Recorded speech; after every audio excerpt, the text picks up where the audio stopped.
going on, guys? Welcome back to United View. Hope everyone is doing very well. Welcome back to Match View Live. It is FA Cup weekend. It is Manchester United versus Fulham at Old Trafford in the 5th round of the competition, which we are holders of. Yes, we are holders of this competition for now, still, just about. And it's one of our only routes into European football next year, because we ain't doing it through the league. That's not happening, is it? So it's the FA Cup or the Europa League or bust. Now, of course, if we win the FA Cup, we get into the Europa League. If we won the Europa League, get into the Champions League, but that's way down the line. All we can do is take care of ourselves today and just get through. That's the most important thing. Yes, I can already see people getting involved in the chat. Kickoff is in just over an hour's time. In addition to that, team news will be coming out in about 2 minutes' time. That's why I'm a little bit early. So we'll be live when the team news comes out. So once it comes out, we'll get up on the screen for you guys. We'll discuss it. We'll chat about it. And we'll have a word. Now, just as for what's going on in the other game that's on at the moment, it's Newcastle versus Brighton at St James's Park. It's 1-1. That one might end up going to extra time, possibly penalties. And there's just been a red card, actually, as well. There's just been a red card with Anthony Gordon being sent off. And I think that means, does he miss the League Cup final? I think it means as well. I think that's what it means. So we will see. We will see indeed. Already people are filing into the chat. If you haven't already clicked the like button, we're halfway to 100 likes. Let's get to a quick 100. Get your predictions in. And of course, where you're watching from as well. As straight away, Austin Baker says right there, yow, O-Dog. And chat, it's my birthday today. I'll be at the game. Have a great stream. Wow, happy birthday, Austin Baker. Appreciate 31 months. 31 months of support. Unbelievable. But big up, Austin Baker. Hope you enjoy the game and hope you have a fantastic birthday to go with it. And hopefully, Manchester United do get a result as well. As I said, team news is imminent. In the next couple of seconds, just seconds, we should be finding out who indeed is starting for Manchester United at Old Trafford against Fulham. Then we'll get it up on the screen for you guys and we can discuss and dissect everything that's about to happen. Team news is in. There we go. So we have Andre Onana in goal. No surprise there. We have De Ligt. We have Maguire. We have Yoro. We have Dalot. We have Mazraoui, of course, coming in for Patrick Dorgu. Dorgu begins the first of his 3 matches that he is suspended for following his straight red card that he got in the week. In midfield, we have Manuel Ugarte, and we have, well, this is going to open up a lot of debate, isn't it? We have Manuel Ugarte. I still think we have Bruno Fernandes. In the 10s, we have Joshua Zirkzee, and I think Christian Eriksen. I think Christian Eriksen is going to be in the 10 position. And up front, we have Rasmus Højlund. Now, this means that on the bench, we have a very youth-centered bench, as always, at the moment, with all of our injuries and absences that we've got. On the bench, we have as follows. We have Grazic, Murdoch, Heaven, Lindelof, Casemiro, Garnacho. Yes, Alejandro Garnacho on the bench. Is he or isn't he being punished? Let the discussion about that begin. He's being punished. That's what it is. Or it might just be a case, as we've seen in recent weeks, whereby actually, you know, with Garnacho, he's better to bring on as a substitute than maybe start the game sometimes with how badly Manchester United have been playing. It's better to sort of bring him on late on, have a bit of sort of directness, have someone that can run at the team or the opposition, maybe something like that. Perhaps, maybe. There might be some other things as well. So we'll see what comments Ruben Amorim has to say about that. Gambit says John Cena heel turn Owen. Mate, I'm telling you. So last couple of days actually been a bit under the weather, and I thought I've got to stay up and I've got to do the thing. And then I was like, and also I've got to do the match view tomorrow solo. No, KG the comedian, he's out of the country. He's flying back into the country today. And I thought I can't stay up late. Because I'm not going to be able to do the stream tomorrow. I have to do the stream. And did I miss much? Bloody hell. Bloody hell, to say the least. Yeah, absolutely one of those. But, you know, we'll get back to it. Right, the Manchester United team news is on the screen right now. There you can see the starting 11. I tell you what, in terms of a bench, we're light. And the reason I say we're light is because Manchester United, remember, can name a possible 9 substitutes. Today, Ruben Amorim has just named 7. 7, yes. You've got Krasic, Murdoch, Heaven, Lindelof, Casemiro, Garnacho, and Chido Obi. In terms of who's probably going to get on today, Casemiro, Garnacho, Chido, maybe Lindelof might come on. Maybe. So we are, light is probably a very, very, very much an understatement, to say the least, aren't we? As far as Fulham's starting 11, I'll just have a look at Fulham's starting 11 in a second. But what do you guys think of that? I mean, we kind of said this the other night, didn't we? When the Ipswich team news came out, or the team news for the game against Ipswich, rather, that at the moment, I know obviously we do this thing as United fans, don't we? Of when the team news comes out, we go crazy every single week, and we do the whole, I can't believe player X is starting, or I can't believe this person is starting. The reality is, the only player that I didn't predict to start, ironically enough, was the player that I thought actually might start in the week, which was Eriksen. Apart from that, team at the moment, is there another red card? Is there another red card at St. James's Park? I believe there is. I believe there might be. Yeah, Tariq Lamptey's been sent off. Bloody hell. Where's the flex emoji? Where's the flex soundbite for that? Yeah. I mean, and the irony is that's where that soundbite comes from. The it's all going off soundbite comes from an FA Cup clash against Fulham when they had like 3 red cards in a row. Who was it? Mitrovic. Who else was it? Mitrovic. I think Marco Silva. Was it like Luis Belmonte who was on the bench from it? And then they all got sent off at the same time. And it was all going off, yeah. And the irony is we were actually behind in that game. We were rubbish. And then managed to turn it around. So there you go. Danny DeFita with a super chat says, I can't be 100% sure and I have no evidence to support this, but I'm absolutely convinced it's KG's fault John Cena turned heel. Hopefully that's his leaving the country curse used up. Yeah, wow. Yeah, maybe that's the case. Maybe. But we'll be covering all that. Have Newcastle just scored as well?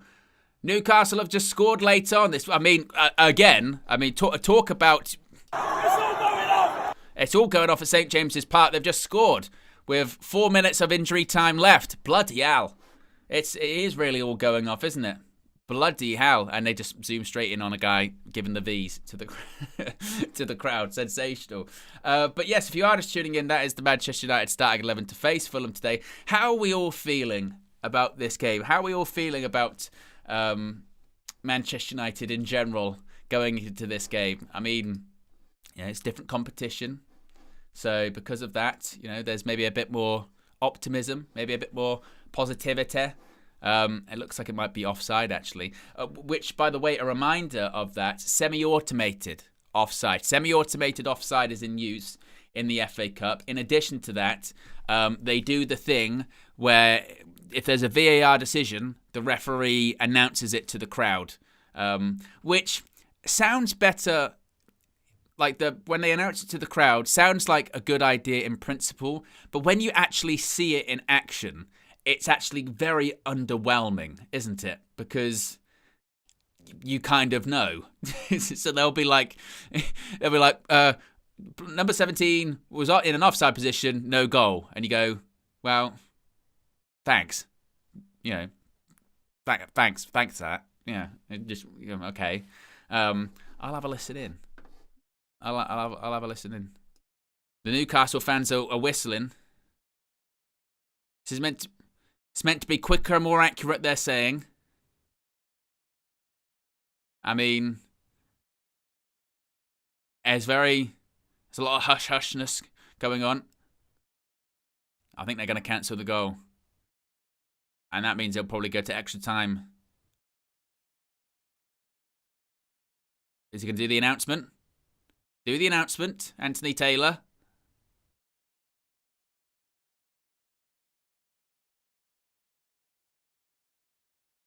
After review.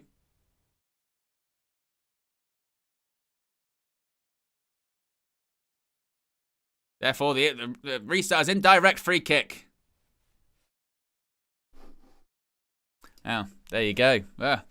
Nathan with the super chat says, in my opinion, we don't play attractive football even with everyone fit. How are we going to attract better players in the future? I want this squad and manager to improve. Well, I suppose in that case, might as well just give up, mightn't we?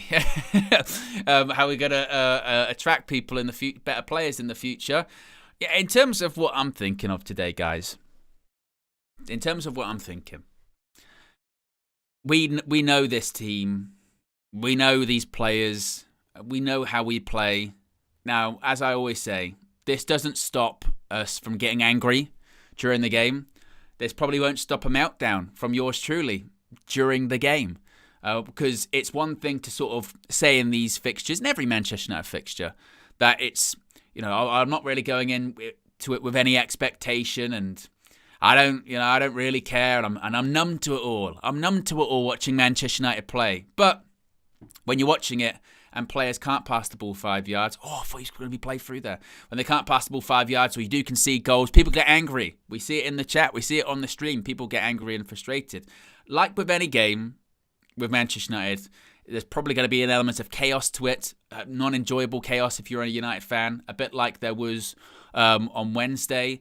There will be parts of it where we go, this is shit. There'll be individual errors. I think we win. I do think we go through, just because we tend to play better in the cups. And this group of players have firmly established themselves as a cup side, haven't they, over the last few years? And it might be one that goes extra time, might go to penalties. Logic would suggest we probably go 1-0 down again, because we always do. We always go 1-0 down. We always concede a goal. And at points, it won't be pretty to watch. But I think we just get over the line, I think, today. Just about. But as is with every Man United game, it will not be pretty. It will not be an excellent watch. I think if you're expecting style and you're expecting a style of football, it ain't going to be there today. The horseshoe will be in full effect. And really, actually, when you look at the attacking options that are starting the game, and certainly the ones that could possibly come on, we're probably looking at set pieces again, aren't we? Really? We're probably looking at, Maguire's got some goals recently. De Ligt's got some goals recently. We'll be looking towards Bruno Fernandes again from free kicks, set pieces in the box, bit of magic outside the box. Højlund, can he actually score a goal? Xerxes, he's actually been one of our better players over the last few games. Not necessarily because he's a goal threat, because we know he's not a goal threat, but in terms of his link-up play, hold-up, touches, a bit better. Eriksen, you're not really looking at necessarily goals from him, are you? But you may be looking for a bit more composure on the ball. Garnacho will probably come on. And run at the Fulham defence, probably about 60, 65 minutes, I would think, and maybe we might sort of up the intensity level at that point. But that's probably how the game will go. Because that's how every game goes with Manchester United, honestly. Nathaniel with the super chat says, I missed you last night, Owen. I didn't watch along for the Rumble either. I was attending the event. What are you doing next? But yes.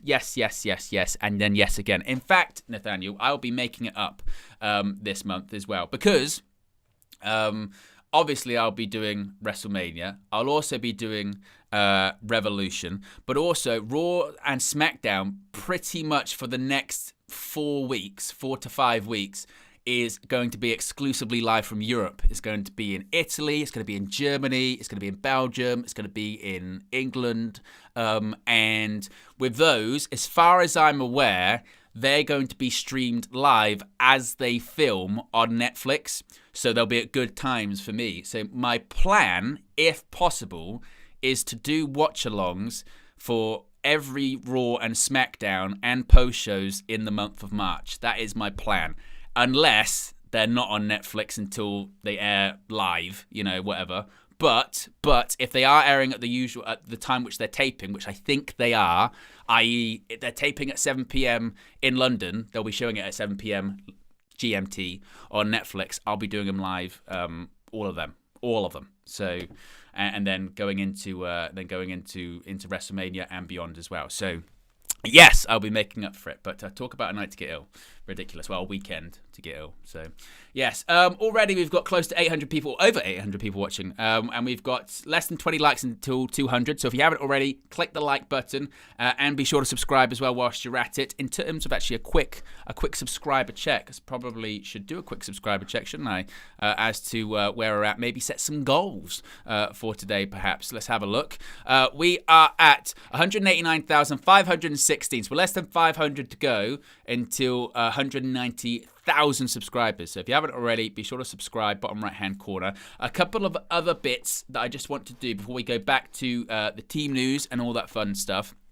First of all, as always, if Manchester United win today, you can win too. Now you can see it on the sidebar there. You can see it beneath me. You can participate in the Man of the Match segment if Manchester United win and win a Manchester United shirt, a home shirt, an away shirt, a third kit, courtesy of Oxford Natural by Going Life. You can get your Optimum Day and Night supplements. The link's in the video description. It's also pinned in the chat. There was a video the other day, actually, of KG and Flex kind of coming to the end of their Optimum journey, seeing the before and after. You can see the jawline still jawing at the moment. So, of course, if Manchester United win, you can win too. That's after the game. All you have to do is use the hashtag MOTM and whoever is the player of the match. But that's only if Manchester United win. That's only if Manchester United win, of course. So that's one thing. And also, you may have seen this graphic on the sidebar there and go, what on earth? I will explain. Now, if you tuned into Elimination Chamber last night, you would have seen a lot of fighting, yeah? Manchester United are fighting to try and find a way to get into Europe next season. Win the FA Cup, win the Europa League, find a way, and you've got to fight. Well, somebody else on United View is also going to be fighting. And that is one, Just Josh Media Graphics Guru Visual Ninja. Yes, everything you see here, everything you see around us, me, those pictures in the back, that logo, that graphic, that one of himself, is created by the hands of the genius that is Just Josh Media Graphics Guru Visual Ninja. And he is doing something absolutely brilliant. Absolutely brilliant. He is truly putting his money where his mouth is. Just Josh Media, Graphics Guru Visual Ninja, on April 13th, 2025, so in a couple months' time, just over a month's time, will be participating in the Ultra MMA London event to raise funds for Parkinson's UK. A brilliant and well-worthy cause. It really is a cause that really does help a lot of people. Parkinson's, I think quite a few people have been affected by that horrible disease. I know people that have personally as well. And really, the resources and the community make a significant difference, a really significant difference in people's lives. So Josh is fighting, getting inside the cage, putting his money where his mouth is, and raising money for Parkinson's UK. So if you want to get involved, whether it be buy tickets to go to the event or actually donate, there's a Just Giving link as well. There's loads of different ways to do that. You can scan the QR code on screen right there and it will send you to a page of all these different links where you can either follow Josh on his Instagram page and follow his journey. You can donate at the Just Giving link, or you can buy tickets to the event in London, or in the link in the video description below, there's a link there that says donate. You can go to the page, the Just Giving page, find some more details. You can donate if you want to. As I mentioned, he is fundraising for Parkinson's UK. A well-worthy cause. So big up, as I mentioned. He's really stepping outside his comfort zone. Stepping inside the cage, that takes balls. He's a better man than me, absolutely. So big up Just Josh Media Graphics Guru Visual Ninja. Spam the chat, as always, with the Just Josh Media emojis if you got it. And as I mentioned, scan the QR code. You can find out more, or you can click the link in the video description and you can get involved and donate to a brilliant cause indeed. Just the updates as to what's going on at St. James's Park right now in one of the other fifth round ties. It is still 1-1. They're going to extra time. Newcastle did have a late winner chalked off because of VAR, because of the semi-automated offside. So if we get any more updates on that, of course, we shall indeed let you know. Kickoff is in just under 45 minutes at Old Trafford. Team news. Let's go back to team news, because you might just be tuning in now and going, what have I missed? Why are you not showing team news? That is the team news once again. There is a couple of change from midweek 2 to be specific. Nusay Mazraoui comes in for Patrick Dorgu. Of course, Dorgu begins the first of his 3-match suspension after getting a straight red card against Ipswich Town on Wednesday in the 3-2 victory at Old Trafford. In addition to that, the person who came off, which was, of course, Alejandro Garnacho, he was the casualty, the person who was substituted because of the red card. He is also not starting today. Now, the reason as for why he's not starting today, before you go, he's been dropped and yes, he's paid for dinner, but he's in Ruben Amorim's bad books, he's on his shit list, this is what it's going to be, no. According to multiple different people, Ruben Amorim has confirmed pre-match that Alejandro Garnacho has a knock. Alejandro Garnacho has a knock and could not risk starting him. So that's the reason why. In fact, the quote from Ruben Amorim to MUTV prior to the game, he said that Christian Eriksen is working really well and Ghana has a knock. We cannot risk players at the moment, but because this is a cup game and it's decided today, we have Garnacho on the bench if we need him. So actually, he's kind of playing down the idea that he might even get on the pitch today, isn't he? But look how light we are. Look how light we are. And maybe that's why he is being named on the bench of...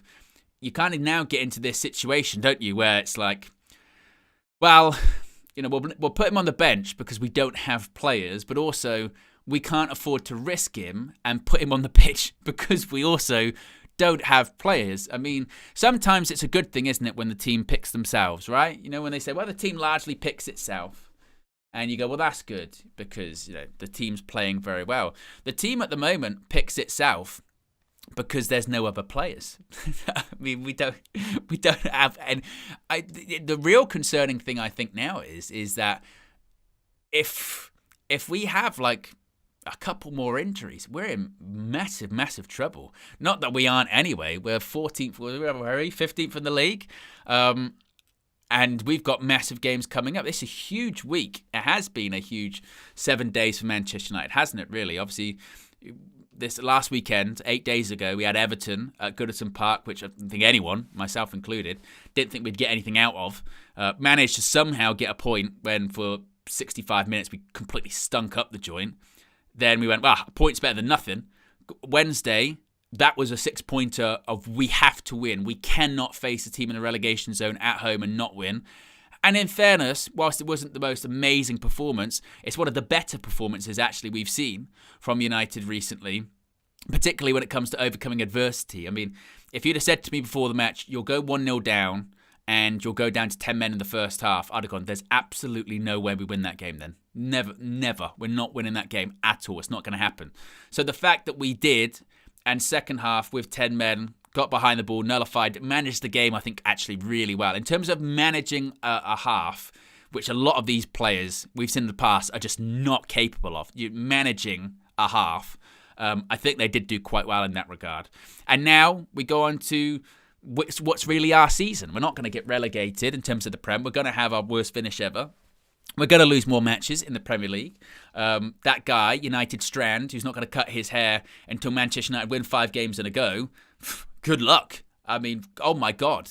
He's going to look like he's going to be in, I don't know, Tangled or something by the time Man United actually managed to do that. I have no idea what he's going to do. But for this season, it's just about the Cups once again and hoping that we can pull off a miracle, get some lucky draws and some one-off performances when they matter, and then you never know, makes next season and the summer maybe a bit more interesting, perhaps. I'm not sure. So yeah, we've obviously got this FA Cup match today, and then we've got Europa League on Thursday.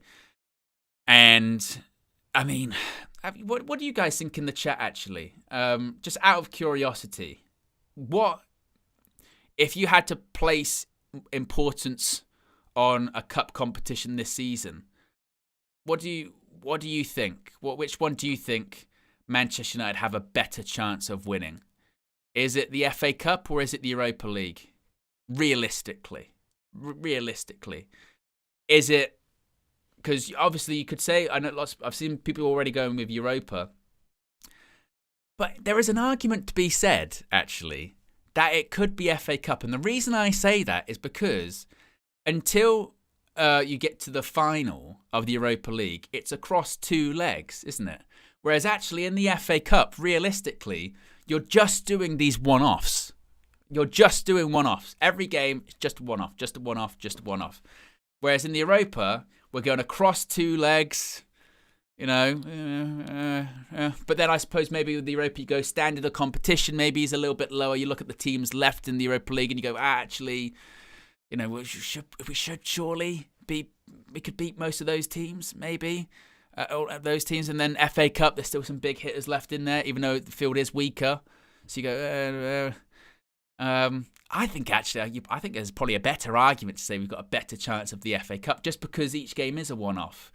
And when games are one-off, you can see, we've seen it before, you've always got the opportunity, particularly against teams that are better than you, which a lot of teams are better than us. You've always got the opportunity just to be like, right, get behind the ball, go to pens. Get by the ball, go to pens, scumbag it all the way. Over 2 legs, it's a bit more difficult. Home and away, you can get favourable draws in the FA Cup, get a lot of, I don't know which one's better for us at the moment, home or away, but you know what I mean? Like, you can get lots of favourable home draws all the way to the semi-final, then it's at the neutral ground of Wembley and kind of go from there. But they're one-off games, aren't they? Whereas across 2 legs, home and away, go into certain atmospheres, you know what I mean? So I think there's plenty of different schools of thought when it comes to that. I think maybe people are looking at it the other way by going, well, domestically this season, just across the board, we've been rubbish. Look where we are in the league. And actually in Europe this season, we haven't lost, which is kind of wild, isn't it? So actually, you know, in terms of Europe, we've been playing better. Not great still, but better. We've been getting more performances in Europe this season, so maybe that's why. You look at people to score goals. Rasmus Højlund's got a better record in Europe for what that's worth. I don't know. Maybe, and some of those players are used to playing on the continental stage. Maybe that's what it is. I'm not sure. I just think in terms of one-off games, that is where we can kind of thrive a bit better. Just one-off, not 2 legs, one-off games. We saw it last season. Beat City, one-off game in the final. Beat Liverpool, one-off game in the quarterfinals. We can do that. We can do that. But across 2 legs, home and away, difficult atmosphere. That I do get a bit nervy. To be fair, I get a bit nervy with that with this Manchester United side. To be honest with you, we've already got 1,000 people watching, which is fantastic. We're less than 30 likes away from 300. We're already doing excellent work when it comes to the likes. So if you haven't already, click the like button and also be sure to subscribe. Kickoff is going to be in 35 minutes time. If you're wondering, if you're in the UK, as to what channel it's going to be broadcast on, it's on BBC One today. So, yes. And look, I'll get on the big screen for this because I probably have to apologise.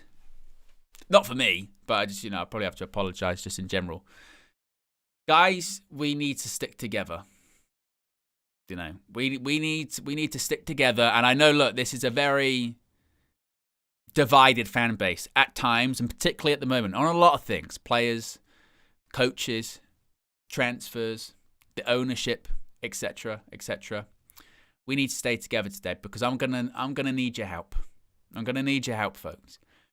As you may know, as you may have seen on the match preview, on episode of the Trinity this week, and this isn't my fault. It's not my fault. Okay, I showed up today.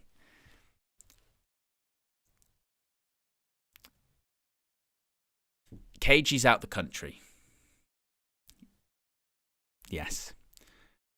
The record of KG when he's not in the country, it's not good. It's not good at all. KG's been out the country when we lost 7-0 to Liverpool. He's been out the country when, we've played games against Arsenal and lost. So that's one part of it. That also makes this a solo match view. Now, in terms of some of my recent results of solo match views, I've done Liverpool this season.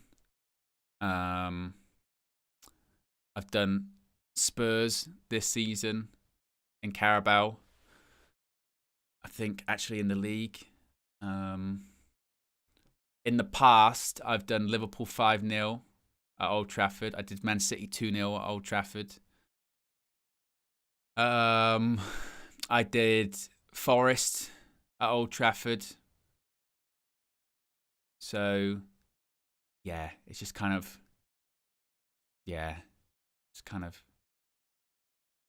So we're going to need each other today. We're going to need each other, and we're going to need to collectively, will it into existence. Like I said, last couple of days as well, I've been under the weather. So we've got to get through this. We've got to get through this together, and hopefully, we did kind of end the curse recently, but even that, it wasn't.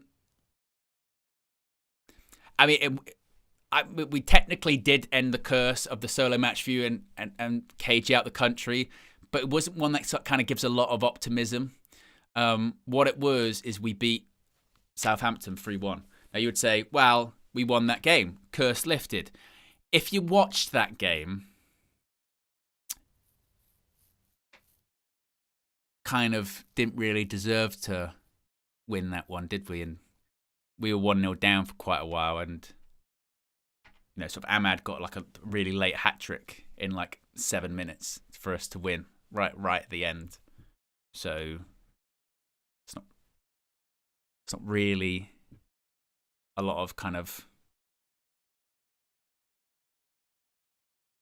It's not really a lot of optimism, really. So, yeah, we're together.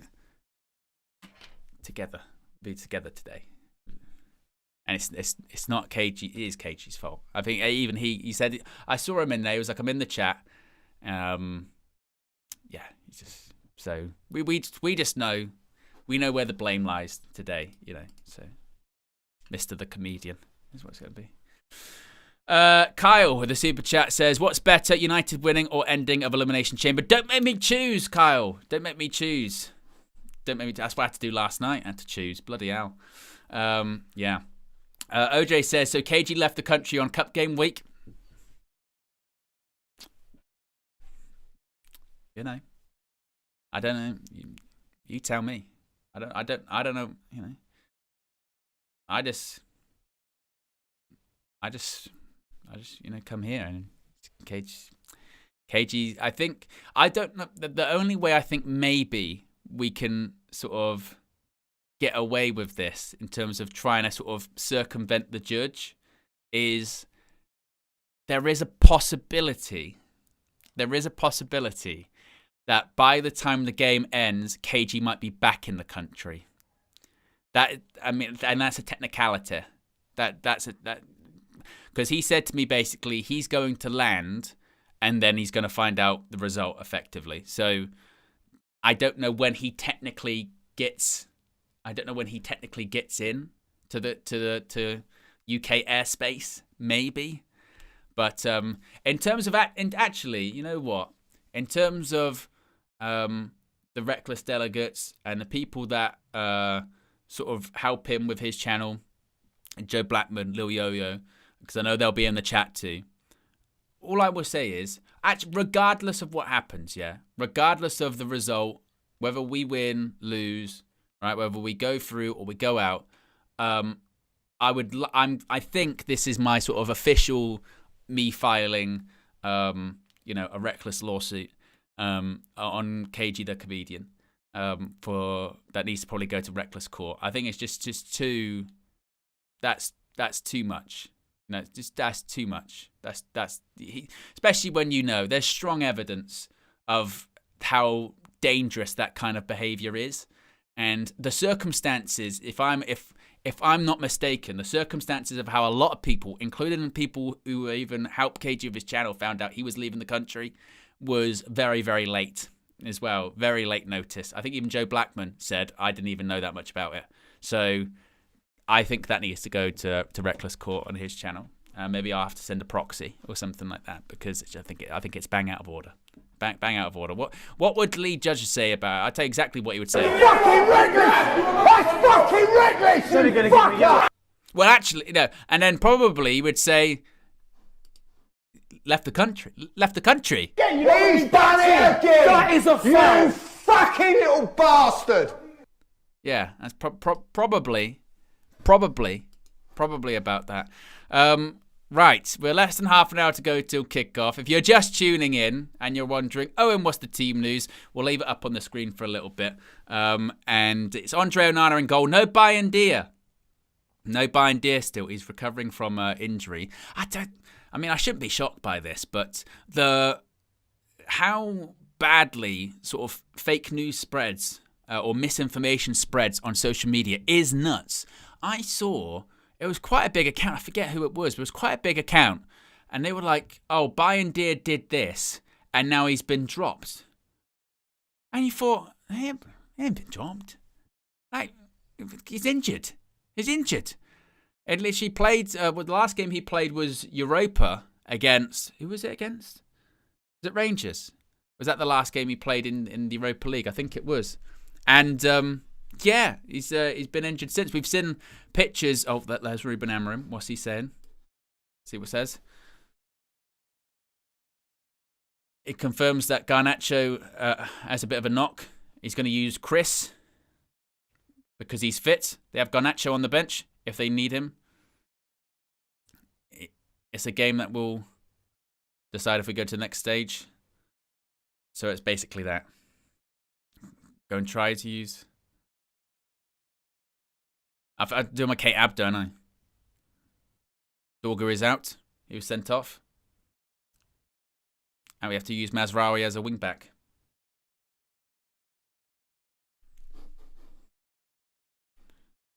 He's asking about the last few games. 4 points at the last two. Not pretty performances. Good 20 minutes against Everton.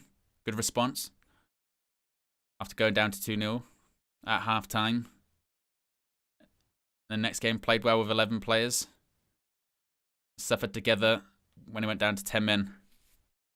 Good things, bad things also. No shit, Ruben. First half was really bad against Everton. He says, we are improving. Let's see today. We will see today, indeed. Big up to Ridwan in the chat. He's always helping me on these match views because I think he's got the same sort of social feed as I do, basically, which is all of the sort of aggregator accounts and what have you. So this was just kind of put out there, and Ridwan has nicely surmised it. So big up Ridwan. Says, Manchester United's current goalkeeping options. We have Onana, obviously playing today. Bayern Dia, injured. Heaton, injured. Vitek, out on loan. Elia Harrison, cup-tied. Dermot Mee, injured. 7. Herbert, Grazic, 8. William Murdoch. And just if you're going, Grazic and Murdoch, those names seem quite familiar to me. That's because they're both on the bench today. So, yeah. Out of the 7 substitutes that we've named, out of a possible 9, you can name 9, we've named 7. We've only got 5 outfield players that could possibly come on. Oh my God. And let's be honest, you know, you're probably going, right, Garnacho, and he's even said actually about Garnacho, hasn't he? He's really sort of going, well, actually, you know, Garnacho's got a bit of a knock. We want to really save him. Maybe he'll come on second half, 30 minutes, 20 minutes, run at someone, perhaps. So Garnacho's not even really fully fit.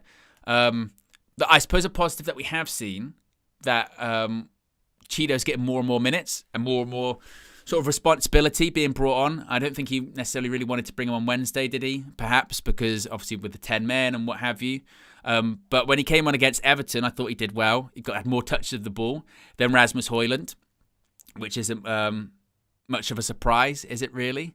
Højlund, I mean, in terms of do we think Rasmus is going to get goals today? Really? It'd be a surprise.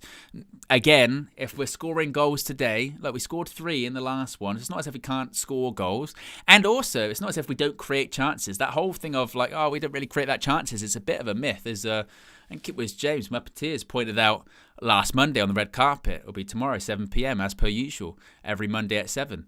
That actually, we've had as many big chances in the Premier League as Nottingham Forest this season. Difference is, Forest are 3rd, we're 15th. Forest have got someone like Chris Wood. If Chris Wood puts them away, our strikers don't do that because we've only really got one. That's Rasmus, who I'm surprised he made it to Manchester this evening. I mean, it's a pretty long flight coming from Canada last night for Elimination Chamber. So the fact that he made it and he's starting, I think, is a big indication of intent by Ruben Amorim. But what he's going to probably do is have a bit of a wrestle, Greco-Roman, for 45 or 60 minutes. Joshua Zirkzee, he's actually played some of his best stuff for Manchester United. I'll credit him, actually, over the last few games. He's looked all right. But the more you watch him, the more you watch Zirkzee, it's very evident, isn't it, that he's not a striker. Like, he's not. Like, he's just not in the striker that we need anyway. He's a 10. He's a number 10. Link up the play, good touch here and there, lay it off, neat and tidy.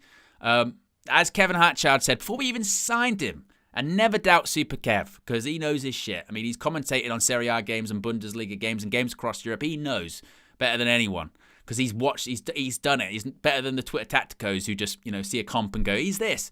He watched him, he went, not, good in the air, not particularly good in the air, but he's tall. Good touch, not particularly quick. And score a load of goals, so and he's right. I mean that was the scouting report. It was a good one as well, but he's a 10. So you're not necessarily going to get goals necessarily from him. Eriksen, you're not going to get goals from Eriksen. Maybe occasionally, but he's more of a creator. Final pass, bit of composure. The goals once again. We're probably looking at Bruno Fernandes. Bruno Fernandes from deep. He's gonna have to do everything, like he did against Ipswich. Take the ball off the centre backs. Occasionally get to the edge of the box. Maybe have a free kick. Maybe a shot from 25 yards. See if he can test the goalkeeper out. Perhaps. Ugarte even chipped in with a goal recently against Everton. Volley. Didn't realise he had that technique in him. Probably Luis Enrique didn't, to be fair. We're probably not going to get goals from the wing backs, you would think. I mean, asking, I think, Diogo Dalot at this point in the season to score a goal, I'm asking him to do a straight pass. I mean, some of the stuff he's been doing the last few games is madness. This is the same guy that will do a throw and it doesn't come into play, or he'll kick it straight out for a corner up from halfway line once we kick off in the second half. So a goal from Dalot, balls to that. You've actually, if you're going to rank the people that are most likely to get goals for Manchester United today, you would probably go Bruno, and he's not even playing advanced, Maguire, De Ligt from set pieces, and then the rest can kind of go beneath. That's probably the most likely reality of who's going to score goals. Oh, and also you would look towards Andre Onana and go, just don't do any madness today, please. A non-chaos day, Andre. I beg you. Not today. I'd rather you do it, not Thursday actually either, because that's Europa League. But do it in the league. Just keep your mistakes, concentrated on the Premier League this season. We're not going to get relegated. We need a new goalkeeper anyway in the summer, but not in the FA Cup. Don't undo Bayern Dier's hard work with some fuckery today, please, Andre. I know that people can say with Wednesday, well, it wasn't just his fault, Dorgu with the pass and all that. Look, the biggest thing that annoyed me, going back to that Onana thing, was that, if you guys remember, it was 20 minutes later, 30 minutes later, in that half, the exact same scenario happened. I mean, the exact same scenario happened. Dorgu's running back with the ball. Onana's on his line. This time he doesn't rush out. Holds his position. Dorgu passes him the ball back. Non-issue. Non-issue, because he knew. Because he knew. Oh, I shouldn't do that. I'm a senior player. I'm a goalkeeper. I'm meant to be keeping the back four calm. I'm meant to be keeping everyone cool and composed. That's what we're meant to be doing. So, yeah, just, Andre, for the love of God, please, just keep it simple. Nothing crazy. But the thing is, it's him. It's not as that's necessarily mistakes of him overcomplicating it. He's not overcomplicating it, really, is he? He just can't. He's not a very good goalkeeper. It's not like the mistake he made against Brighton, where he just sort of parried the ball out for no reason. You've overcomplicated that one, Andre. It wasn't like with the one against Forest, which again was a solo match for you, middle of the goal. It was like you've overcomplicated that one. It just went in the middle of the goal. I don't know why. So I don't know. Not today, please, Andre. Please. As far as positives, because you're going to be asking me for positives, I do think the back three did well on Wednesday. I thought Lenioro had one of his better games he's had for United thus far. Obviously, he's been in and out the side. Came back from injury, missed pre-season because of that, and he's young. Then switch systems, going to be difficult for him. But I thought he actually did pretty well against Ipswich. But again, I think the back three in general did well against Ipswich, particularly because second half they had to get behind the ball. It was more of a flat back five, really, wasn't it, to manage the game. And I do think they managed it quite well. Obviously, Maguire, he's been scoring some goals recently from set pieces. Slabhead. De Ligt, to his credit, he's always a goal threat. He's been a goal threat for us all season, and that was something that was pointed out by, Ajax fans and other sort of European football experts across the summer when we signed him. Was that actually he will chip in with a couple of goals. He will chip in with a couple of goals here and there, and he's dangerous from set pieces, so that's positive. Brighton have scored. There's a goal at St James's Park, and who's it gone to, Chris Kamara? Unbelievable, Jeff. It's Danny Welbeck. We're talking about Manchester United here, and the former Manchester United striker has maybe put the Seagulls through to the next round. Let's have a look at the replay. Pass out wide. He's onside. Who's that? The Livermentons playing them all onside. Shocking defending, but I tell you what, that is a gorgeous finish by Danny Welbeck. Look at this. Away from goal, dinks it over the goalkeeper. That's a top finish. Sensational. Take a look at this. Little dink. Lovely finish. And it's just silenced. Silenced the Geordies. Bloody hell. Danny Welbeck, eh? That says a lot about Manchester United at the moment, doesn't it? Danny Welbeck would start for this Manchester United team every single day of the week. Every single day of the week. He's better than any striker we've got. But then, to be fair, KG's probably better than any striker we've got. But Danny Welbeck's actually good. It was just at the time when we sold Danny Welbeck, we actually did have some strikers, But yeah, now, I'd have Danny Welbeck in that team any day of the week. You kidding me? Oh my God. To think, because who sold him? It was Louis van Gaal, wasn't it? Who sold Danny Welbeck? Was it second season? Is it second season he sold Danny Welbeck? I always go back to that first LVG season, which again you have to sort of frame it at the time it was. So that was first LVG season, and that was just it's only 2 years after we've won the Premier League, right? So you're like, okay, this is still Manchester United here, proper title contenders kind of thing. Even though the Moyes season was shit, LVG just come third in the World Cup, and everyone was like, bloody hell, actually that's not bad. Then we signed all those players in the summer. We had Di Maria, Falcao, Van Persie, Rooney. I thought, we are so fucking back. we are so back. And then we played Leicester, one of the first games of the season, because even LVG's first game we lost was Swansea, wasn't it? But we had injuries and all that. I thought, yeah, but Leicester, when that team was out against Leicester, I think that was the first game after the window had shut, and it was like, yeah, Di Maria, Falcao, Van Persie, Rooney, and we went like, was it 3-1 up? I think it was 3-1 up maybe, and I went, we're back, we are so back, and we ended up losing that game. Was it 5-3? Cambiasso.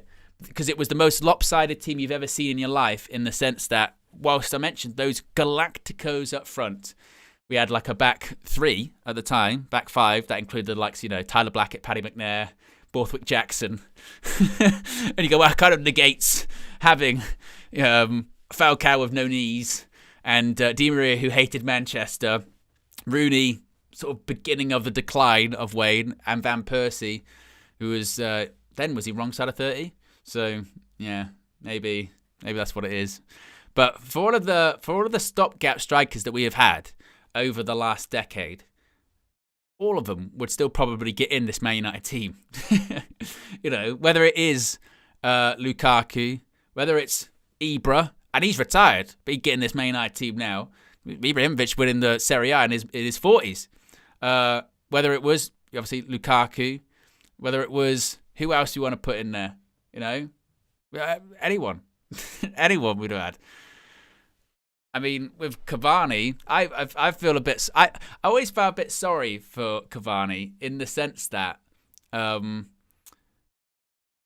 because obviously his signing was a weird one, wasn't it? The Cavani one was a weird one. That it was during that summer transfer window that was in like the winter because of the COVID season, and it was like panicking by United because was that the one we didn't get Sancho, and then last day of the window it was like, we've got Cavani and he's a free agent, and it was like, oh, is he going to retire? What's going to happen there? And then he couldn't play for 2 weeks because he had to go into like a COVID bubble, and it was a bit like, oh. But then when you actually watched him play, you're like, I tell you what, he's still good. He's still bloody good, and he suited the way we played pretty well. You went, oh fuck, actually. Yeah, and then I think one of the games right towards the end of that first season, when he scored from a halfway line, chipped the goalkeeper against Fulham, ironically enough, I think it was. And it was like, fuck, yeah. And then obviously when Ronaldo came in the following season, that kind of overshadowed him a bit. And also he was getting injured a lot in that last season, wasn't he? He was getting injured a lot. And it was like, he's not really playing. And yeah, it was the right time. But like with any of those names we mentioned, Cavani, Falcao, Ibrahimovic, if it was just 5 years earlier, if it was just 5 years, maybe 3 years earlier, it would have been something, wouldn't it? It would have. But wasn't to be. Like with everything with Man United, wasn't to be. Amanor, the super chat, says, I believe Eriksen will be the key to us winning today. I hope that's the case, Amanor. I hope that we're going through.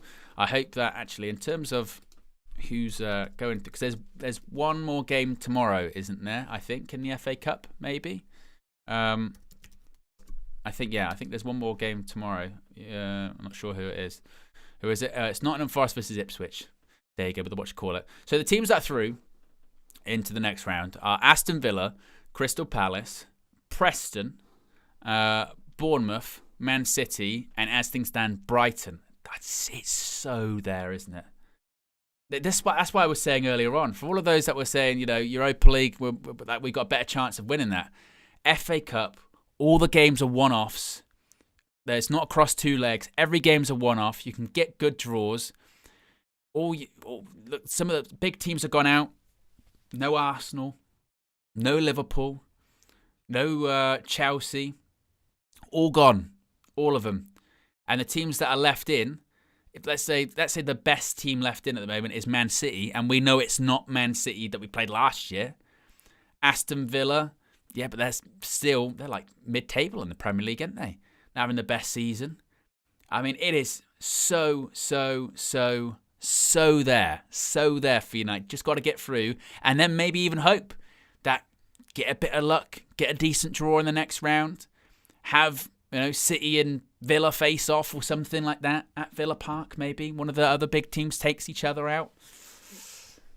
Maybe, but then to be fair, Owen, calm down here. Calm down. You need to, we need to win this game first. I can't. We are not in the position, Manchester United, to be looking ahead, are we? Not at all. We're not there just yet with that one. To be fair, I'll try and calm myself down just a smidge, just a little bit. Where are we at in terms of the likes? We've got over 1,000 people watching.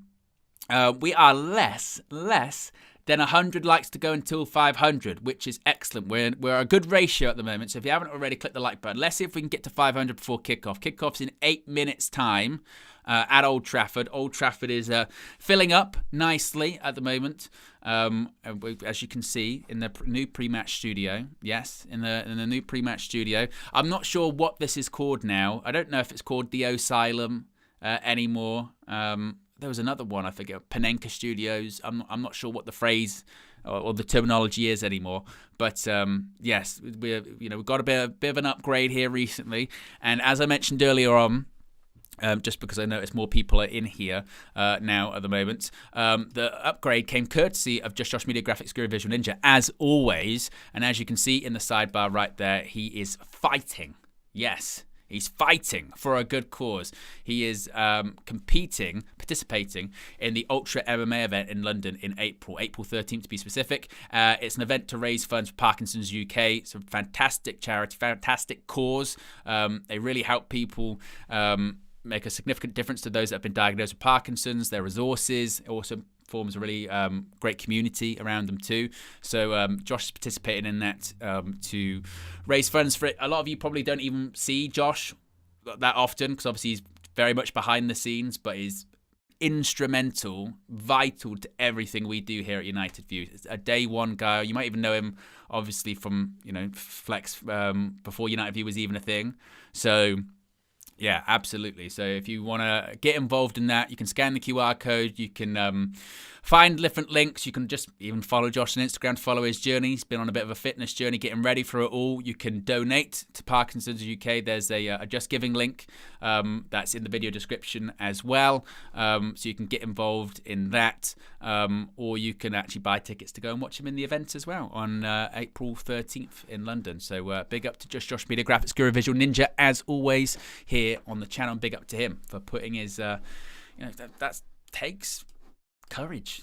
I mean, a lot of courage. Just step into a cage, get punched in the face. No, thank you. not for me. Not for me. I don't think I can take any more damage to that. I'm trying to work with what I've got anyway in the first place. Bloody hell. We've got another super chat here from Super Arch. Says that 10-man energy versus Ipswich with 11 needed this time. The problem is it's very difficult to ever know what kind of energy Manchester United are going to bring, isn't it? That's the real problem. Because just when you think that Man United, I remember, what game was it recently? I forget, but one of the games recently, I was like, Man United now. Well, it's really turn of the year, wasn't it? After we played Liverpool, got the draw, and played Arsenal, and got the knocked them out of the FA Cup. It was like, right, we've turned the corner now. We're ready. This is what it's going to be. Yeah, this is we're proper. No, absolutely no way. Right, teams are in the tunnel, so I can turn my my sound on, so I can give you commentary. I can let you know what's happening in the game. I can switch to that. And obviously you can follow us. You can follow along with us with a timer. We won't be too much of a lag. Won't be too far behind because it's a solo one. So I don't have to wait for KG to watch the game on delay, even though it's on terrestrial television on BBC.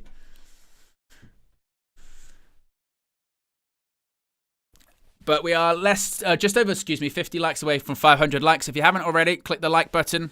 Be sure to subscribe as well whilst you're at it. Last minute predictions. What did I go with? I think I might have gone with the 2-1. I think I went with the 2-1 maybe.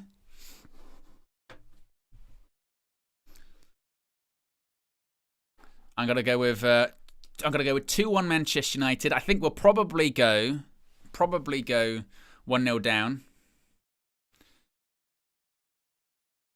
I think we'll go 1-0 down, but I'm going to go with 2-1. Nathaniel's going with 3-2, 3-1.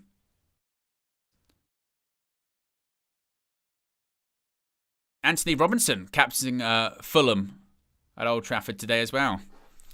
Actually, I've got to remember to turn this off with the whatchamacallit and the thingy. Jadine's going with a 2-0. Bite-sized Fury says 1-1 penalties. Thex says 5-3. The Braid says Onana assist for Fulham today.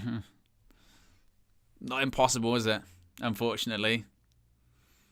Look at that banner. Stop exploiting loyalty. £66 crossed out. Your debt, not ours. Glazers out. A reminder, there is a protest next weekend, next Sunday, isn't it? Arsenal at Old Trafford. So that big protest will be taking place then.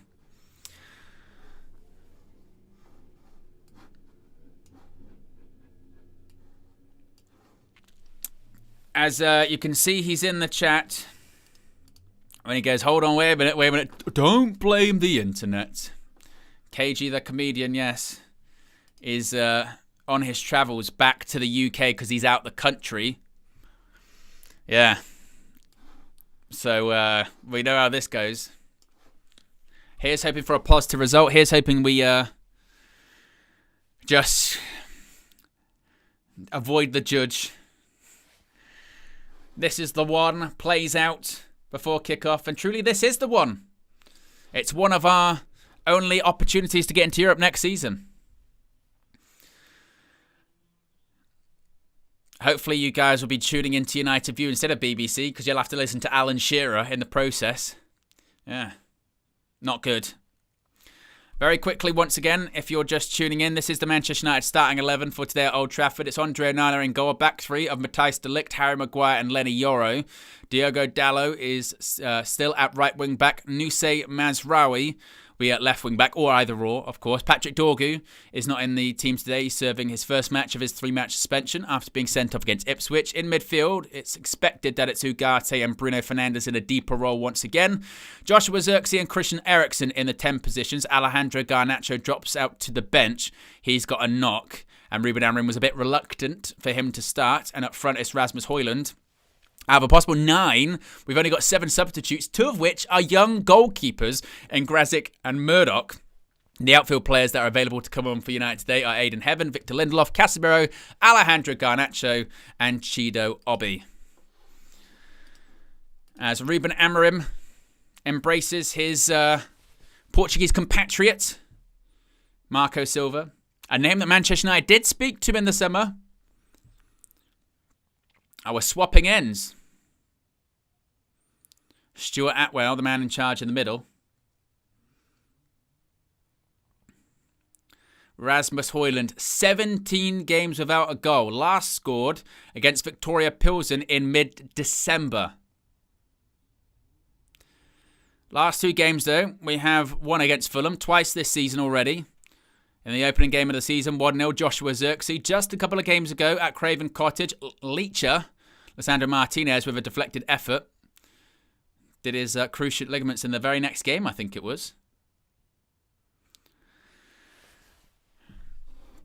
So Manchester United are going to be kicking into the Stretford end in the first half instead of the second. Come on, United. Don't ruin another weekend for us, please. Please, I beg. We're less than 25 likes away from 500 as well. If you haven't already, click the like button. Let's see if we can get to 500 before kickoff. That would be fantastic. As we await the referee's whistle. And we're off. At Old Trafford. Here we go again, folks. Yes? Let's hope for no more upset. I don't want to be getting angry. I don't want to be crashing out emotionally. And also in terms of the cup. An early free kick to Manchester United. Harry Maguire is going to take. Maybe we're going to be relying on set pieces today, perhaps.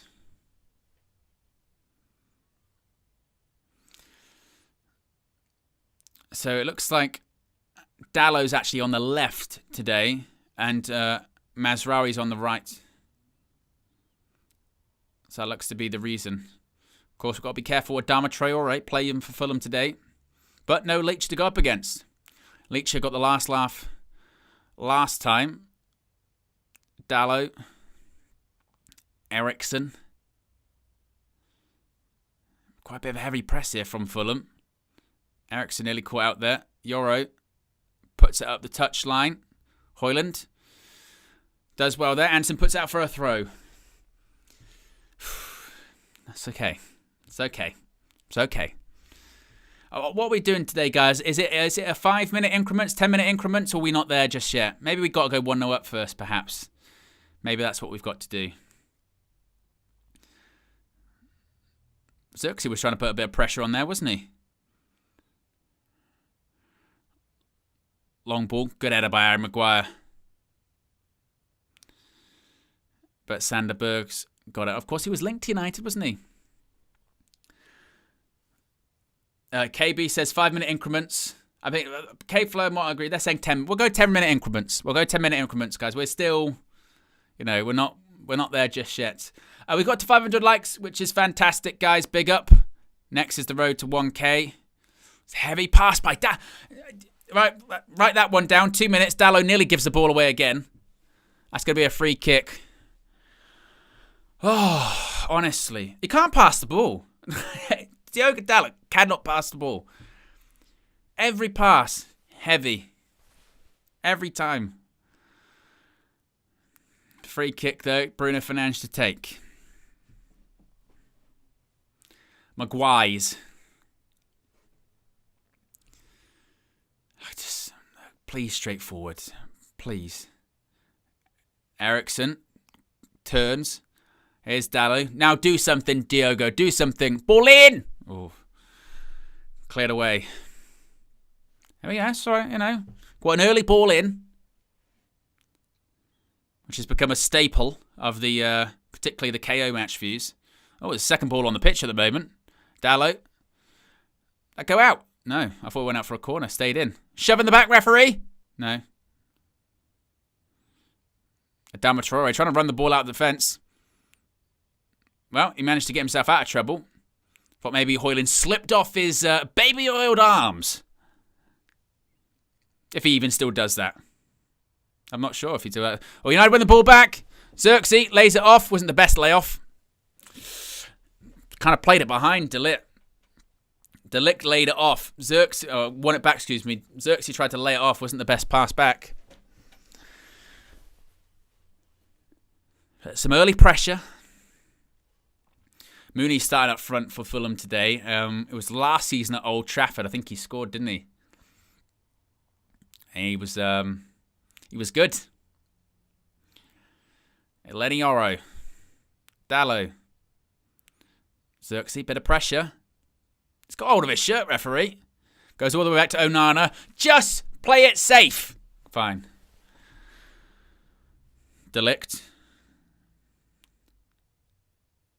Mazraoui trying to play the ball in behind to...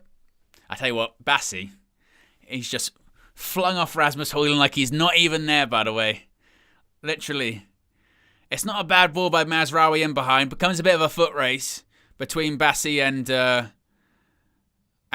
He just literally shrugs him off. No problem. Easy. Bit of a mistake by Adama Traore. United have a throw. There are the machines. Look, they're taking over our lives, folks. Semi-automated offside. Thank God. I mean, I'm not a big advocate for, iRobot, machines taking over the world, AI and all that stuff. But if it's getting the machines, if it's getting the technology out of the hands of the incompetence of British referees, then no problem. Good switch. Here's Dalot. That's a good touch. Cuts inside, shoots, he slips. I was lit about that amount. I was gonna give some praise. I was like, De Ligt, great switch. I was like, Dalot, good touch. Slips. You can't have everything completely positive from Dalot, can you? There's got to be there's going to be some element of mistake involved in it somehow. Not sure how, but it's going to be in there. There's Ruben Amrim. Back in the squat position. on the touchline. Not because he's thinking, just needs toilet. And Fulham with a bit of possession. I wouldn't be doing my mediocre hosting duties if I didn't have the match stats in front of me. There we go. I've got them up in front of me so we can... in-game statistics, I can. Such as Manchester United have had 69% possession. And don't even go there, you guys in the chat. I know exactly what you're thinking. We're better than that. Much more highbrow. Here's Adama Traore. Up the right-hand side. Left-footed, whips it in. Just catch it on... Honestly, I'm so nervous with Onana at the moment. So nervous. KB says, Owen, how long do you reckon you could squat like Ruben Amorim in that position? Well, it depends. If it's flat-footed... Is he on his heels or is he on his toes? If he's on his toes, then I think I could do it a while. But if not, I don't know. I tell you what, we don't think we've used these before. Okay, let's try. I'm gonna set a goal here, folks. I don't actually know how these work, so we'll see. Why don't we say if we get 10 super chats that are green and higher in the next 30 minutes, I'll see how long I can squat like Ruben Amorim. Owen will see how long he can squat like Amorim. Start goal. Does this work? There you go. That's up there. And I believe if they come in now, then it works. Maybe. I have no idea how it works. Squat challenge. Dwayne says, in defense of Dallo, this is his 102nd game in a row. He's played a lot of football, hasn't he?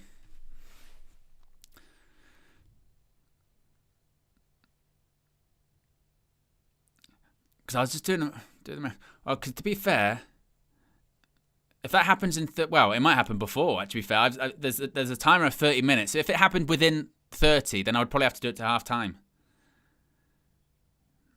No shit, it's actually going to happen, isn't it? I didn't think it was probably going to happen. Well, Lil Yo-Yo started the movement, apparently. Has it gone towards the thing? Maybe. Hasn't gone on it for some reason. I might be in big trouble.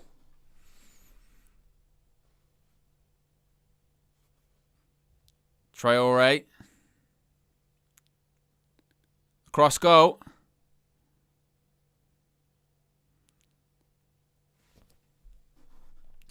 My style advisor says squat, squat, squat. So that one worked. So I think it has to be 5. Lil Yo was a penny off.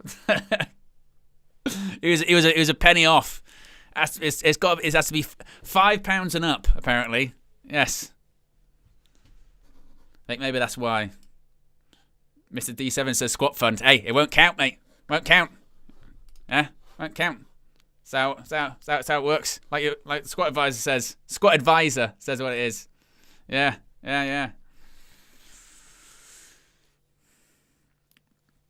Daniel Luciano says, that maybe it does take a minute then, because there's two have gone up. Maybe we'll see. We'll see how it goes. We've never used it before, so that's 2.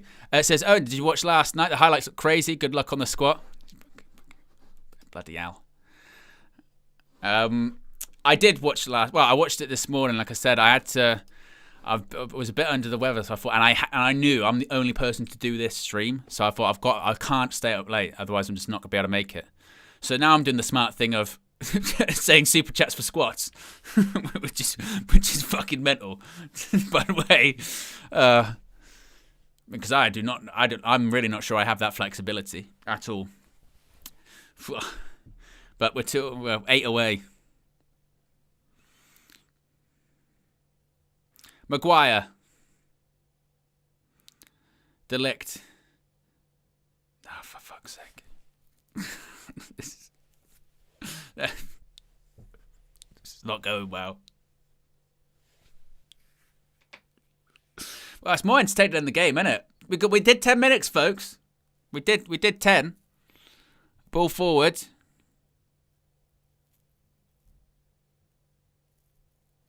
Ericsson. Xerxes! Oh. Ericsson ball in just above Xerxes. Oh, it's one back. Bruno Fernandes takes the touch. Shoots! Oh, saved by Leno. Corner ball.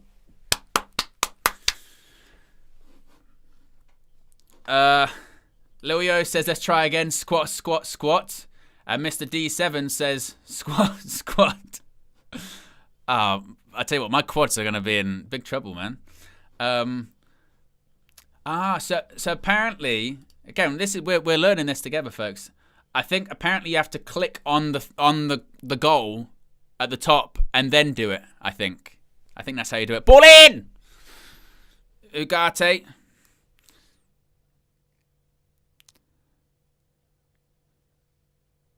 Maybe that's how you have to do it. But I can actually say that maybe this is a bit of a trial period because I can confirm that with the goals, there is some really exciting stuff coming in the future with that. We're halfway there. Bloody hell. I should have put a higher amount. should have been way more than 10. Way more. It should have been way more than 10. Way more. Nathaniel says knees and quads get to work. Shit. Oh,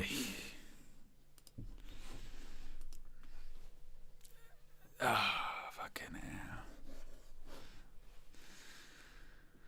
hell. Ericsson ball forward. Tell you what, Højlund, show a bit of effort. Show a bit of good wrestling. Ericsson, give the ball away. It's the D7 says forgot to do the goal. More squats. Well, it's getting in the position, and we'll see how long. Maybe I'll do it for like what, 5 minutes. that seems like a long time. Maybe. You're up to 7. Oh, ball in! Oh, Ericsson with a ball in. Højlund wasn't the easiest angle. Puts over the bar.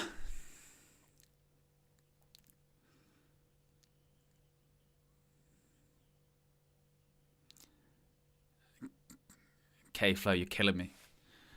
K-Flow says this knee's going to be sore, assuming the position. Well, we'll do it. We'll do it for 5 minutes. 5 minutes. And then, once I've done it for 5 minutes, then we'll put another one in. But it'll be bigger, because I'll probably struggle. Will you even be able to... You'll be able to see me. I'll move my chair.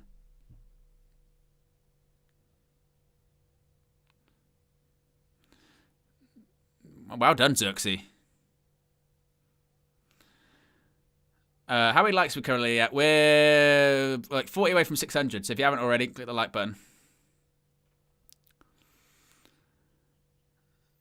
And it goes up for a throw-in. Nearly at 15 minutes gone.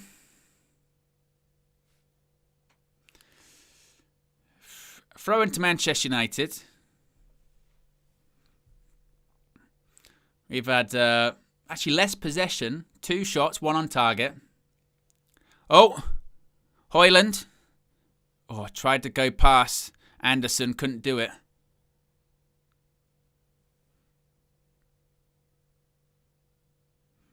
Oh, Iwobi. Mazraoui wins the ball back. Little yo-yo, man. Says work those kneecaps. How optimized are you? Well, I can confirm we are 1 away. We are 1 away. I should have said it higher. You live and you learn, folks. Oh. Oh. Well, lucky I didn't. I tell you what, the last... today was meant to be leg day at the gym as well. So lucky I didn't go because of the game and because I wasn't feeling well last night. Otherwise, I'd be in massive trouble. That wouldn't have been good. Ah, Mr. D7's done it. Mr. D7's done it. Right, let's get to 16. Once it gets to 16 minutes, as long as you can see, chair will move. Chair will move. Can we see? I tell you what, no joke, folks. This is bullshit already. I can't even see this screen. Oh, where are we at? What have I got to get to? 21. I've got to move backwards. Like Ruben Amorim. You got it more like this.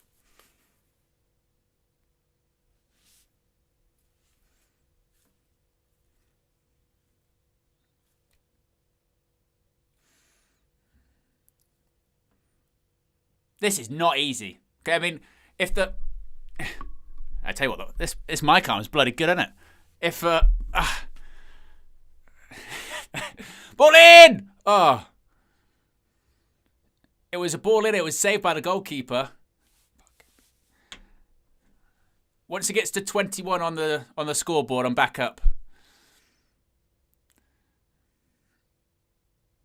And I tell you what... what are we, a minute in? Oh, over a minute. I tell you what, the balance on this is a joke.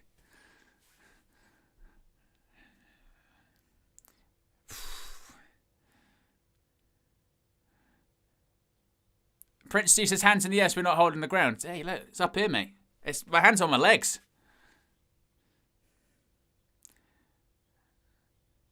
Well, we're nearly... what are we, 18 minutes in? my cognitive function is struggling massively because my ankles and my Achilles and my shins are on fire. Whew. Well, if United score, then I can actually get up and celebrate. And the clock does not reset. There's Lenny Oro.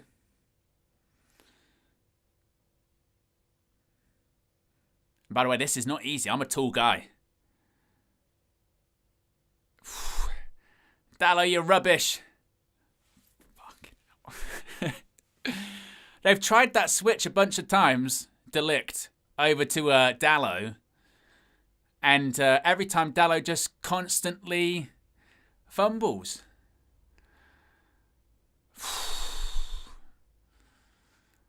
Fuck. I'm not going to fall over. Oh, shit. Come on. We've only got 2 minutes left. Why did I say it for 5 minutes? Who squats for 5 minutes? Ruben's not squatting for 5 minutes. Look, he's standing up. Oh. If I'm doing this again, I'm putting the goal's getting way higher next time, by the way. Way higher. Fuck.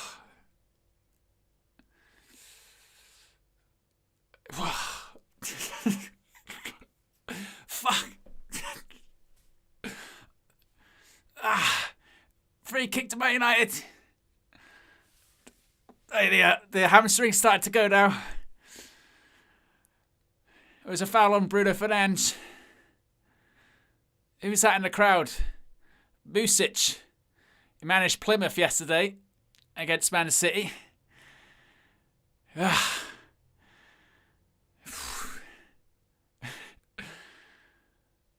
we're heading into the last 60 seconds. Come on. Countdown's on. It's got to breathe. See, this you don't get this on other channels, yeah?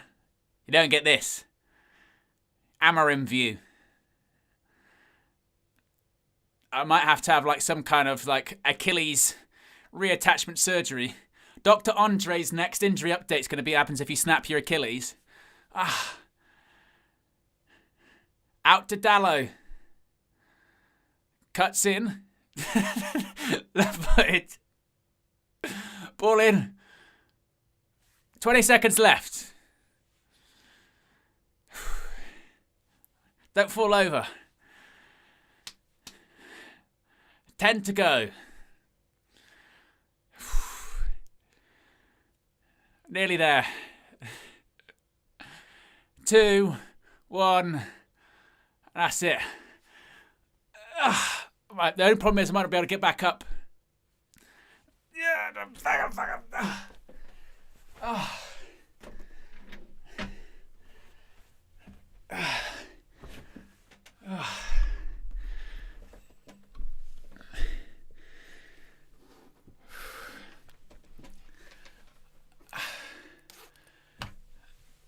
God, fucking legs.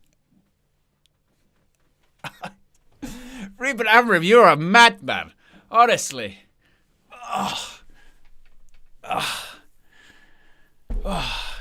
Hey, don't say you don't get bang for your buck here at United View, yeah? We make sure you guys get rewarded. Oh.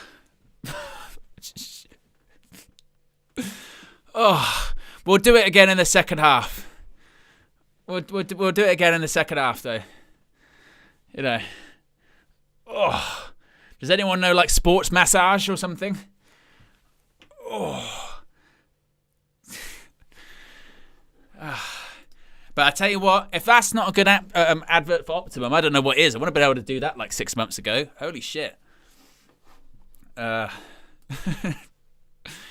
already halfway through the first half, by the way. I can't tell you anything that's happened because I was on the floor for most of it.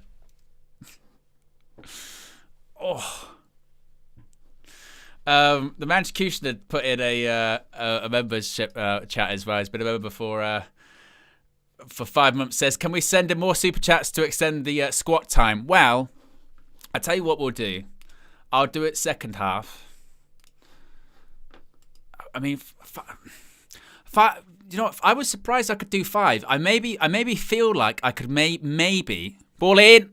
How about Nana? I feel like I could maybe do longer. But if I'm going to do longer, the goal is going to have to be higher. Because that actually really hurt.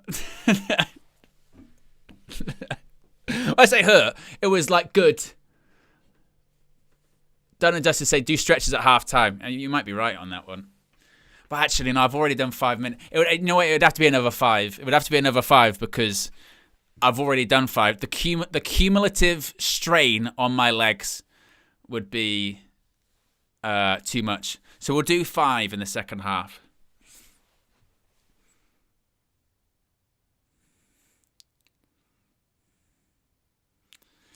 Maybe. Chance if we want Glazers out as my leg starts to cramp. We're 1 like away from 600 likes. If you haven't already, click the like button.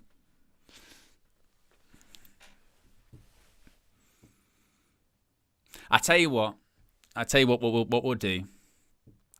Beginning at half time, we'll set a new goal. It'll be a higher goal, but it'll be for longer in the second half. That's what it will be. Gives the ball away. Pereira fouled. Fouled by Ugarte. It'll be a yellow card.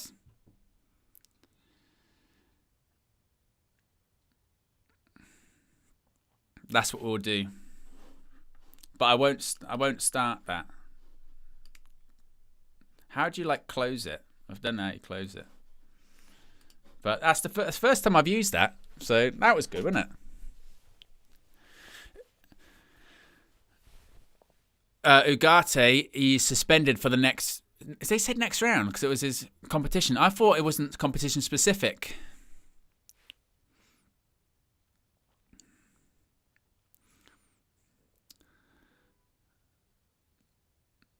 So 25 minutes gone. Free kick to Fulham in a good position. And it's going to be Lukic to take.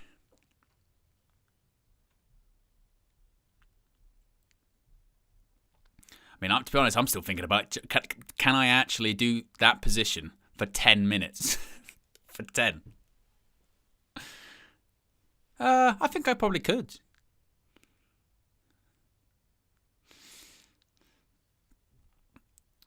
Free kick.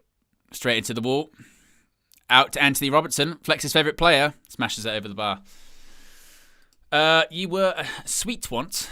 Says, it's been around for 9 months. Appreciate 9 months of support. Says, which is stronger? 1, Pogba Hyena. 2, Flex Touch. 3, Cage out the country. Big up to everyone at UVHQ. P.S. Wish everyone would stop saying Isak is going. Which one's stronger? Oof. I tell you what, they're all very, very strong, aren't they? I think maybe Cage out the country. United win the ball back. Here's Bruno Fernandes. Xerxes lays it off to Bruno. It wasn't a good layoff.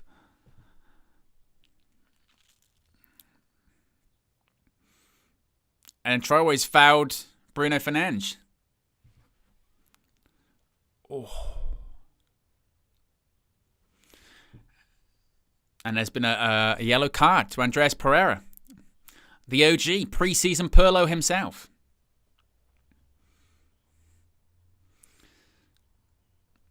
Chris Katsu says, Pogba Hyena, we've been suffering from that for 5 years. Well, yeah. I'll tell you what, this game, you know things are bad when sort of the best thing to happen in this game was me on the floor for 5 minutes. The most entertaining thing that's happened. Christian Eriksen is going to be standing over this free kick. Right, I'll tell you what, this might be good for us, actually, to be fair. Set pieces. Eriksen, ball in. Towards the back post. Maguire's going to get that header. No. Flags up anyway. Is that offside?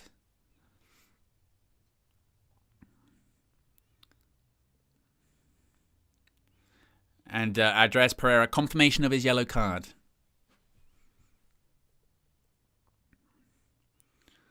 Marco Silva's getting angry with the 4th official. You've been sent off before here. Hearing some grumbles from inside Old Trafford.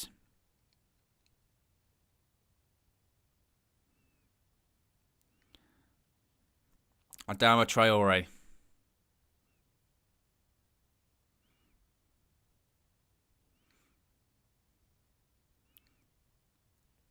Ball over the top.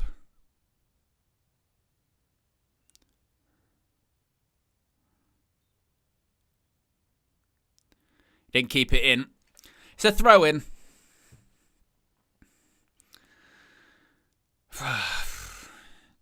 Manchikusen says eventually Owen will just be doing squat-alongs for the whole 90 just for good judge. Maybe.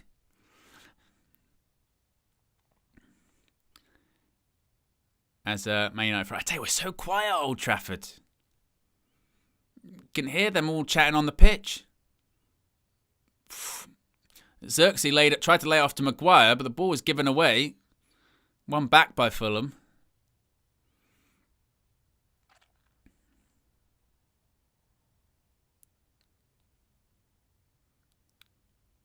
Here's Adama Traore. Turns. That's poor pass by Fulham. Goes out for a throw. I tell you what, nearly 30 minutes into this game, what a shower of shit this has been. This has been an awful game. That's Man United games, isn't it? We drag teams down to our level in terms of how badly we play. That's what we do. Yeah, it happens a lot, isn't it? Really. Lenny Oro. Here's Matthijs de Ligt. Ugart. De Ligt again. Maguire. But yes, made it to 30 minutes. So I guess round of applause. Tries the ball, play the ball in behind to Højlund. I tell you what, that's twice, yeah. That's twice. Ball in behind. Straight race between Bassi and Højlund. Bassi's won it every single time. That's what he does. Every single time. Running race, bit of strength. Did it the first time, did it the second time. Look at this. Mazraoui's done this pass at least twice. Brilliant pass. Bassi, easy. Just handled him twice. And his shorts fell down in the process.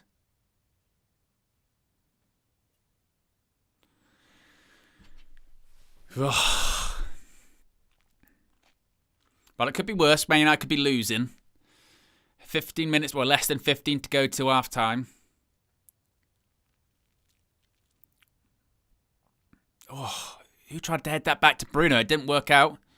Muniz. Here's Adama Traore. Up against Dalot.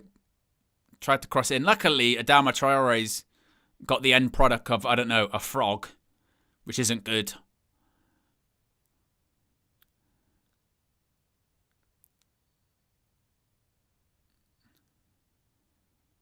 Here's Fulham again. Sanderberg.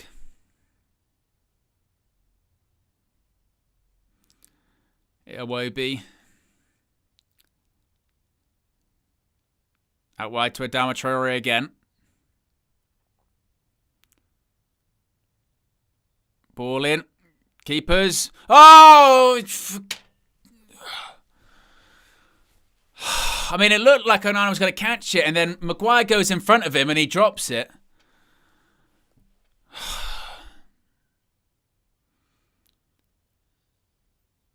Does the keeper call for it? Doesn't he?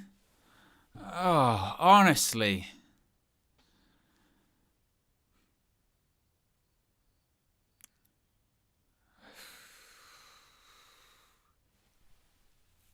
Just honestly. It makes you wonder, isn't it, about the communication? It makes you wonder. Suddenly, that Dorgu one again kind of gets reframed of like, didn't he talk? Did he not shout for it? Free kick to Fulham. And even when, you know, he drops it, it's like there. It's not even here.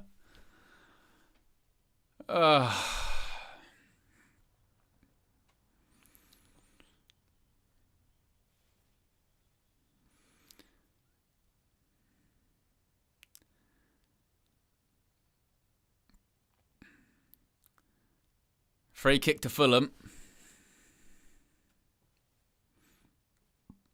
As Old Trafford kind of stands in silence. And Fulham look like they're going to put the ball in the box.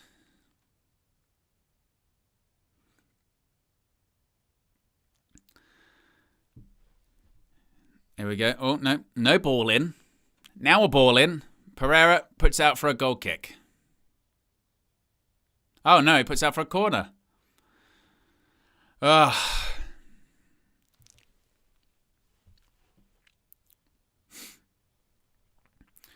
Man United concede the joint most goals from corners this season, along with Southampton and Wolves. Here we go.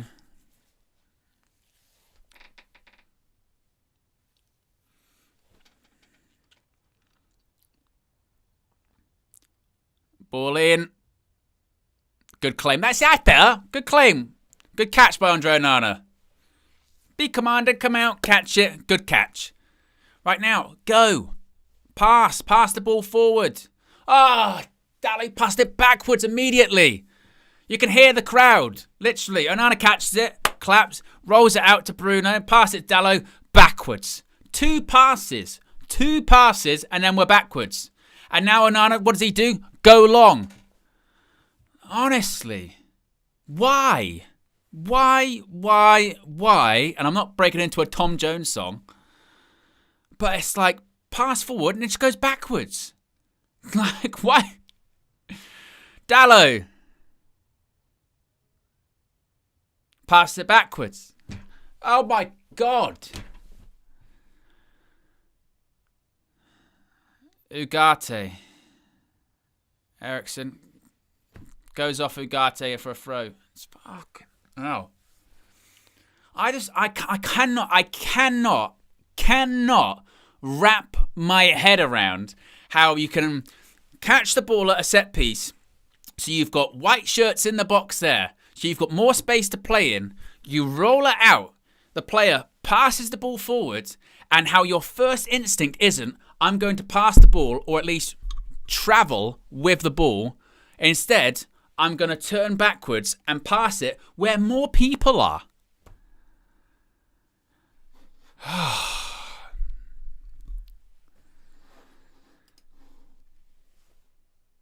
It's just baffling. And then, to top it all off, they pass it so far back, it goes to the goalkeeper, and he just goes long. It just goes long. It didn't make any sense. Ball over the top by Fulham. Looking for Traore. He'll probably keep that in.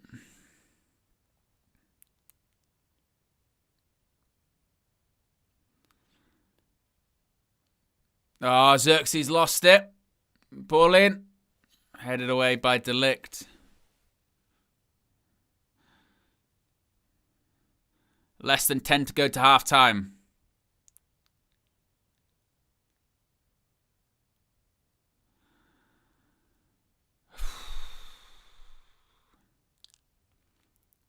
Robinson. But to be fair, this is exactly... Ball in. Free header! Well, he probably should be 1-0. It's chance of the game. Sasha Lukic is just... He should have put Fulham 1-0 up. So Wobie, ball in. It's a runner. Nobody's tracking him. Should score. Nobody then. He doesn't time the header properly. He doesn't get up in time. Doesn't guide it. That's a chance.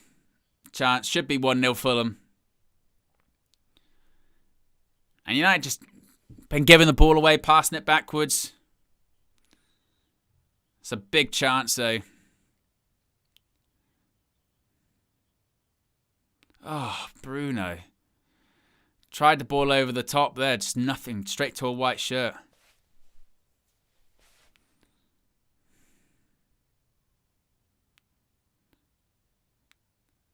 De Ligt. They'll go out for a corner. See, that's it. Just pass it forward. Get a bit of luck. Get a set piece. Something. Because we do this. We just sort of... Maybe we'll start a game, but we drift. We just drift. And when you drift, crowd gets quiet. Opposition team gets in it. But you got De Ligt, you got Maguire. They're going to be threats. Hopefully a good delivery by Bruno Fernandes.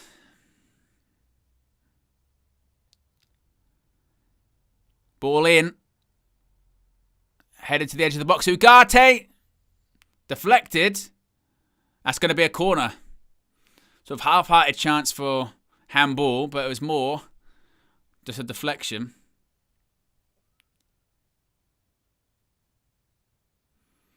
It comes off his side.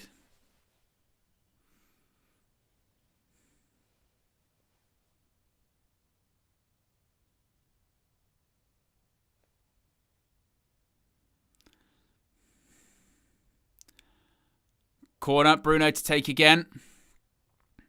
Ball in. Punched away by Leno. Ugarte back in. And that's cleared. Ugh. Clovis says, for us watching this channel, it's not good when you panic over things. Well, you don't have to watch. No. It's up to you. I can only give my opinion on the game. It's what I'm here for. Which has been 40 minutes of shitness. Ball in. Oh, is that goal kick? It was Xerxes. He got his foot in front of Bassi. It was a good run and a good ball.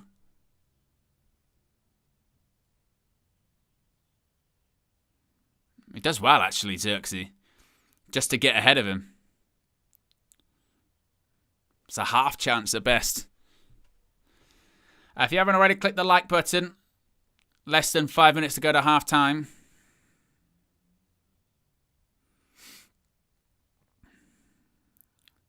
As Fulham are playing out from the back.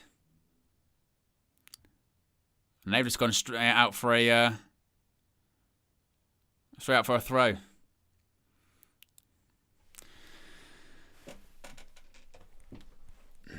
I see Ruben Amorim like this.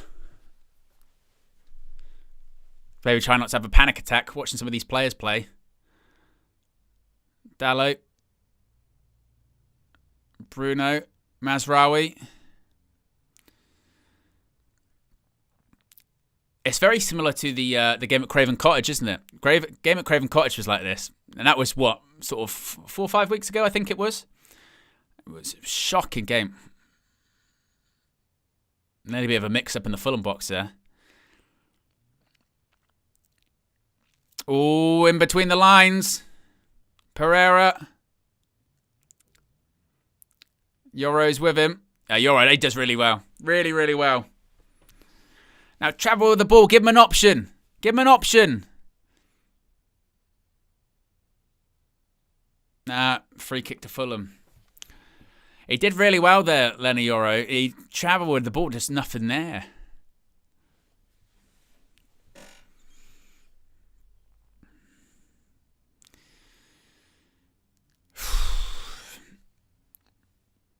Nearly towards the end of the first half. I mean, if you looked at, stats, we'd say Man United had 6 shots, 2 on target. I can't remember what they were. I think Fulham probably had the best chance. With the cross came in and the header that was over.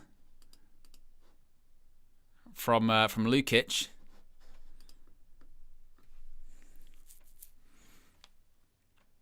But it's quiet.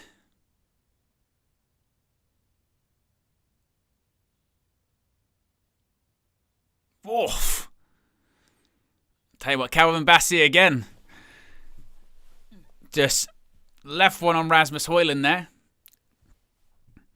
It was quite a... No, I'm surprised that wasn't given as a foul, but I tell you what, Calvin Bassey, he's got Rasmus Højlund in his pocket in this first half. Couple of times, ball in behind, handles him easy. There, big header through the back of him. Probably was a foul, but he's got him in his pocket, no problem. Handling very, very, very easy. But in terms of an overall game, it's been rubbish. It's been shocking. Absolutely rubbish. Xerxes poor touch goes back to Fulham.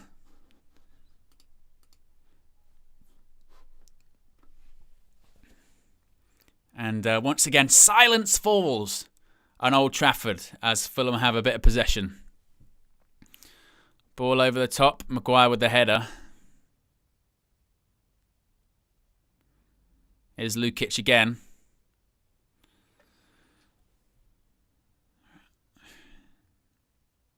Bit of space for Sander Berg.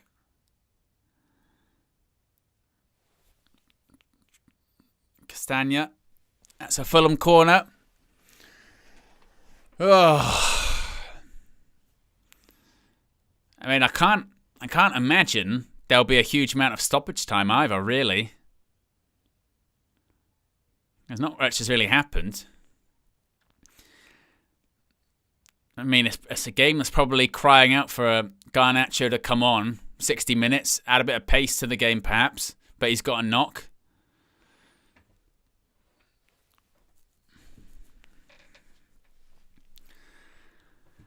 Corner to Fulham. Andreas Pereira stands over it. Ball in. Headed out by Maguire. And Robinson's going to hook it out wide.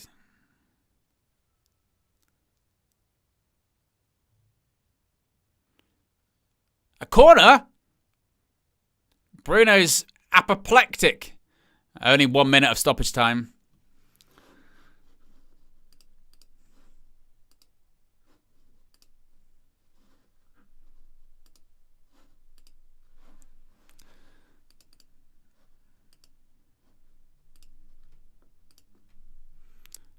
Ball in. Header! Yeah.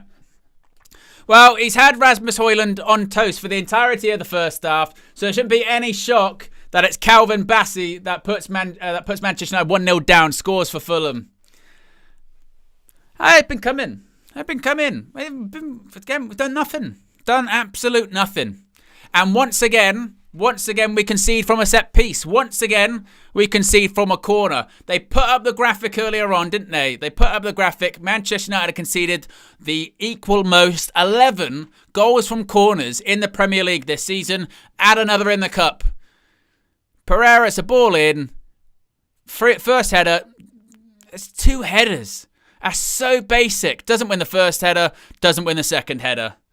It's just not quick enough. Poor. Static. Easy. And it doesn't take much to get it past Andre Onana, let's be honest, does it? So it's just been shocking. Just shocking.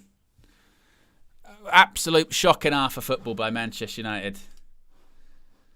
And once again, I mean, it was in line with my prediction. I said we'll go 1-0 down. But once again, we're not scoring in the first half. And once again, we're going 1-0 down. That's Manchester United.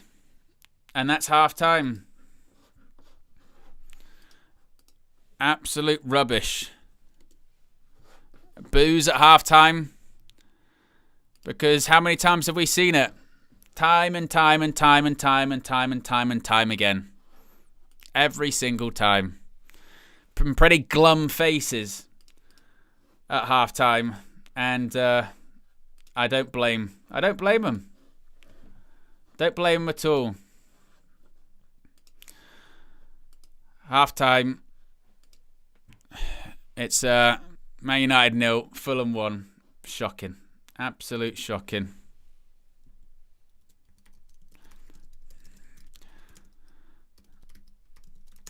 And the worst thing is as well, from a United perspective, the best thing or the most entertaining thing that happened was me in the squat position for 5 minutes. If you want to see that happen again for 10 minutes, we've upped it. We've upped it, so you can get involved in that. What we'll also try and do here is let's see if we can call Flex. He's inside Old Trafford, of course, and let's see if he answers and what he makes of it all. Let's see.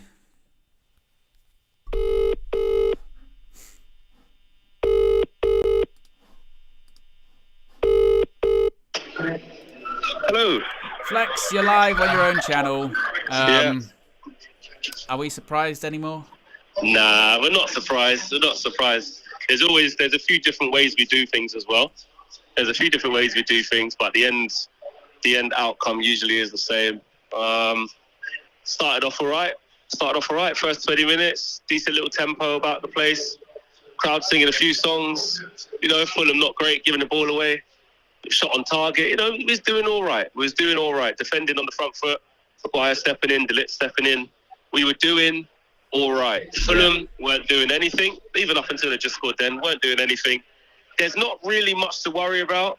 Then midway through the first half, they've just started to just get a little bit sloppy. You know what I mean? Just like giving the ball away a little bit more. Not concentrating. But there's still no massive problem, though. Like, just get through to half-time. It's fine. Onana starts doing a few things that basically they breed a little bit of panic amongst the back four. I don't think you lot would have seen it on the TV, but the first one that he did where he should have just passed it to Dallo and he just took ages, then they're all talking about it afterwards. They're just like, just move it quicker and talking to it. It's just a little bit of like panic in there. Then he does the one where he should have caught it and he didn't catch it, even though he got it afterwards. Again, they're talking to him. So that was that. But you're just before half-time. You don't get the first contact on the ball. Mazraoui, you're sleeping at the back post. You don't get the second contact on the ball. And you find yourself 1-0 down. And Fulham have been terrible. They've been kicking out of play. Their passing radar's been off. They haven't been good.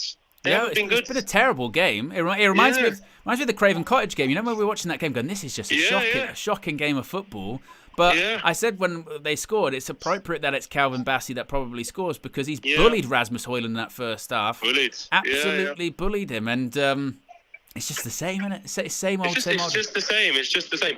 Like I say, like we weren't under huge pressure, but the same failings are there. The striker can't hold it up. Set pieces, you don't defend properly. Just silly stuff, just avoidable stuff.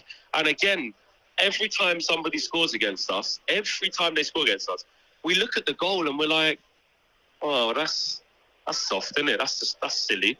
Like, there's never a goal that's scored against us where we go, fucking, what a goal, fair play. What can you do about that? That's just sheer quality. No, it's not. And Amarim said it against Everton when we found ourselves 2 down, because we spent the week talking about first balls, second balls, and the 2 goals we conceded are first goal, second ball, first ball, second balls. It's the same with this. Yeah. It's the same with this. Like, it's the same. It's the same thing. And also as well, you notice that, like, I know we should be used to it at this point, but even there was one where the ball came in, Onana actually caught it, good claim, rolls out to Bruno pass it forward to Dalot, and pass it backwards straight away. Pass it backwards, and everyone's going like, oh, come on, like, you know what I mean? There's no real attacking threat. I mean, it says in the stats we've had 6 shots, 2 on target, but it's fake, innit? It's like, yeah, but you haven't really, you haven't threatened. And once again, I know Garnacho was named on the bench. He's got a bit of a knock today, but we're crying out for him. He's got a knock. Is that right? Yeah. Yeah, well, whatever he can manage, surely he can manage 45. Yeah. Well, he's not warming up now, so he's not coming on now, but they got a game. Even before that, even at 0-0, you can see how it's made for Garnacho again. Like, keep him on the bench because you know the game's probably going to go stale and you're going to need that injection of something else. Yeah. And now we're going to need him. Eriksen, doing all right. He knows how to pass the ball properly, so you always got a bit of quality on the ball with Eriksen.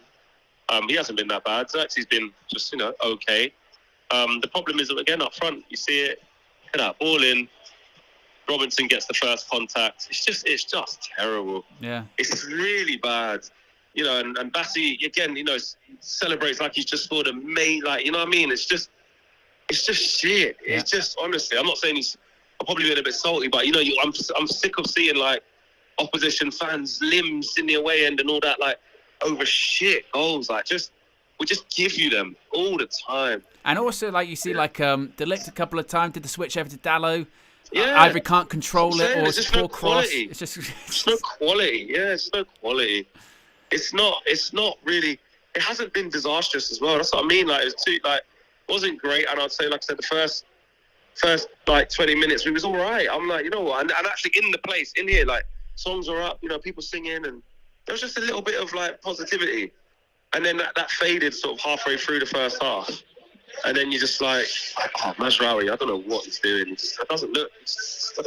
What are you doing? Yeah, like you said, it's the fact that it's a set piece and it's first and second ball. Not only do you to not have the first ball, the flick on's criminal, but then also for him to drift off a player too and put it in. Just not doing their jobs. That's what I'm saying. So, Onana's not a fault for that one, but I don't know, man. It's just the same thing. Like, there's no, like, sort of clinical nature about what we do going forward. And we make loads of mistakes. So those 2 recipes are recipes for disaster. And like you said, we're into that territory now because we can't really score. We're either going, right, either we need a set piece or we need a thing where it's a bit like we need a bit of luck, a bit of a mistake, something to happen again. That's it. And Fulham have probably played, for them to be fair, they probably played as bad as they could play. They wasn't their normal sharp self. Like, their passing was really bad. Like, looking at Silva on the side, like, he's just going mad. Like, they just weren't crisp. Some of it was down to us pressing them and winning it back. And other times it's just down to them just passing it out like shit. So they've probably played as bad as they can play, and they've been rewarded. We've rewarded them with a goal for it and something to hang on to. I don't know. I don't know now. I just feel like you can't see it. But you say that in every game. I say that in every game. I can't see us winning, or we're 1-0 down, or we're 2-0 down. And sometimes we come back, sometimes we don't. Most of the times we don't. Yeah. But this game's just, it's been exactly what we thought it was, really. It's just annoying. Yeah. It's annoying. It's the same. Yeah. It's the same. Yeah, it's the same. It's the same. Well, we'll hear from you after the game, and hopefully you'll be like, well, look, I called it at half-time and I didn't see it, and we turned it around, and, that's what it was. Hopefully. Hopefully. Yeah, indeed. Yes, mate. All right, speak to you in a bit. All right. Peace. Yes, I mean, to be fair, we could probably just do those conversations. We could probably pre-record them. They're usually the same most half times, aren't they? Let's get these super chats out as well. We've got over 1,800 people watching, so if you haven't already, click the like button. We're currently at 750 likes, 250 away from 1K. As is always the case with Manchester United this season in particular, there isn't much to like in terms of the game, but if you can click the like button, it's certainly very good for the algorithm. Pushes out United View to more people, and the EV community can expand. Where are we at in terms of super chats? I think this was K-Flow says, once again, no goal scored in the first half. Show says, horrid football once again, but of course, Amorim not accountable, just the players. Oh, and still no open play first half goal since December 7th. Mr. D7 says second go. That's referring to the super chat goal. It's gone up higher now. If you missed it in the first half, I did the Amorim squat position for 5 minutes. Because we got 10 super chats in half an hour. This time it's 20, and I'll do it for 10. And I struggled with 5. I'm not sure I actually will be able to do 10, but we'll see. We'll see how that one plays out. We'll see. Raval says, "Are we in a back four? Mazraoui looks deeper than De Ligt." Well, we certainly changed, don't we? But not as if it's making much of a difference, is it? Nathan says, I'm sick of this. I have no belief in this team, manager or system. We play awful and we always concede. Lack of quality all over. Can't pass, can't score. Sean says, even Shirley Bassey can score against you lot. Oh, diamonds are forever. Don F says, Hoyland has Amorim's candid photos. And Steffi Jenks has been a member for 22 months. Also a mod. Big up to all the mods in the chat. Keeping the conversation going. Says manifest because we ain't got nothing else. Yeah, all we've got is hope, prayers, and belief. And I don't think we've got a lot of belief, really, do we? To be completely honest. Another super chat here from D says, injuries and red cards in an already depleted squad that isn't fit for this system. The patterns are there for next season. We will cook. Well, it's like I've mentioned many a times, isn't it, D, that I think I mentioned it at the start of this stream, didn't I? That, we go into these games knowing we're probably going to see what we saw in that half, which is, this isn't going to be a good game. It's going to be a boring game. It's going to really lack quality. We'll probably go 1-0 down. Like, so far, my predictions, bang on. Bang on. But when you're in it, experiencing it, living it, is so difficult. So difficult. Like, we might get to the end of this game, win 2-1, and I'll be like, see? That's what I thought. That was my prediction. We go 1-0 down. It won't be pretty, but we'll win 2-1. Might be exactly might be what it is. But to go through it, it's this sort of, weekly torture that us fans put ourselves through, isn't it? Is having to watch these criminals play for 90 minutes, or possibly even longer today. Of course, reminder, we could go to extra time and or penalties if it is required. So, we'll see. We'll see indeed, but it's not. This is going to be us. This is going to be us for the rest of the season. This is going to be our performances for the rest of the season. As Dee kind of mentioned, now we're getting injuries and suspensions in a team that already is rubbish. we just got to just get to the end of the season, man. Get to the end of the season. See if we can get a bit of luck when it comes to these cups. If you play like this often enough, I mean, the positive is with cups, and this is where we're at the same time as well, that you don't even have to play the best to win a cup. You just got to get through. So I don't know. Also a reminder, guys, actually I should go back to that, since there's over 1,500 of you watching here at the moment, just so you guys are aware. We spoke about this earlier on. You can see him right there, Just Josh Media Graphics Guru, Visual Ninja, the backbone of UV. He is the graphics guru. He is the visual ninja. He is the man behind the camera. He is the guy that glues us all together with all the graphics and all the production here on the channel. He is fighting, just like Manchester United got a fight to stay in the FA Cup. He is fighting for a really good cause. He's participating in the Ultra MMA event. That's next month. It's on April 15th. And he's raising money for Parkinson's UK. A fantastic cause, a fantastic organization. Does a lot of great work for people that obviously have been diagnosed with Parkinson's. Horrible disease, and affects a lot of people. Still no cure, of course, for it just yet. Hopefully one day there will be. And Josh is, fighting, getting inside. I don't know if it's an octagon, but he's getting involved in that. And if you wish to support, if you want to buy tickets for the event, if you just want to donate to Parkinson's UK, all you have to do is scan the QR code. There's a link in the video description. It says donate, and it goes to the Just Giving page. Or if you scan the QR code, as I mentioned, you can go just to Josh's Instagram, follow his journey. He's been on a bit of a fitness journey for it as well, and or just find more about the event and all that kind of stuff. So yes, get involved. Again, links in video description. Big up Just Josh Media Graphics Guru Visual Ninja, because hey, that takes a lot of balls to get in there, get punched in the face, but it's for a fantastic cause. So big up to him, absolutely. What else are people saying here in the chat at the moment?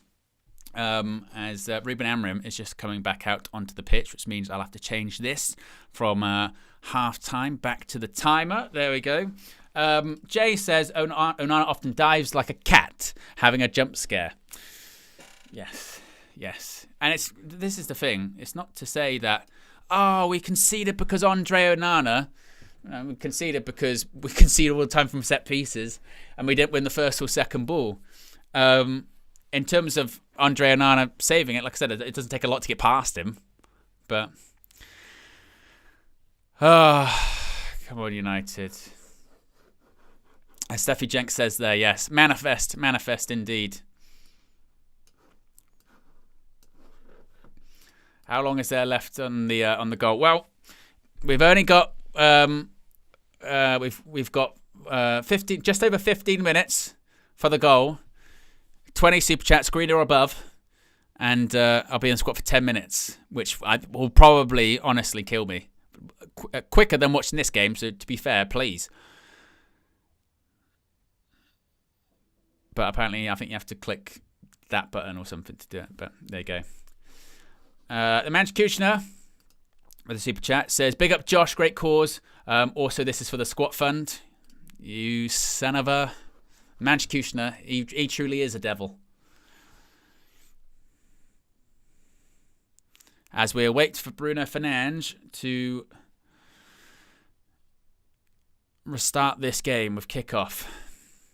And we're off.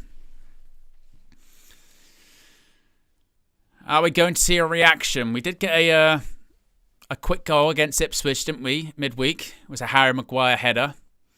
I wonder if we'll see the same. Maybe not.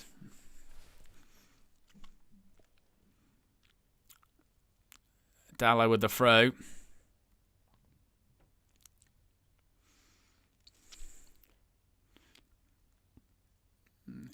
Here's Muniz. Out to Adama Traore. Of course, we're not even kicking into Stretford end this half. We were kicking into it in the first half. Here's Bassi.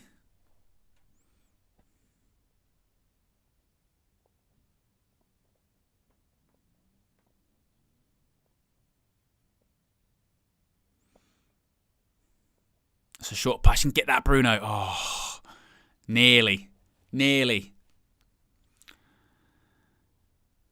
Traore up against Dallo. Skips past Dallo. Easy. Ball in. Is that a corner? It is.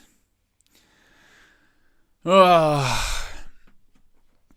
Right, Traore's holding his knee. I think he's become one of the latest victims to fall off the drop of the pitch. If you've never been to Old Trafford, the pitch, there's like a brick wall that surrounds it, and it's on like a little platform. So if you go off the pitch, you fall down.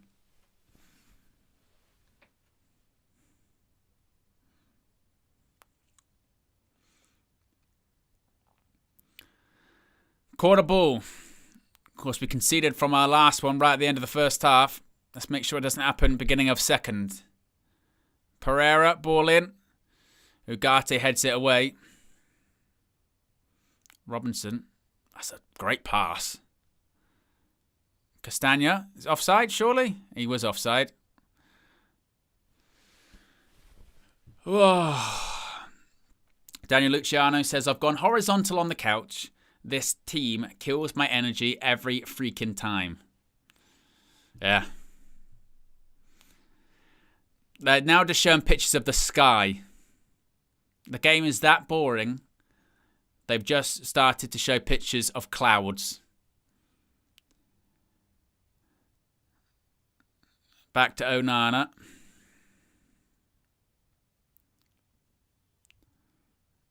Goes long to nobody. Fulham win the header. Well, it looks like Garnacho's coming on very shortly. According to commentary anyway, Amrim's deep in discussion. And the tracksuit bottoms are off. Not because he's an exhibitionist, but because he's going to play in the second half. Ericsson, Bruno. Dalot tried to put a cross in, it's blocked. Is that going to go out for a throw? Spinning. Man United throw. Ugh.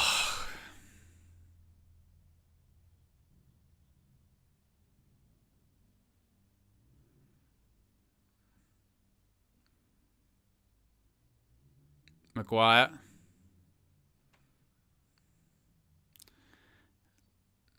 Back to Maguire again. The horseshoe's in full effect.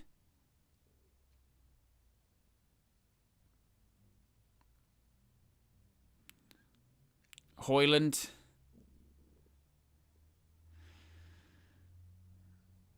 And we go back to Onana. Ugh. Ugh. Ugh. Dalot to Ericsson. God. We're only 5 minutes in to this second half. I've genuinely thought we'd played like 20 extra minutes. Bruno. Dalot. Hoofed away by Joachim Andersen.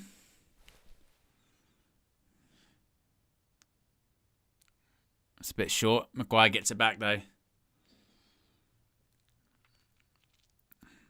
Ericsson.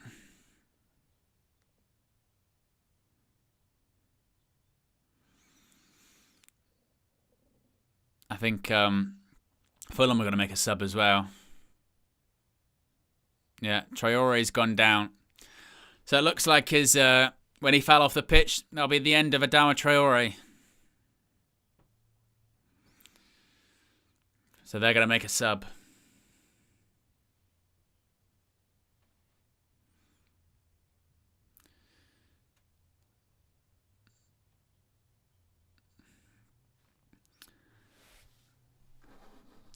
My style advisor's been a member for 24 months. Appreciate 2 years of support. Says flashback to when KG thought "Smells Like Teen Spirit" lyrics were Mrs. Davis, and lots of things.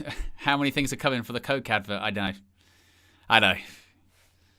I mean, misheard lyrics is a real thing for him. Appreciate all the support from my style advisor.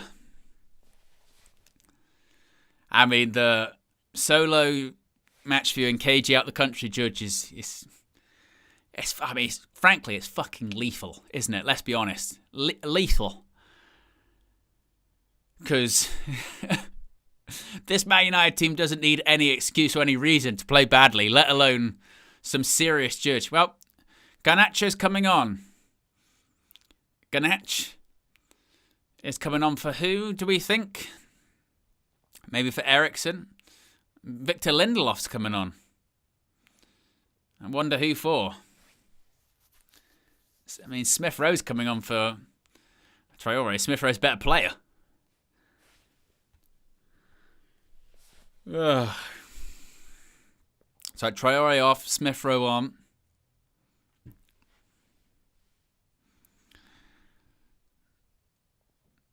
Traore's massive, isn't he? I mean, he's full on like a rugby player playing football. If he even had like a fraction of technical ability or like end product, he would be like the best player on earth. But he is just all physical, no technical. He's got nothing. Like he is the perfect example of, if we can teach an athlete football, he will be amazing. The problem is they just haven't been able to teach him football. Ugarte is coming off. So Ugarte off. Garnacho on. So probably Ericsson will drop deeper next to Bruno Fernandes. And Lenny Yoro's coming off for Victor Lindelof.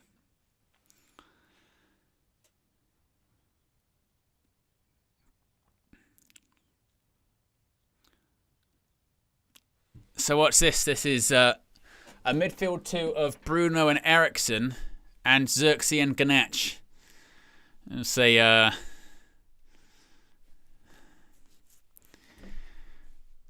not sure about the legs in that midfield or certainly the ability to win the ball back.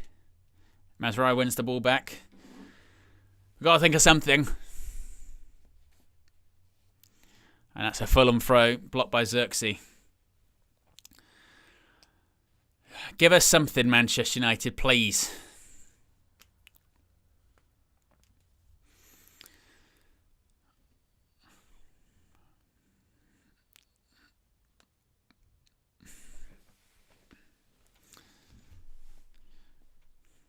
I didn't know that. Did you know that? That Victor Lindelof played alongside Ruben Amorim twice in Benfica's B team. I did not know that. Oh, a free kick to Man United looks like, I think. Lenny Yoro getting some applause as he walks back to the bench.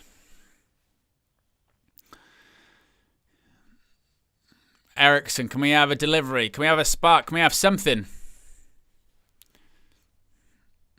Ball in. Oh, it's a good ball as well. It wasn't a bad ball at all. But just...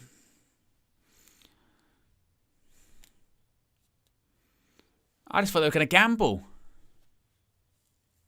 Run into the box. Ugh.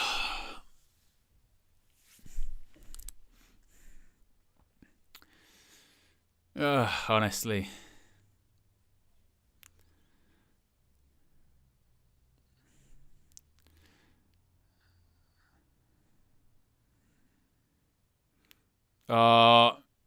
Muniz. It goes past Lindelof.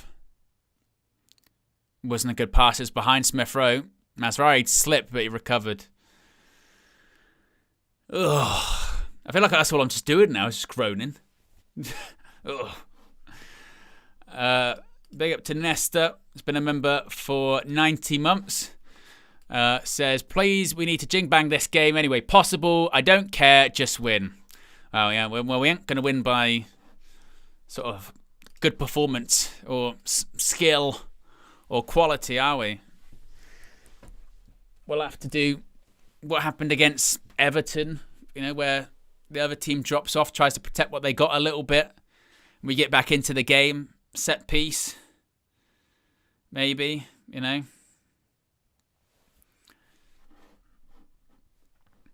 V says, too much groaning, not enough squatting, Owen. Well, look, there's less than 4 minutes to go. And target's not been met, so, just saying. Sanderberg passes back.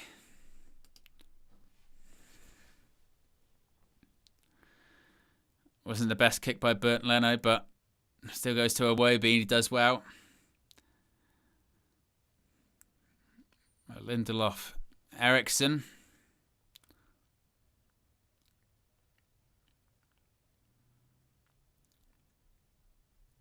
Ball in. Mazraoui. It was a cross by Dalot, header by Mazraoui. Very comfortable save.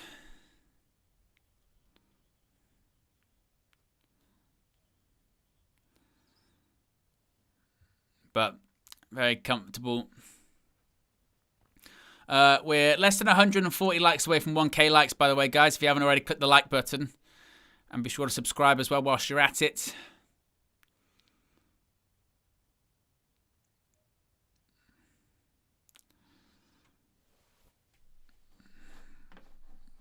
Honestly, it's just painful, isn't it?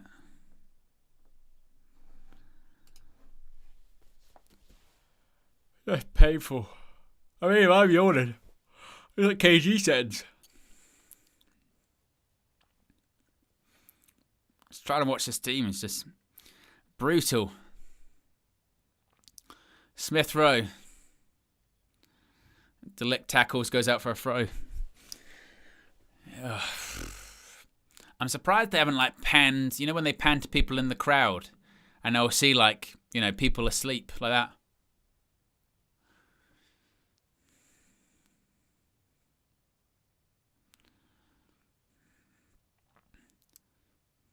Because Fulham just are so comfortable, aren't they? They've had the lion's share of possession. We're not really pressing them. It's just awful. Awful. Ken with a super chat says, sorry, Owen, there's nothing to like about this. You're right. Nothing. You're not playing like a bunch of, you know, players trying to get back into the game, are they? Not at all.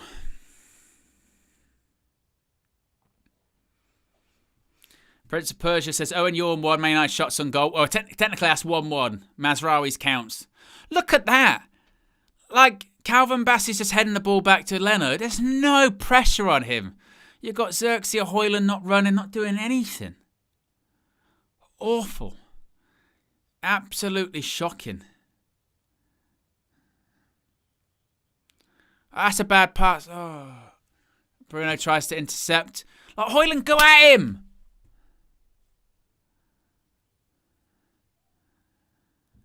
Oh. Look at that pass by... Tell you what, he did well in the end, Bruno Fernandes. That pass by Maguire was shocking. You can hear the crowd going, come on, do something. Move. Pass the ball forward. Xerxes plays it out wide. Dallo to Garnacho.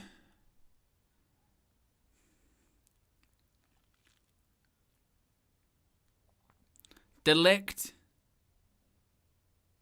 Mazraoui.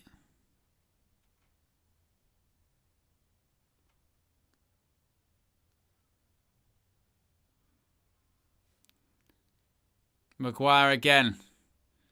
He's going for that ball across. Out to Garnacho's good touch. Anything? Ball in. Oh, it was just above. But to be honest, look, he gets some applause from the crowd because, and again, that's where we're at. It's not an amazing ball by Garnacho, but it's going past someone. At least it's going past someone trying to get the ball in the box, going at a player, as opposed to just sideways, go back, do nothing, and then have Xerxes and Hoyland sort of turn and look at each other and kind of shrug. And this is what it was like against Leicester, wasn't it? Where we're going at least something.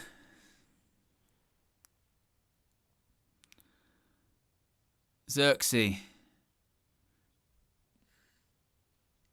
No foul. Bruno Fernandes. Cuts inside. Shoots. Comfortable. But at least just something. Of course, and people will be like, oh, why is he shooting there? Because, well, no point passing it outside. Get a shot on target. Something.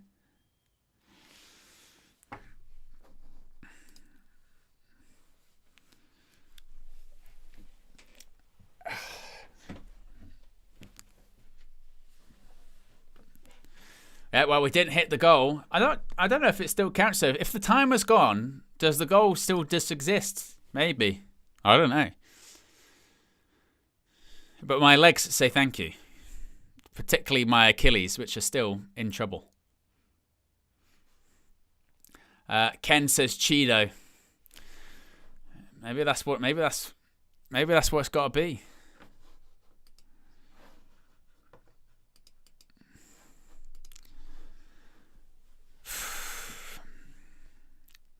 He can't, if Cheetah comes on, he cannot do worse than Hoyland in this game so far.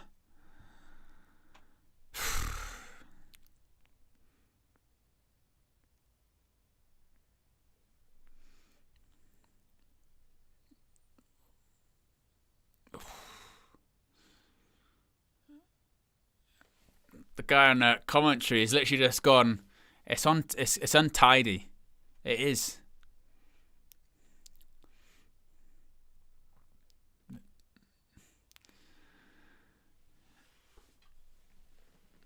Honestly.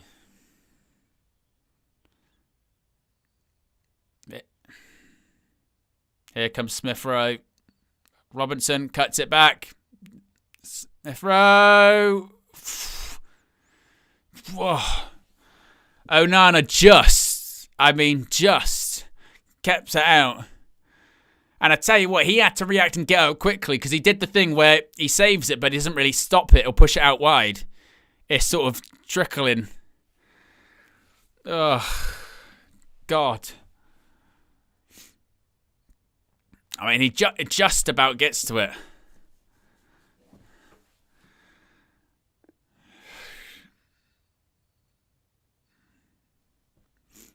Crowd are chanting attack, attack, attack. Anything.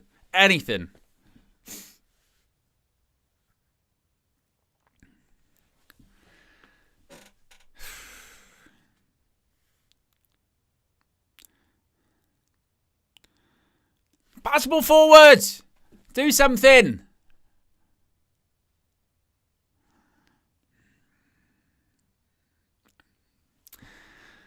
No.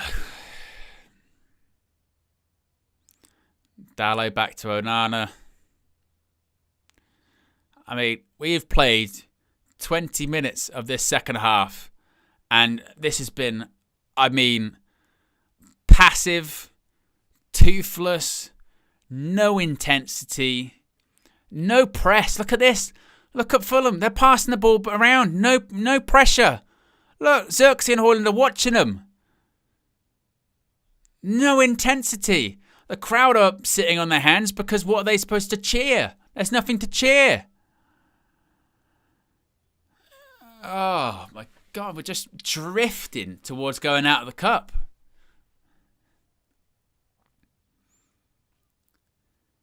It's just ridiculous.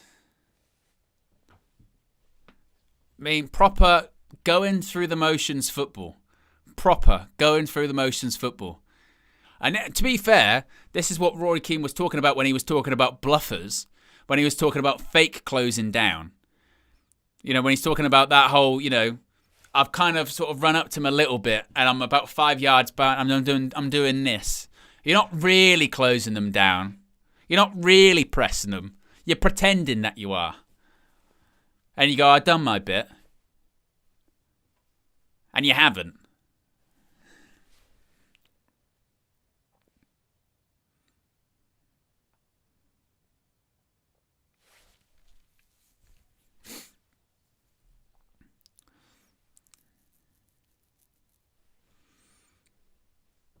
Mazraoui can break fast. Of course, it's Ramadan.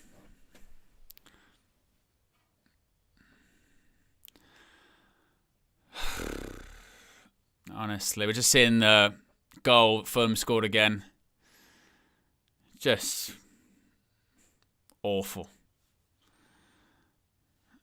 So flat.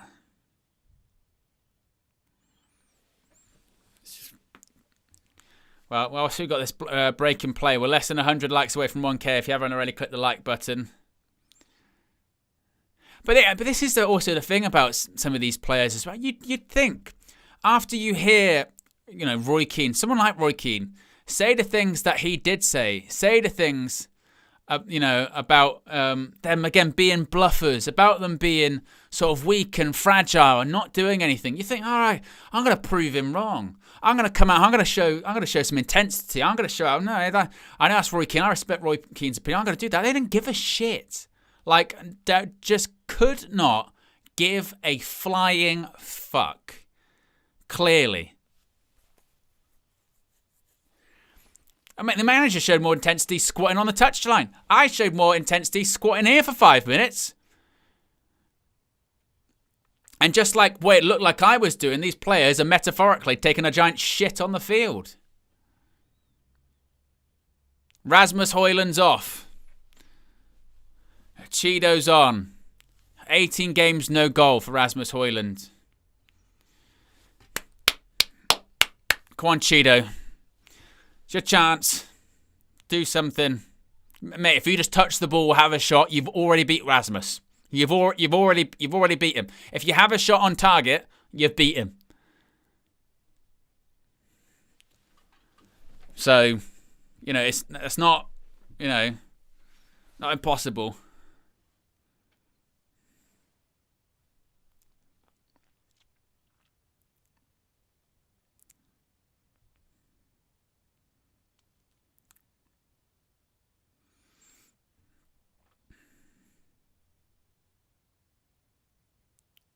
Pereira. I tell you what, Lindelof, man. Andreas Pereira has literally just given Lindelof a new set of heels.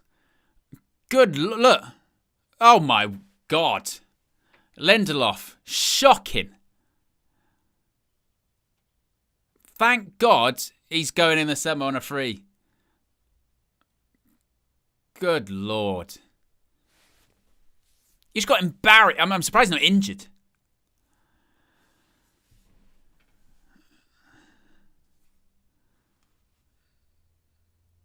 Delict's holding his shoulder now.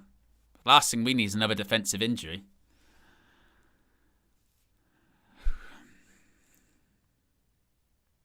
Oh.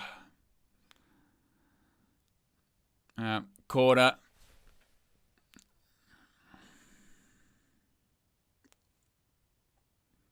Ball in. Onana. Onana and kind of flops it. I think he punched Lindelof in the back of the head.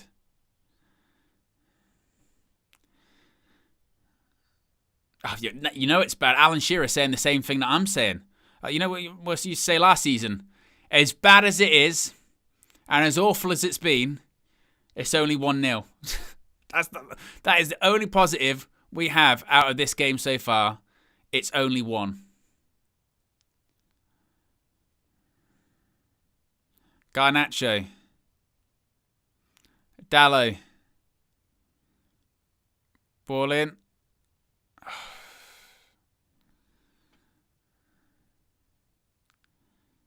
Garnacho. Dallo. Cuts it back. Bruno Fernandes! Roy Keane! You can say what you want. You can say what you want. But time and time and time and time and time and time again, who is it? Who is it? Who is the one? Who is the one who always bails Manchester United out the shit? It's Bruno Fernandes. You can't. That's why. For all of those people, they want to talk all that shit about him. He's not a captain. He's not a leader. Man United, they're 15th with him. Where would we be without him at this point? Who else is scoring? Who else is scoring for us today? Nobody. And I tell you what, it's an unbelievable finish. Cuts it back. Takes the shot between the legs. Right in the bottom corner. It's a brilliant finish. And if it wasn't for Bruno Fernandes, I mean, we don't win games anyway. But if it weren't for, we wouldn't get them at all. At all. Constantly. And again, it makes you laugh, doesn't it? It makes you laugh because for all of the chatter about, well, look where you are with him. Just imagine where we would be without him. Started the comeback against Everton. Took all the set pieces that resulted in goals against Ipswich. Scores again today. No one else is scoring. Nobody else. There's plenty of players on that pitch. Bluffers.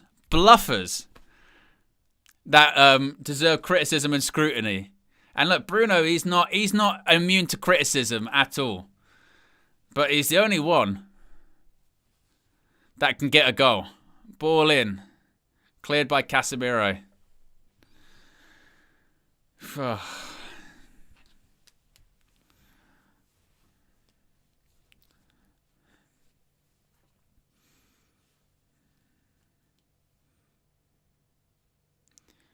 Iwobi.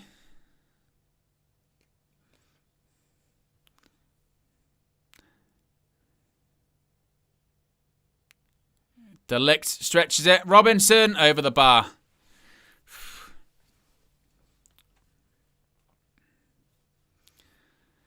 Ken Audi with a super chat says, watch these criminals try to win the game late.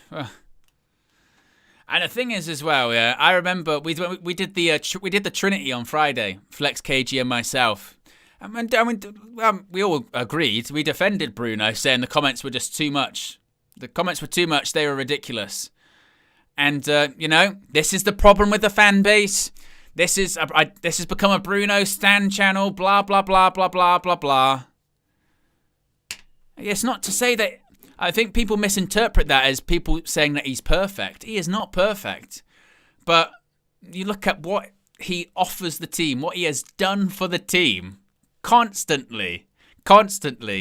And we're really going to... that's the person we're really going to single out. It's insanity. Absolute insanity. 15 minutes to go, 1-1. A reminder, we do have to get a result today, so it could go to extra time, possibly even pens.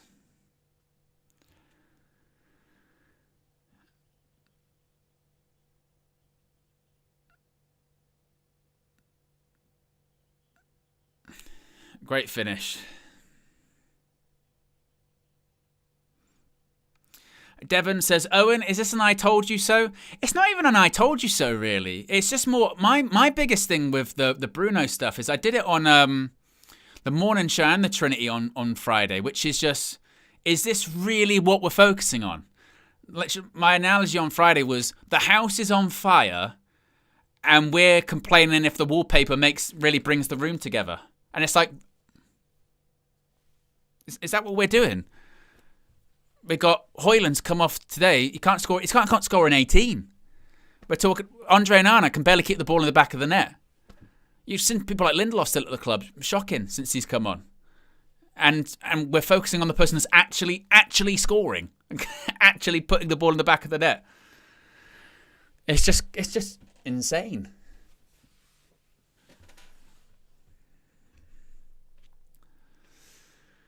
Where are we at in terms of likes? We are just over 60 away from 1K likes. If you haven't already, click the like button and be sure to subscribe.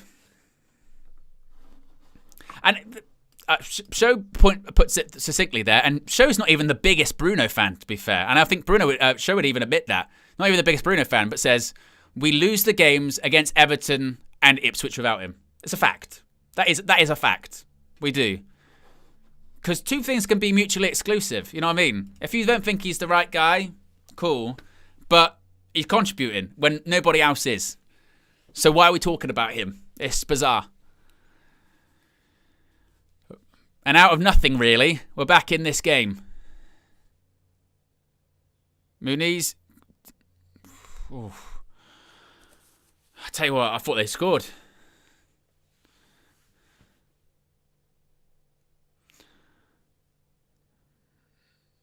There was a ball in the box from Iwobi, and it's a sort of Maguire in the end manages to get a toe to it.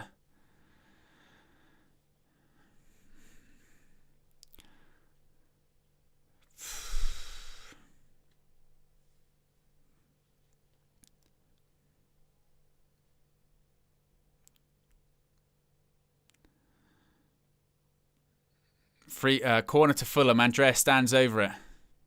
Ball in. Back post. And that's over the bar.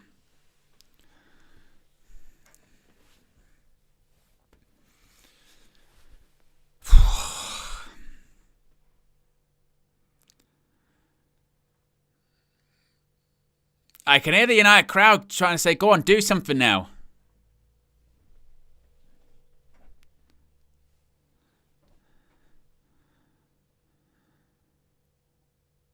Yeah, take the goal kick. Oh my God, Dallo! Was that Lindelof or Dallo? Lindelof. Since Lindelof has come onto the pitch, he has been horrific. Horrific. He's got his ankles broken by Andreas Pereira. That's like 2 or 3 times. He can't pass the ball.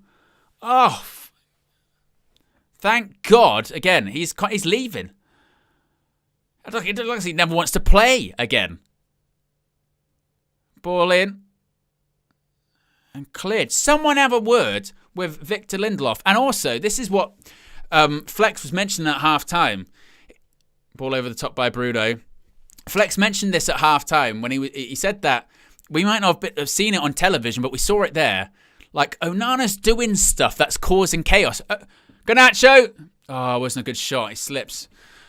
But Onana's doing these things that is just causing tension. Not taking the goal kick quick enough or arguing with the centre-backs and do this kind of stuff. That's what Flex was saying at half-time. And we saw it right there.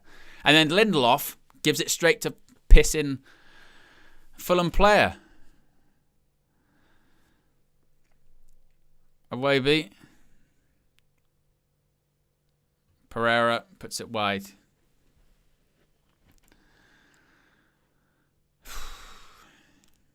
$11 minutes left.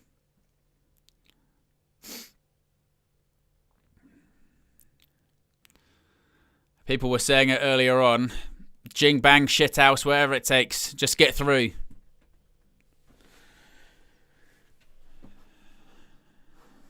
Just get through, United, please.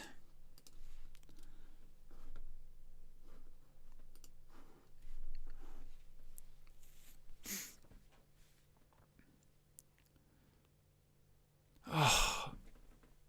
Passing it back. Straight back to Onana again.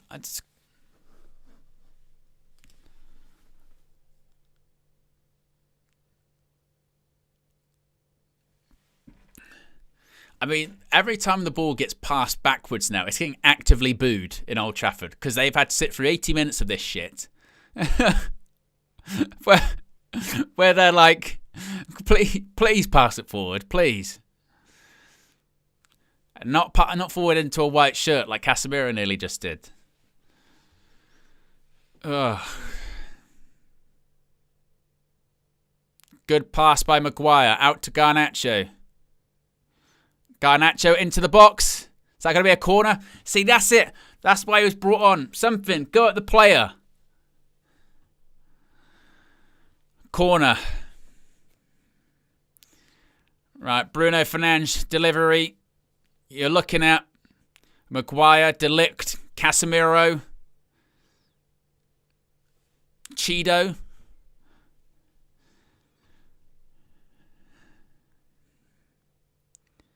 Something, and then just get behind the ball and shit house this way. Through to the next round, please. Ball in. Oh, I thought I was going to go to Cheeto for a second. Ball up in the air. Hoofed away. What's going on? Anderson's down. Is it a head injury? It's a neck injury. We're less than 50 likes to go into 1K. If you haven't already, click the like button.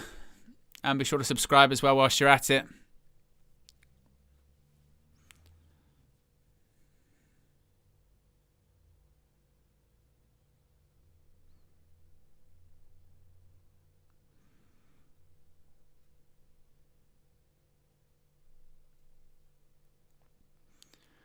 As we're, 8 minutes to go.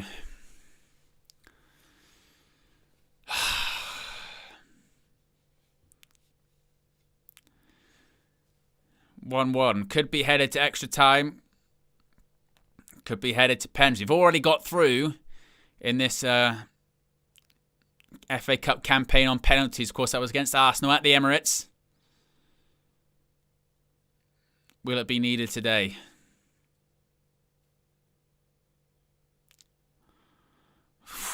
I mean, De Ligt's put out for a throw, but the pass by Maguire. Ugh. Jimenez warming up.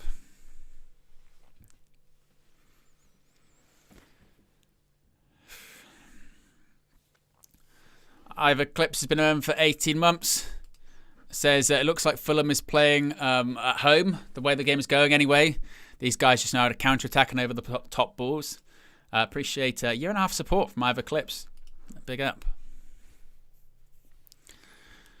Here's Robinson. Smith Rowe. Slipped! He slipped! Fell over!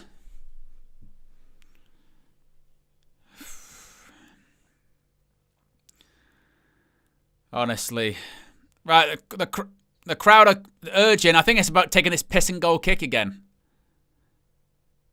Ah, did I go? Let's take the goal kick! Mazraoui. Nah, he's kind of caught. Bruno Fernandes. Oh, the quarterfinal draws after this game. Maybe I'll. Well, depends how long it is, but I'll stay live, see who we get, perhaps. As long as they don't take it. You know, sometimes they go, oh, the draw's after this, and they take forever to do it.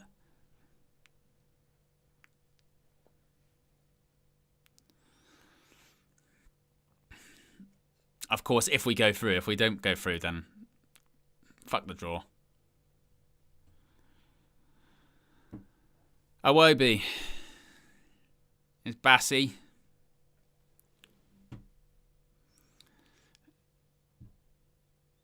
You can get that Delict. Puts out for a throw. I mean, Delict looks out on his feet. He looks exhausted.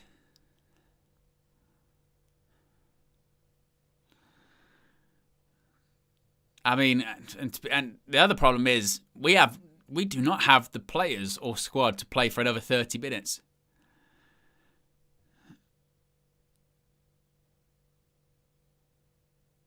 Especially we've got Sociedad on Thursday away.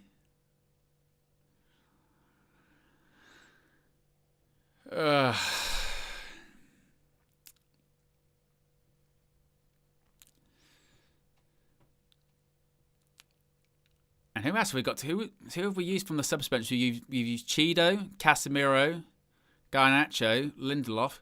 So we've only got Heaven to come on. That is literally what we've got. Unless we bring a goalkeeper on. That's all we've got. Cheeto, can you get that? Oh.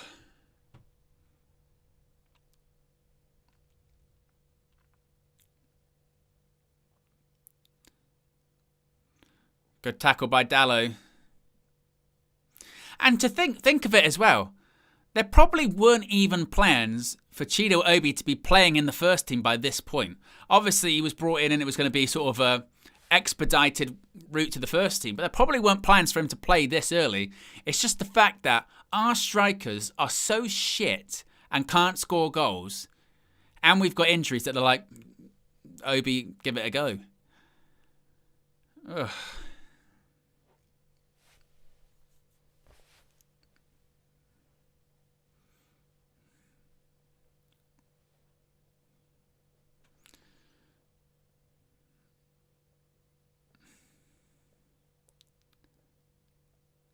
Casemiro. He's never going to get to that.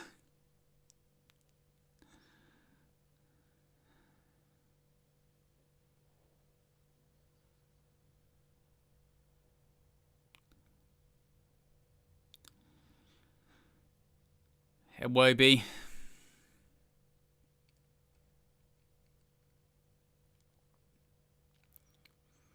Smith Rowe.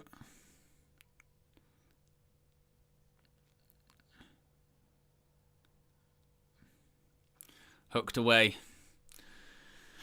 We're 19 likes away from 1K. If you haven't already, click the like button.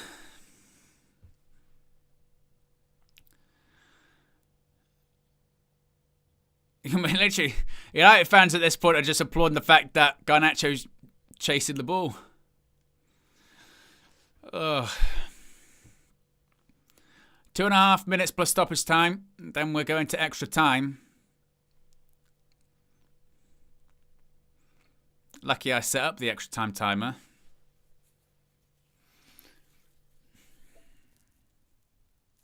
Here's Pereira.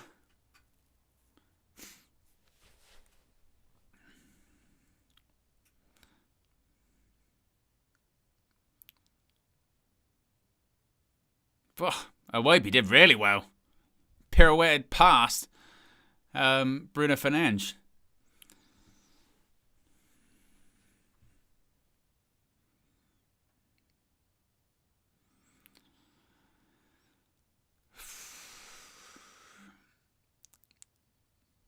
Casemiro, Xerxes. Oh, I tell you what, it was kind of on for Garnacho. Oh, Castagna intercepts. Dallo wins the ball. Xerxes.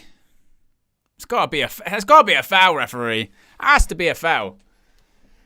Right, decent area. Bruno, get the ball into a box. Get the ball into a good area. Try and find Maguire or De Ligt or Casemiro, someone like that.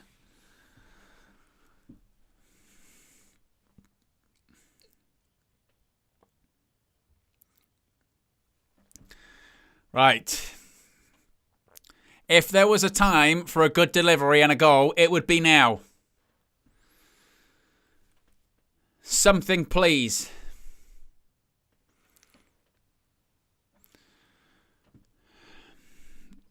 Come on. Something. 90 minutes. Ball in. Flicked on! Oh!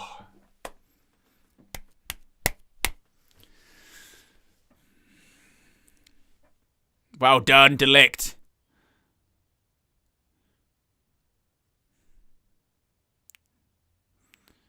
Ball hooked forward. That's got to be a foul. No. Right. Poor pass. What? What for? Now, Pereira's holding his head. I tell you what. There's got to be... The thing is... 8 minutes. 8 minutes of stoppage time. Where did we get... What was there? Was there a really big delay? Oh, because there was the fasting thing. There was the Mazraoui broke fast, the drinks break. That's why. I forgot. I completely forgot about that for a second. It's because of the drinks break.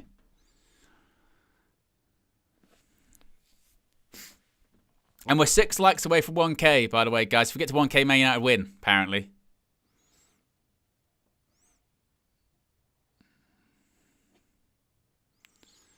So 8 minutes, and there's a stoppage now. So we're probably going to 100 minutes here, folks, aren't we?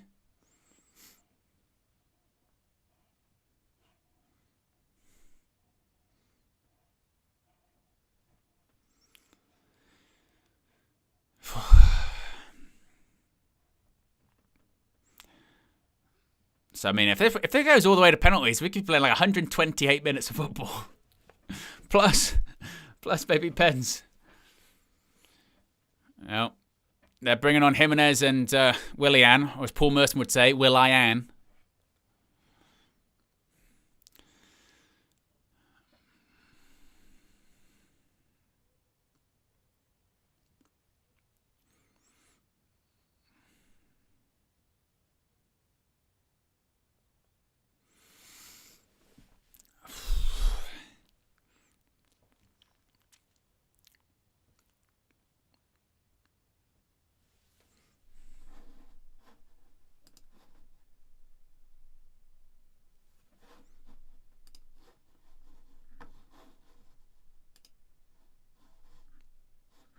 Thank you, my style advisor. I was just about to do that as well.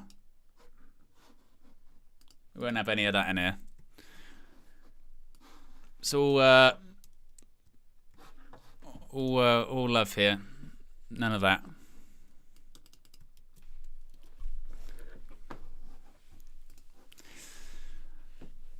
Right, 8 minutes really starting now because we just got play resumed.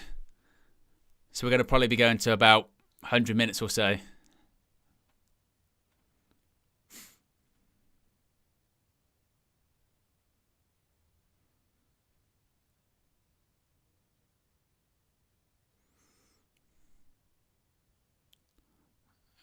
Cross blocked by Dallo.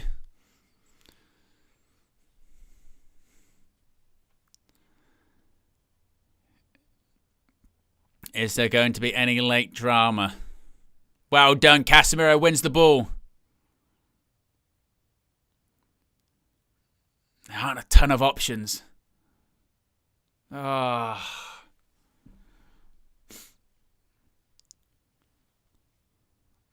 Smith Rowe. All right, Casemiro.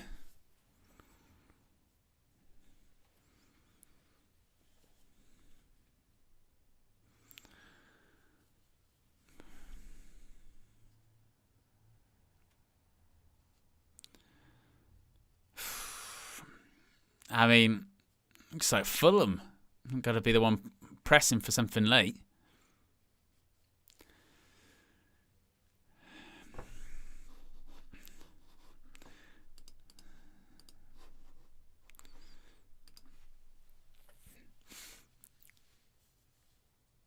Lukic. Away beat. Smith Rowe. Good save, Andre Onana. That's a good save. That's more like it, Andre Onana. Cuts it back, edge of the box. Good tip round the post. It's just nestling in the bottom corner. Yeah, it's a top save. It doesn't even really get all of it. It kind of gets under his hand a little bit. That's a good save. Just. Oh.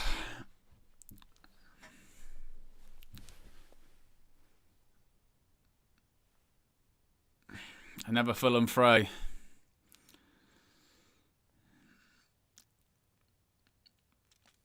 United fans weren't happy that the throw from Willian they don't think was taken in the right place. Referee didn't do anything. And possession in the last 5 minutes, Fulham were dominated, but really throughout the game, Fulham have had 58% possession. We haven't even really had the ball.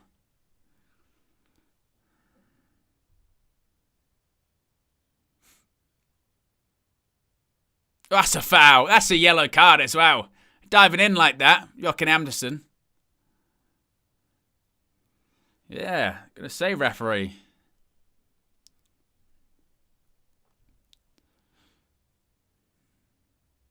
Oof.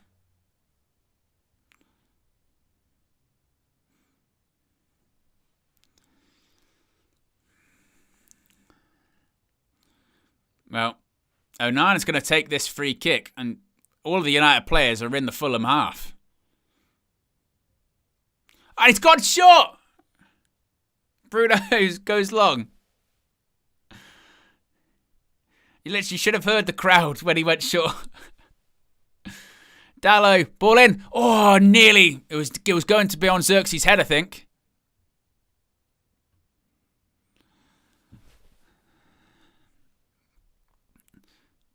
Delit trying everything to get back. Bruno Fernandes.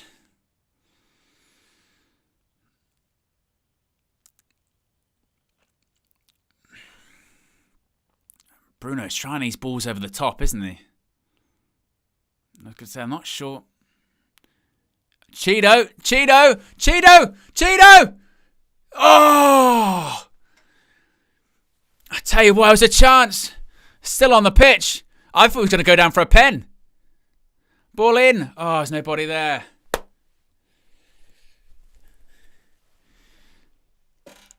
And I tell you what, nobody's put Calvin Bassey under pressure. Look, that's the first time he's been put under pressure. He does well because he shouldn't. He's got no right to get it.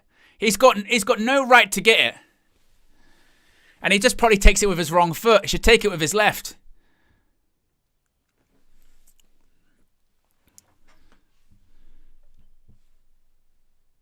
But I mentioned earlier on, there was 2 or 3 times that Højlund just got manhandled by Bassey. Easy, comfortable, in the pocket. There, he's got really no right to go get it.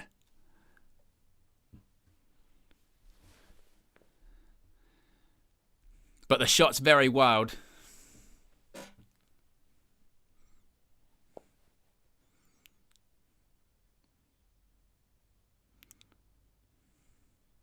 Ball in, headed away.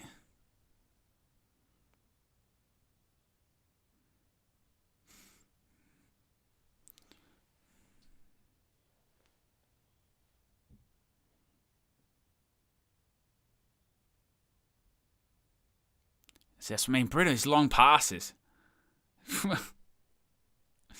You know what is quite funny, by the way?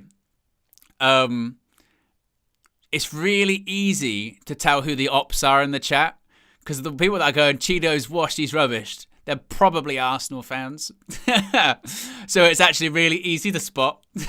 Really, really easy to spot. Anyone I could have seen they've watched youth games, it's, yeah, okay. You're a Man United fan. 17, just come on. Never started a game for Manchester United before. Nice.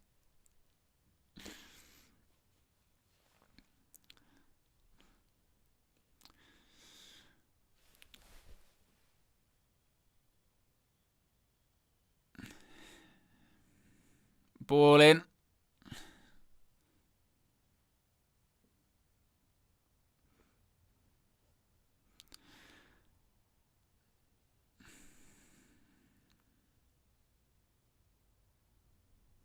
Headed away.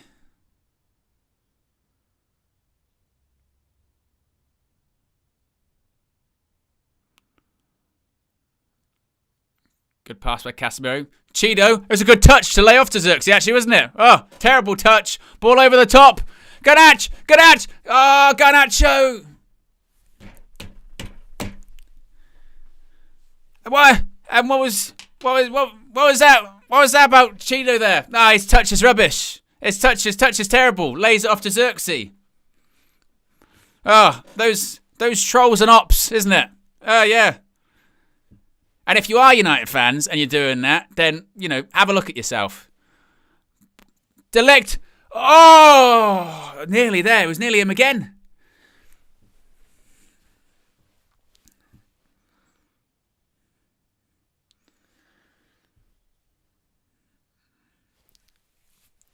And do you know what?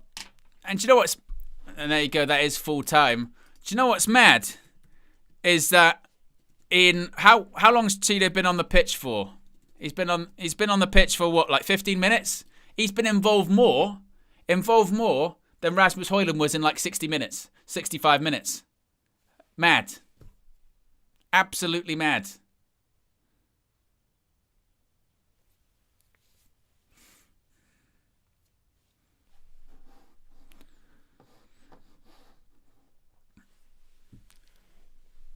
Garnacho should do better.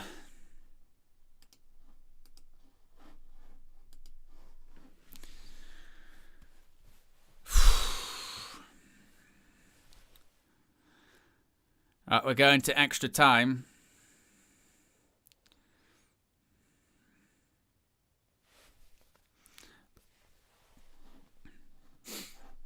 But yeah, it's just funny, isn't it? You know, you actually do have someone come on and get involved in the game, put the centre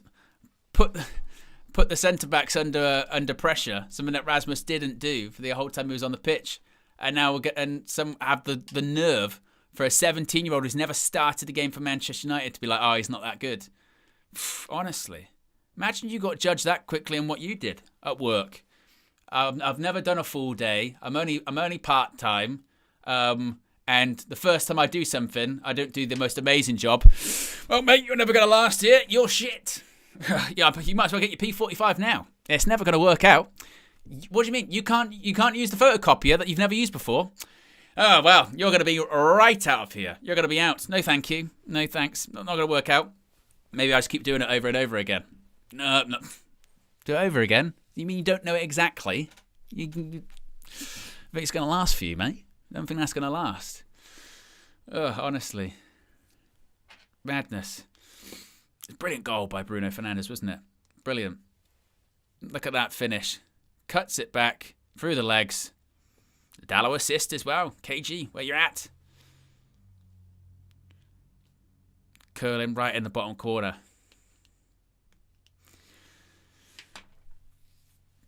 Where we at in terms of likes? If you haven't already click the like button. We're over 1k likes. Be sure to subscribe as well. Bottom right hand corner.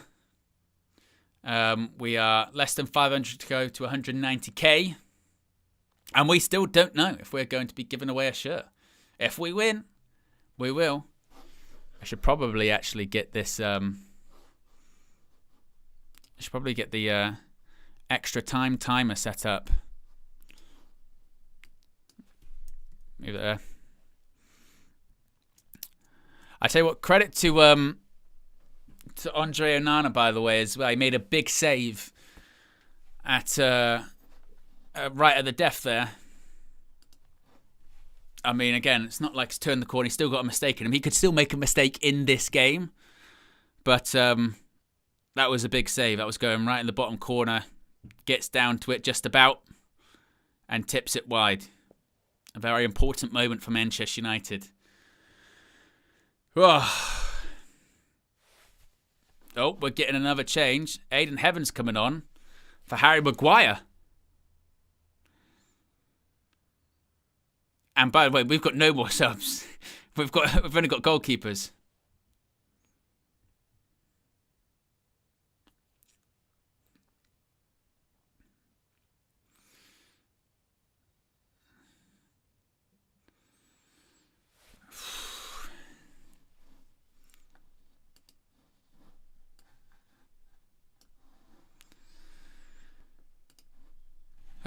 Here we go.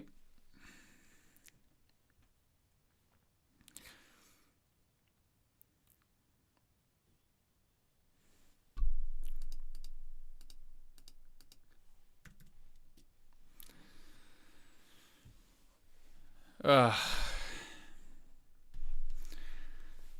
we wait for the first half of extra time to kick off.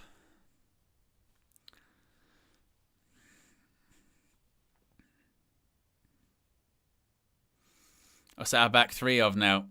Heaven, Lindelof, and De Ligt. And the first half of extra time is underway. Santiago's been around for 32 months. It's painfully obvious how much a senior striker would make the difference. Jimenez is out of contract in the summer. Could see him do the Evans role for a year.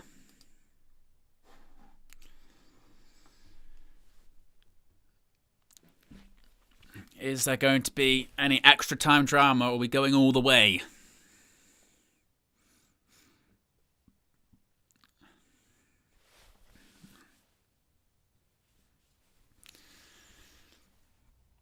Flick on by Willian. Robinson. Now you're already thinking ahead, aren't you, for Sociedad on Thursday?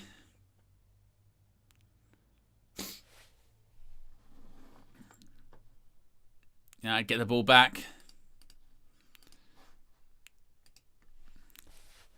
Can we get a Casemiro special?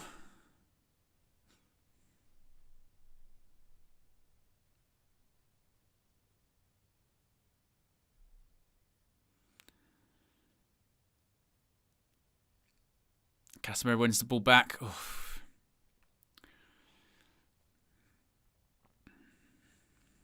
Is there going to be one more moment in this game, or is there going to be several of them? I mean, remember Old Trafford went to extra time last year against Liverpool. It was goals galore in that extra time, wasn't it? I mean, Rashford, Ahmad, and was it Harvey Elliott scored? It was a madness, quite literally. But somehow, and we thought we were bad then, now it feels like we're even worse.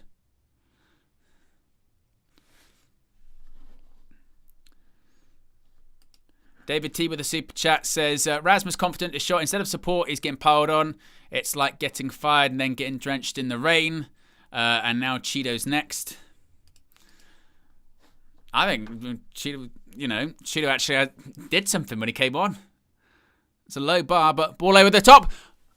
Garnacho, you threw a goal. Garnacho. Oh, side netting. Casemiro is a brilliant ball.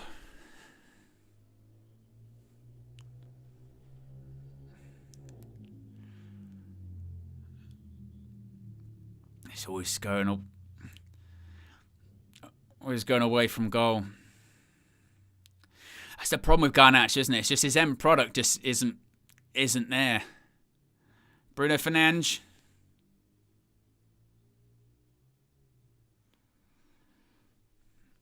Delict.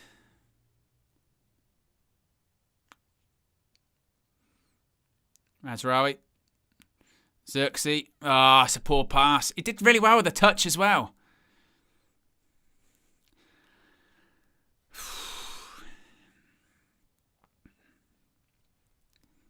And Garnacho got that famous goal wave at Craven Cottage, didn't he, just for the World Cup in 22.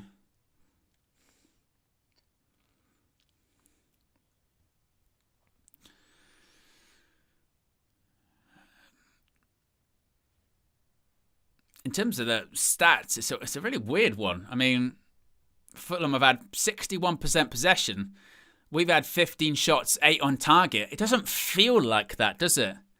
Like, you know, having played now over 100 minutes of football, you wouldn't think, oh yeah, United have had 8 shots on target in that game. I can't remember loads of times where I'm like, oh, Leno's made those big saves, proper saves there. I suppose we've had a couple of chances, but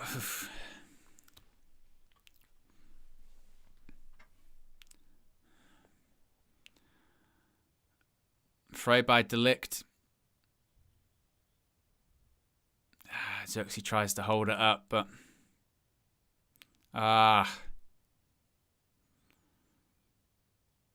Mazraoui hoofs it clear.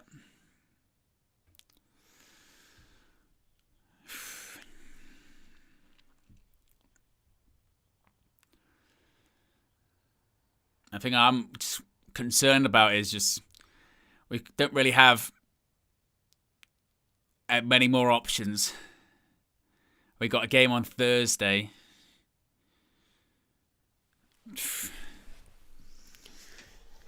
I don't know. Oh, ball over the top. Oh, Robinson couldn't keep it in. 10 minutes to go to halfway through extra time.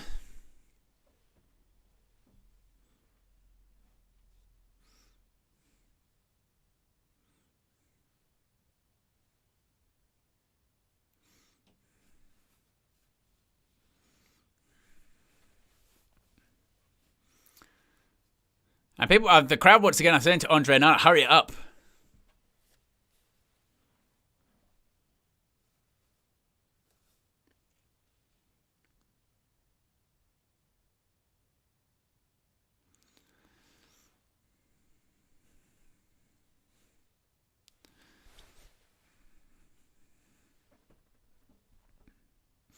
Chris Katsu says, what's with all this Cheeto slander in the chat? Because people are crazy. That's the only conclusion I can come to is that because speaking of which, there he is. Oof. The guy's not even old enough to drink or vote. And he hasn't even started a game for Manchester United. He's already had a shot in this game, which I think is probably more than Hoyland, by the way. Needs to do more. Needs to do more, mate.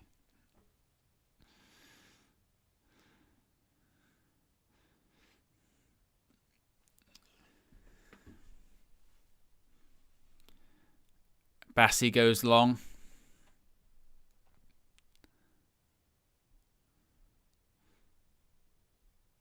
Onana hoofs it up the pitch.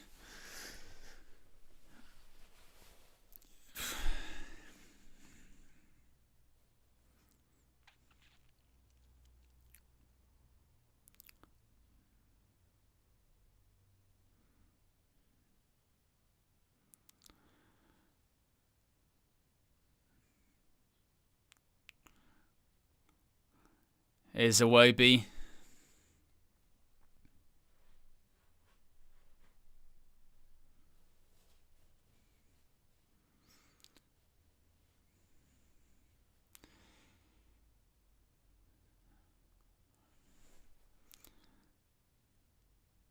So you literally just heard there, actually.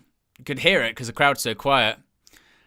Someone from the bench, or someone from the touchline, I think it might have been Ruben, goes, now Cheeto, now, and then Cheeto goes to press.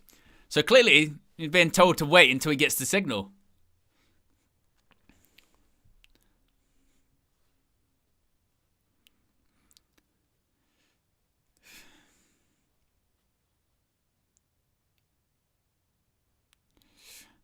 Wasn't the best pass.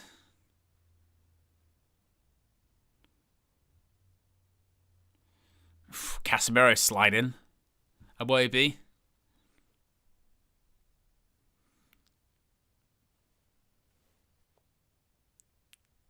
Ball in.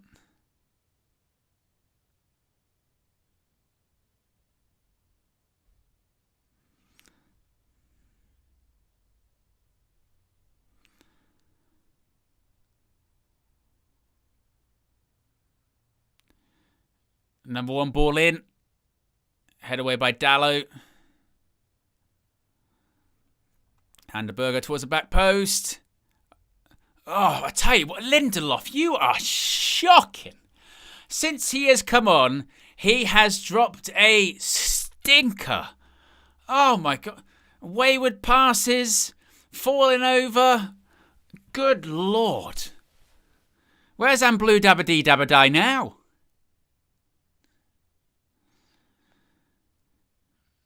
Well done, Delict. Oh! It was a good ball by Bruno. Couldn't get it under control.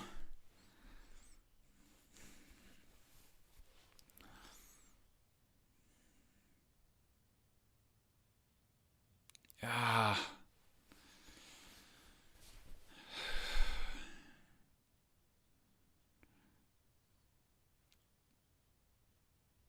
Xerxes was giving him some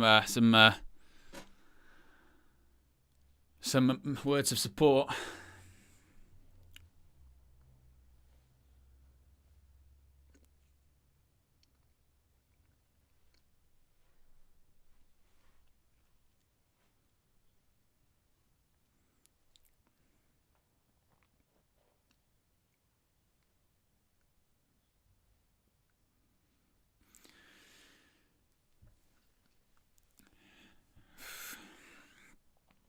Less than 5 minutes left of extra time.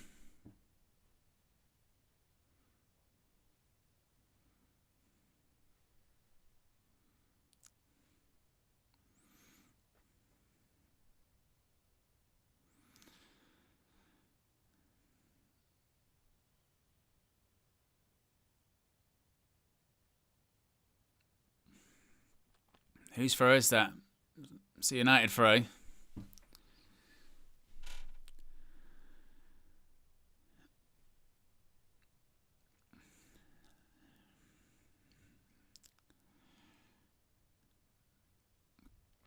Two former Sporting managers, of course.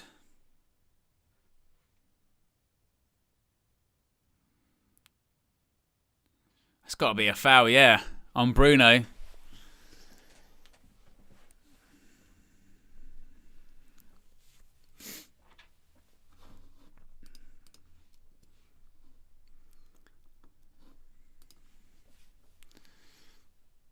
It was a foul by Jimenez on Bruno.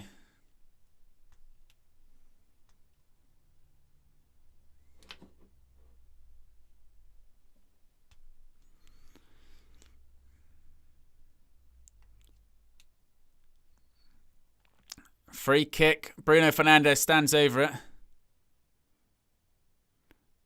Ball in.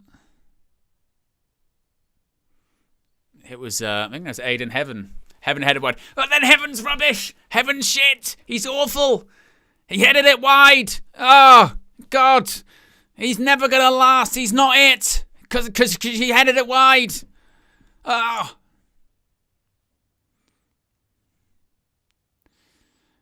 Bruno Fernandes. Casemiro. Xerxes. Oh, I tell you what. He went down, Obi. There's no foul.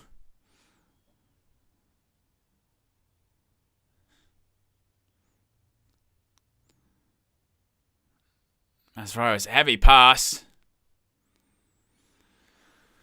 Ugh.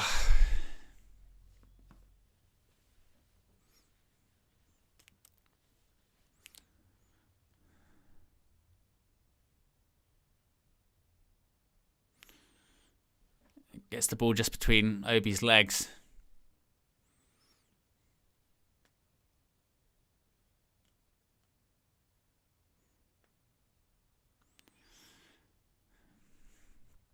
Onana. I tell you what, this Old Trafford crowd are on to Andre Onana. They are not having how he takes ages. Mazraoui. Obi. Tried to flick Mazraoui. Give a foul.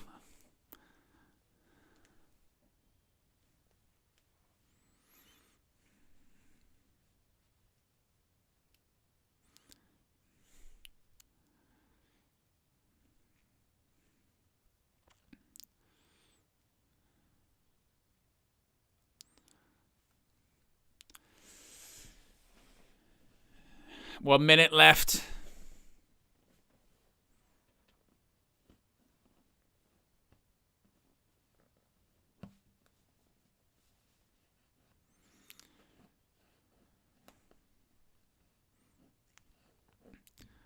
Ball over the top by Fulham. Onana, be careful. God. Again, you heard the crowd. Onana comes running out, and it's probably going to go out. And you hear the crowd go, don't come out, don't come out. Don't.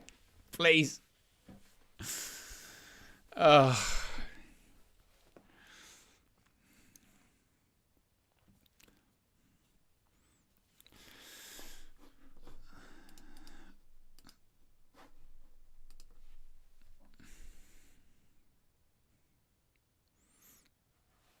Throw in.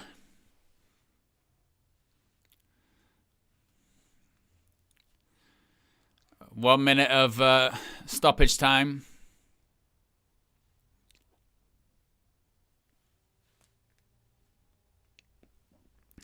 Oh. Garnacho. Casemiro, Bruno. Casemiro. Oh, Cheeto! Cheeto! Oh, save. Oh, it's a chance.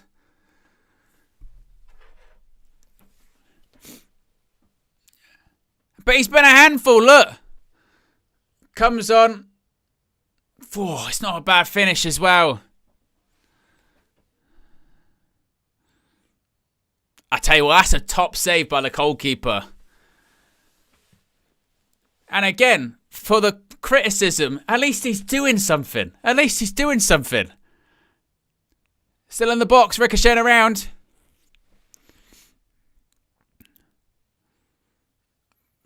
Right towards the back.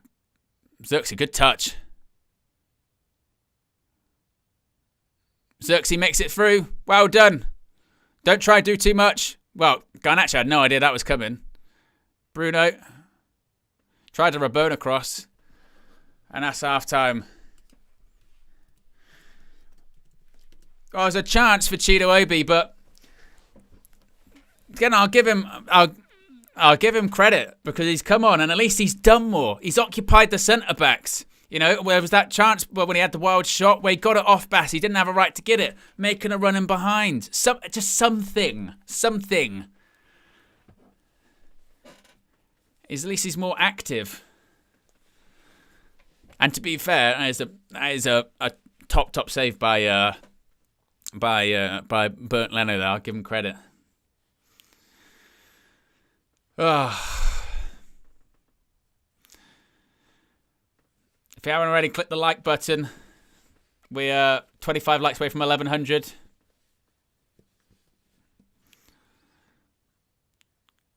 He's unlucky. And to be fair, he does well to get in behind. Because the ball's just kind of running through. That is a good save. That is a very good save. Hey, RK says, don't create your fancy enemies to make an argument for content. Have you read the chat? Have you read the chat, RK? Have you read the chat? Yeah? He came on, did a couple of poor touches, and it was he's never going to make it at Manchester United. What a load of horse shit. And again, he's 17. 17. Can't drink. But he's playing for Manchester United at Old Trafford in the FA Cup. He never started a game.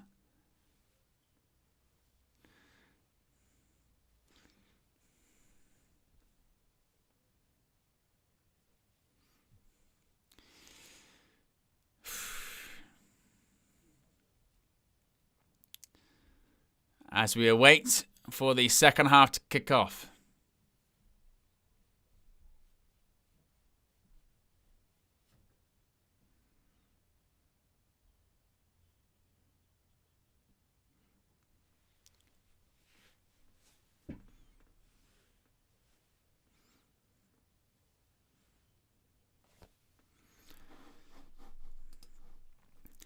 Right.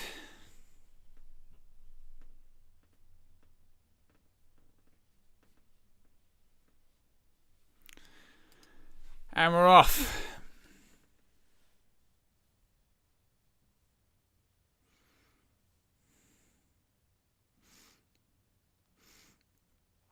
Exactly, Skilliano. Cheetah might still have the green provisional.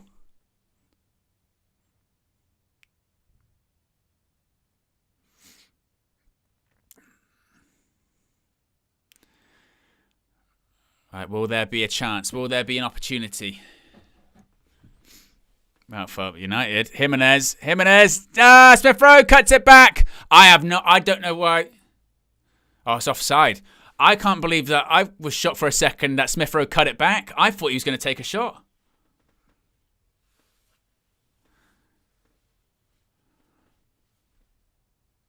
He is offside as well.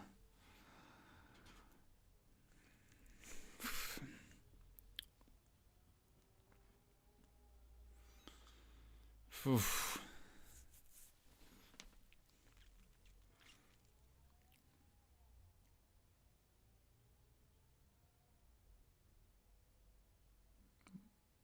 Casemiro special. Good touch by Cheeto. Xerxes. Garnacho. Shoots. Oh, why? End product, Garnacho.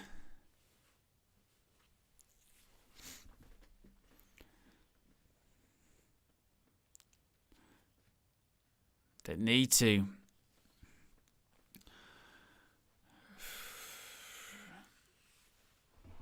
Ryan Sessegnon's going to come on. I remember when he was the next big thing, wasn't he?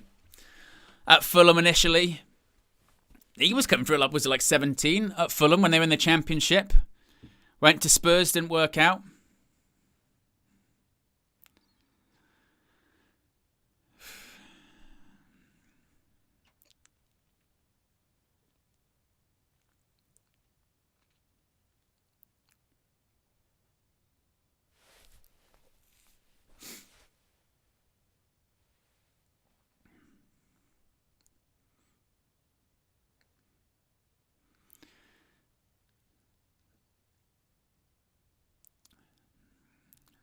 Well, I'm trying to do the KG manifest and like there's gonna be a chance. There'll be a chance.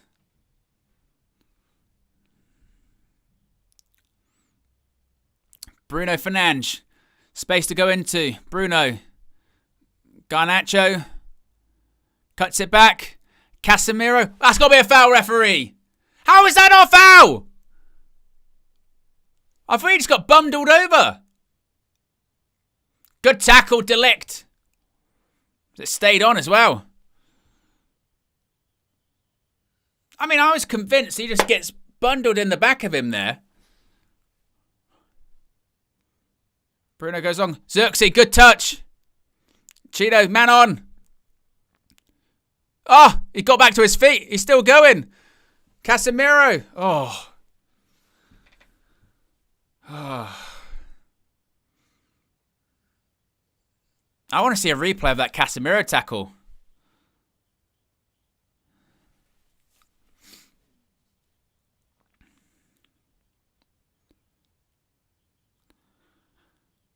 Are they going to show the replay of it?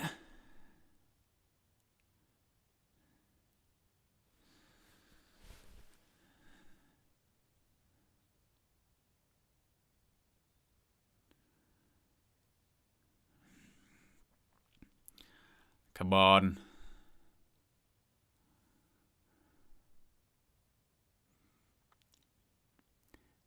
Willian. Danger, danger, danger. Sessignon. Cuts inside. Good save, Andre Onana. Well done. And pushed it out wide. That's what you want to see. I tell you what, he did Dallo there as well. These players are exhausted.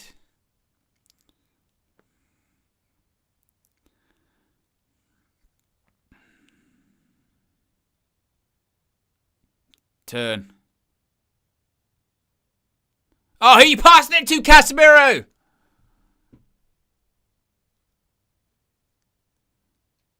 Ball in. Oh, good header by Heaven.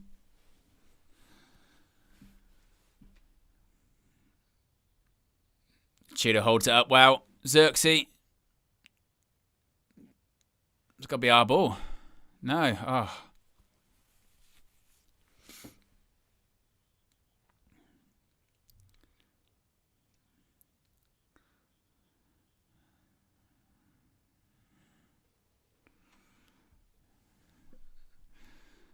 Good save. He fizzes at him.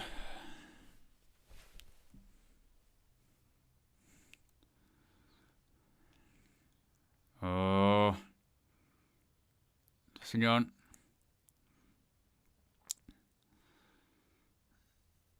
Nothing silly. Well done, Heaven. Well done. Does well there. It's a little bit of a nudge in the back. Fulham player takes it out for a goal kick.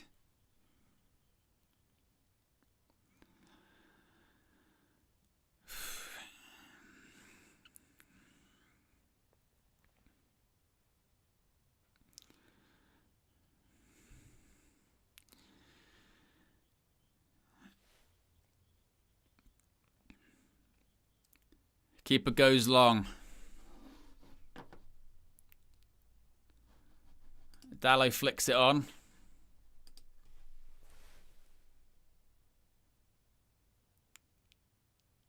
Casemiro. Oh, Mazraoui does well. Cheetah's made a run. Casemiro special. Ah. Puts it wide. Oh.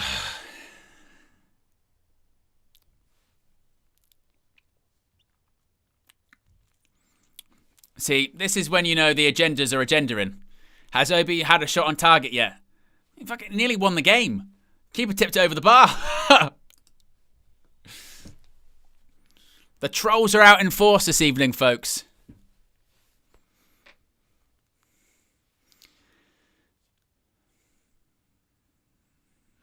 Got to back the young players, though.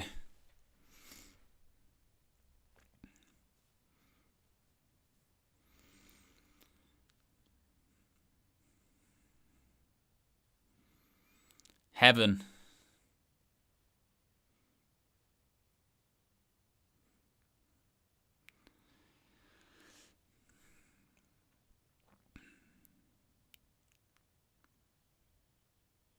Garnacho. Ball across. Oh. Be careful. Counter-attack. Some tired legs. Bruno sprinting back.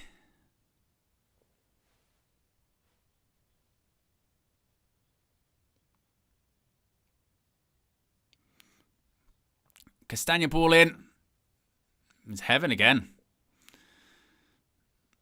He's done really well since he's come on. Good interceptions, good blocks.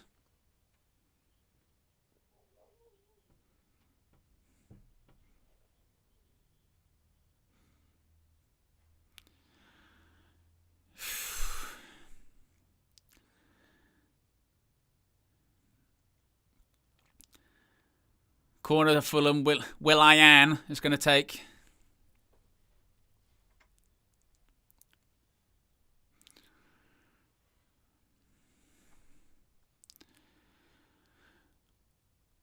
Corner put in. Oh. Cheetah wins a foul. Well done.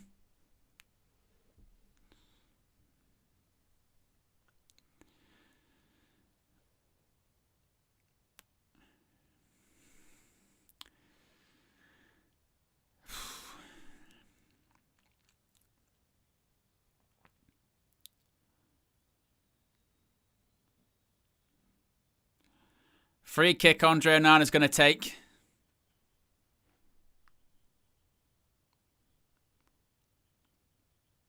You've got Alan Shearer literally saying that Chido Obi's occupied the centre-backs and offered more than Rasmus Højlund did.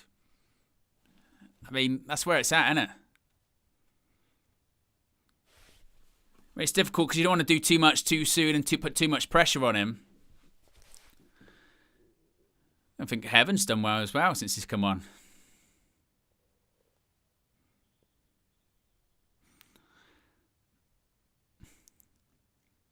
Smith Rowe, Willian. Ball in. Dallow clears.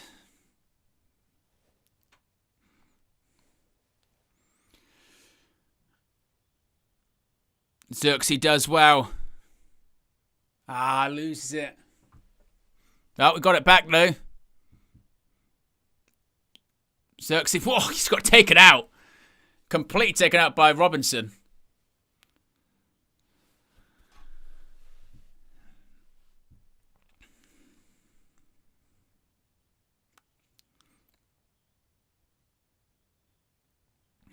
Through the legs. Yeah.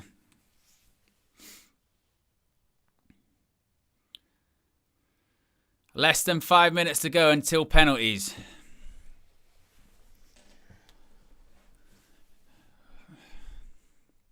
Bruno Fernandes stands over this free kick. Ball in. Oh, ricochet. Oh, nearly fouled to Obi.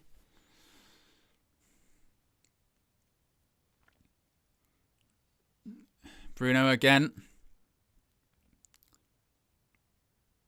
Oh, well done, De Ligt.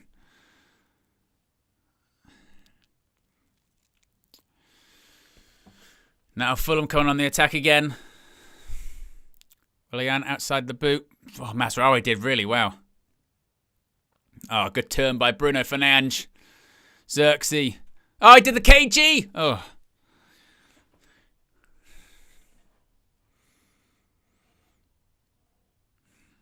He's had a lot of the ball, hasn't he, Joshua Xerxes, today? I mean, his touches and passing are okay. Sometimes he just takes ages, doesn't he? It feels like it's like he feels he's got more time than he has. Or, you know, it feels like he's not got a proper understanding of his sort of spatial awareness.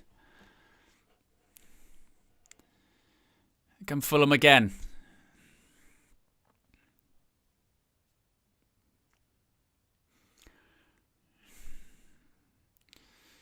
I mean, these United players, to be fair, look out on their feet.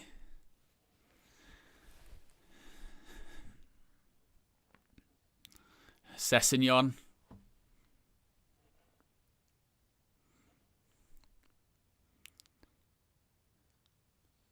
Reed, ball in. Lindelof, be careful, I swear to God, Lindelof. Oh. Right, go on, Garnacho, run. Run. And just ran the ball out of play.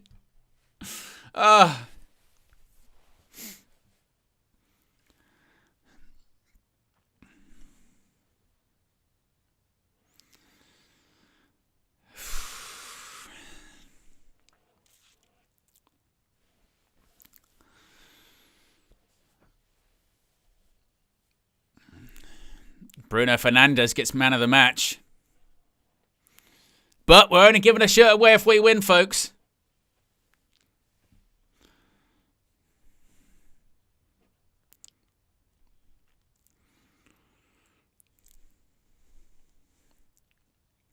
Now, I do think Xerxes has done well today. Like I said, there's still ways to go, I think, with him. But he's Sander Berg's nearly gone past Bruno. Willian. Robinson, try and block the cross if you can. Cleared out by Heaven again. Well done, Xerxes. Keep going. Robinson once more. Oh, it's no need, Mazraoui. There's no need.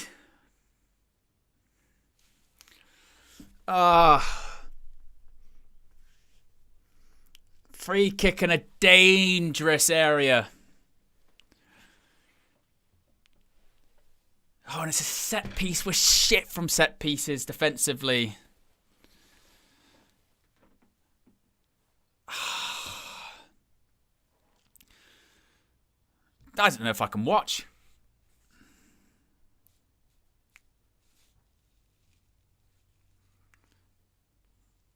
I'm less scared of penalties than I am of this free kick.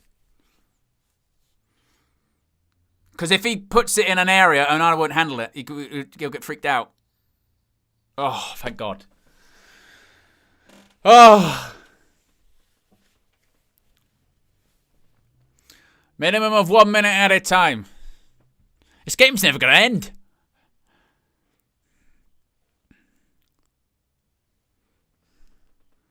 Garnacho.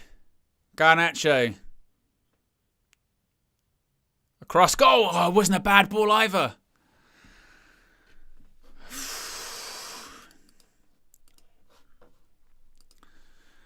Throw in.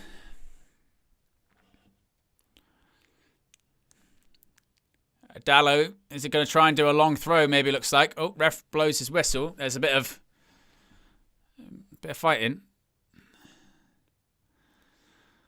Long throw. Dallo throws it in. Oh, now you got to be careful. Counter-attack's on. Blow the whistle, ref.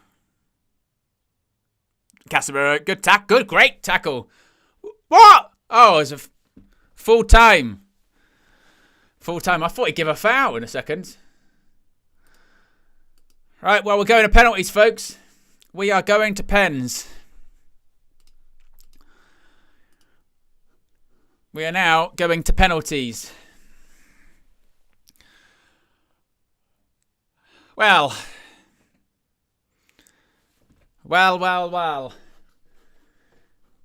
Penalty shootout on the way.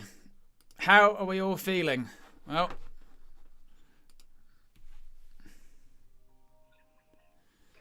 Mr. Flex. Yes, Mr. Owen. Yes.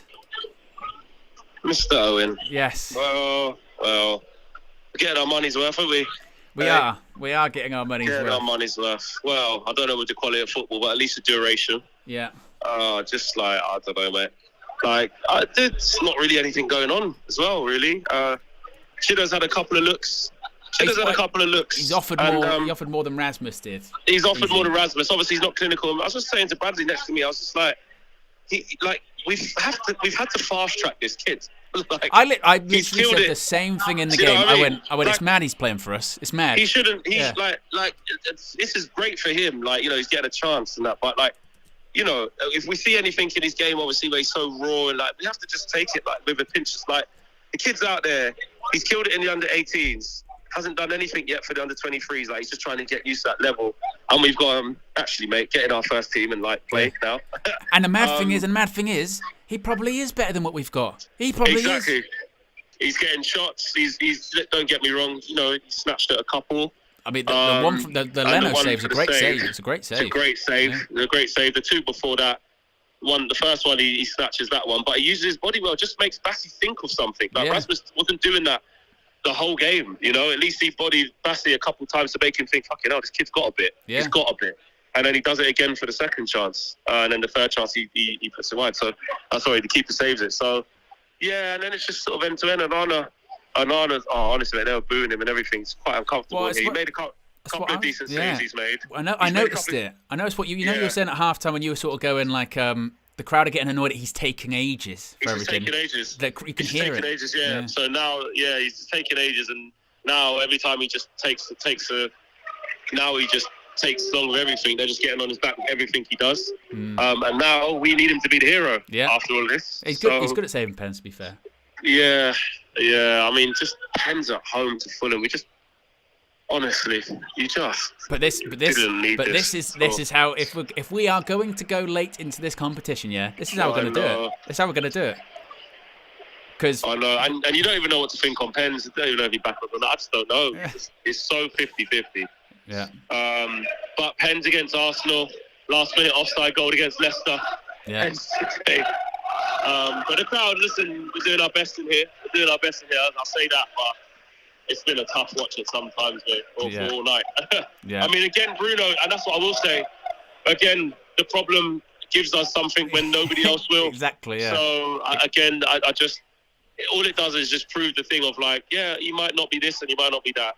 But what he is in this team is he's not the biggest problem, and he's not the person we should be talking about. Well, it goes to show, doesn't it? For all that chatter about where we are with him, it should be more where would we be without him? That's what I'm saying.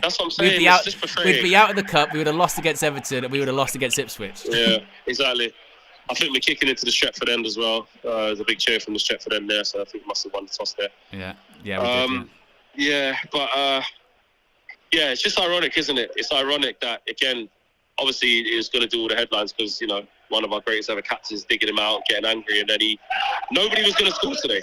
Nobody else was going to do it. Yeah. You know what I mean? And he does it. Week of foot, pops up with something, and then the game proceeds to go back to normal after that. Yeah. So, and he's saying, give me the first penalty. He's got the ball in his hand. He says, I'll get us off. Exactly. So, yeah. Well, we'll see you on the other side. Yeah, we shall see, mate. Yeah, we'll see you on the other side. We'll see you on the other side. Nice one. Nice one. Peace. All right. Here we go, folks. Here we go. Penalty shootout. I've done a couple of these here on the channel before. This reminds me of the World Cup in 2022.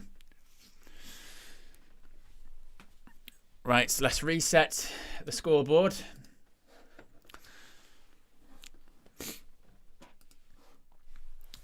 Here we go. Bruno Fernandes is going to be the first to take. Manchester United are going to be the first to take. And everybody breathe. Everybody breathe.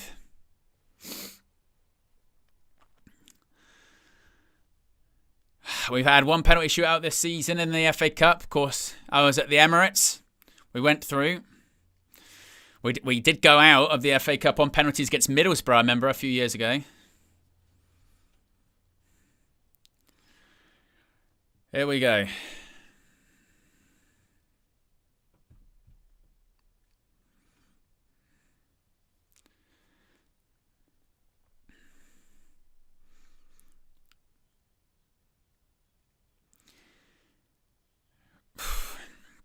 Bruno Fernandes steps up. You got the equaliser. And he scores. Of course he scores. Of course he scores. Did you doubt him for a second? You can't. Just no. Course not. Course not. Gives the keeper the eye. Sends him the wrong way. Brilliant penalty. Right. Raul Jimenez is going to be the first to take the penalty for Fulham. Come on, Andre. Come on, Andre. You're good at penalties. You've saved already a few in your Manchester United career. You saved one earlier on this season at Southampton. Saved one in the Champions League last season. Raul Jimenez with the stutter. And puts it in the back of the net. And that is also 1-1, just like the scoreline. Good penalty.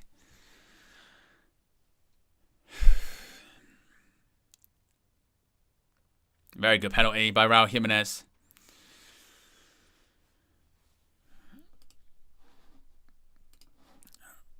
Right, who's going to take the second? Oh, for God's sake, Dallo.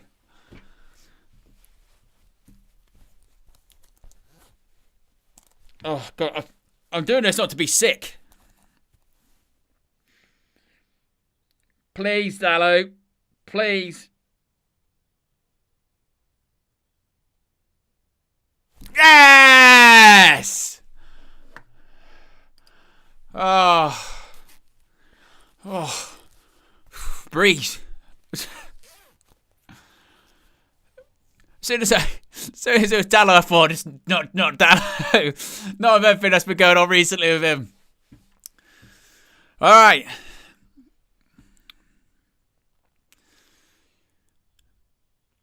Sanderberg. Linked to United. We thought we were going to get him. People thought we were going to get him. They went to Fulham. We were like, I can't believe he's gone to Fulham. We didn't get him. Sanderberg. 12 yards out against Andre Onana. Bloody hell, what a penalty that is. That's the best of the bunch. Fucking hell. It's a screamer. Look at this as a penalty. That is it might be the best penalty I've ever seen in my life. Roof of the net, top corner. Holy. That's unbelievable. Casemiro. Big game Miro, they call you. Casemirs.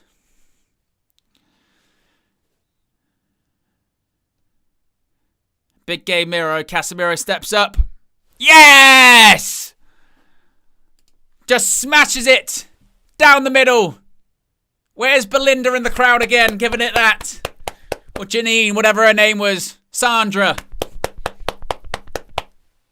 She's there somewhere. She's there. Come on.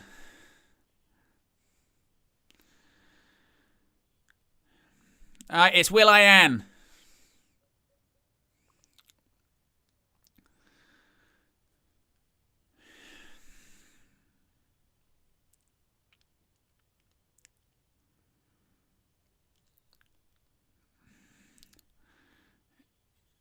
Will.I.am stutters. Oh,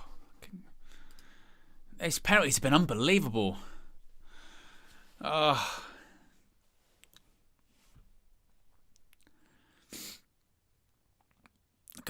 Oh God, it's Lindelof.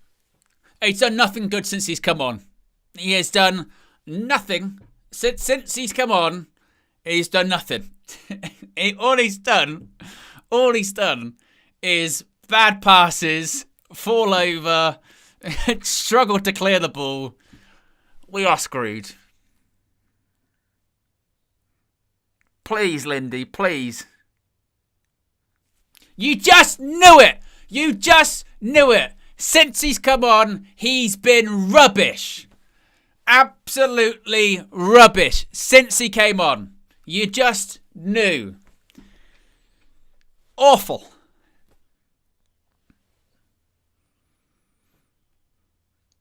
Not in the corner. Good height for the goalkeeper. Good save. Come on, he's been shit. He's come on, he's been shit. Anthony Robinson, you've good technique. Andre, please. Just calm. It was just calm. Cool as you like.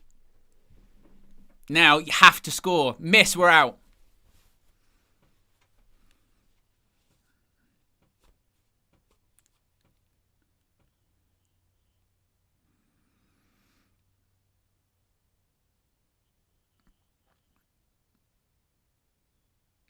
Xerxes has to score. Otherwise, we're out.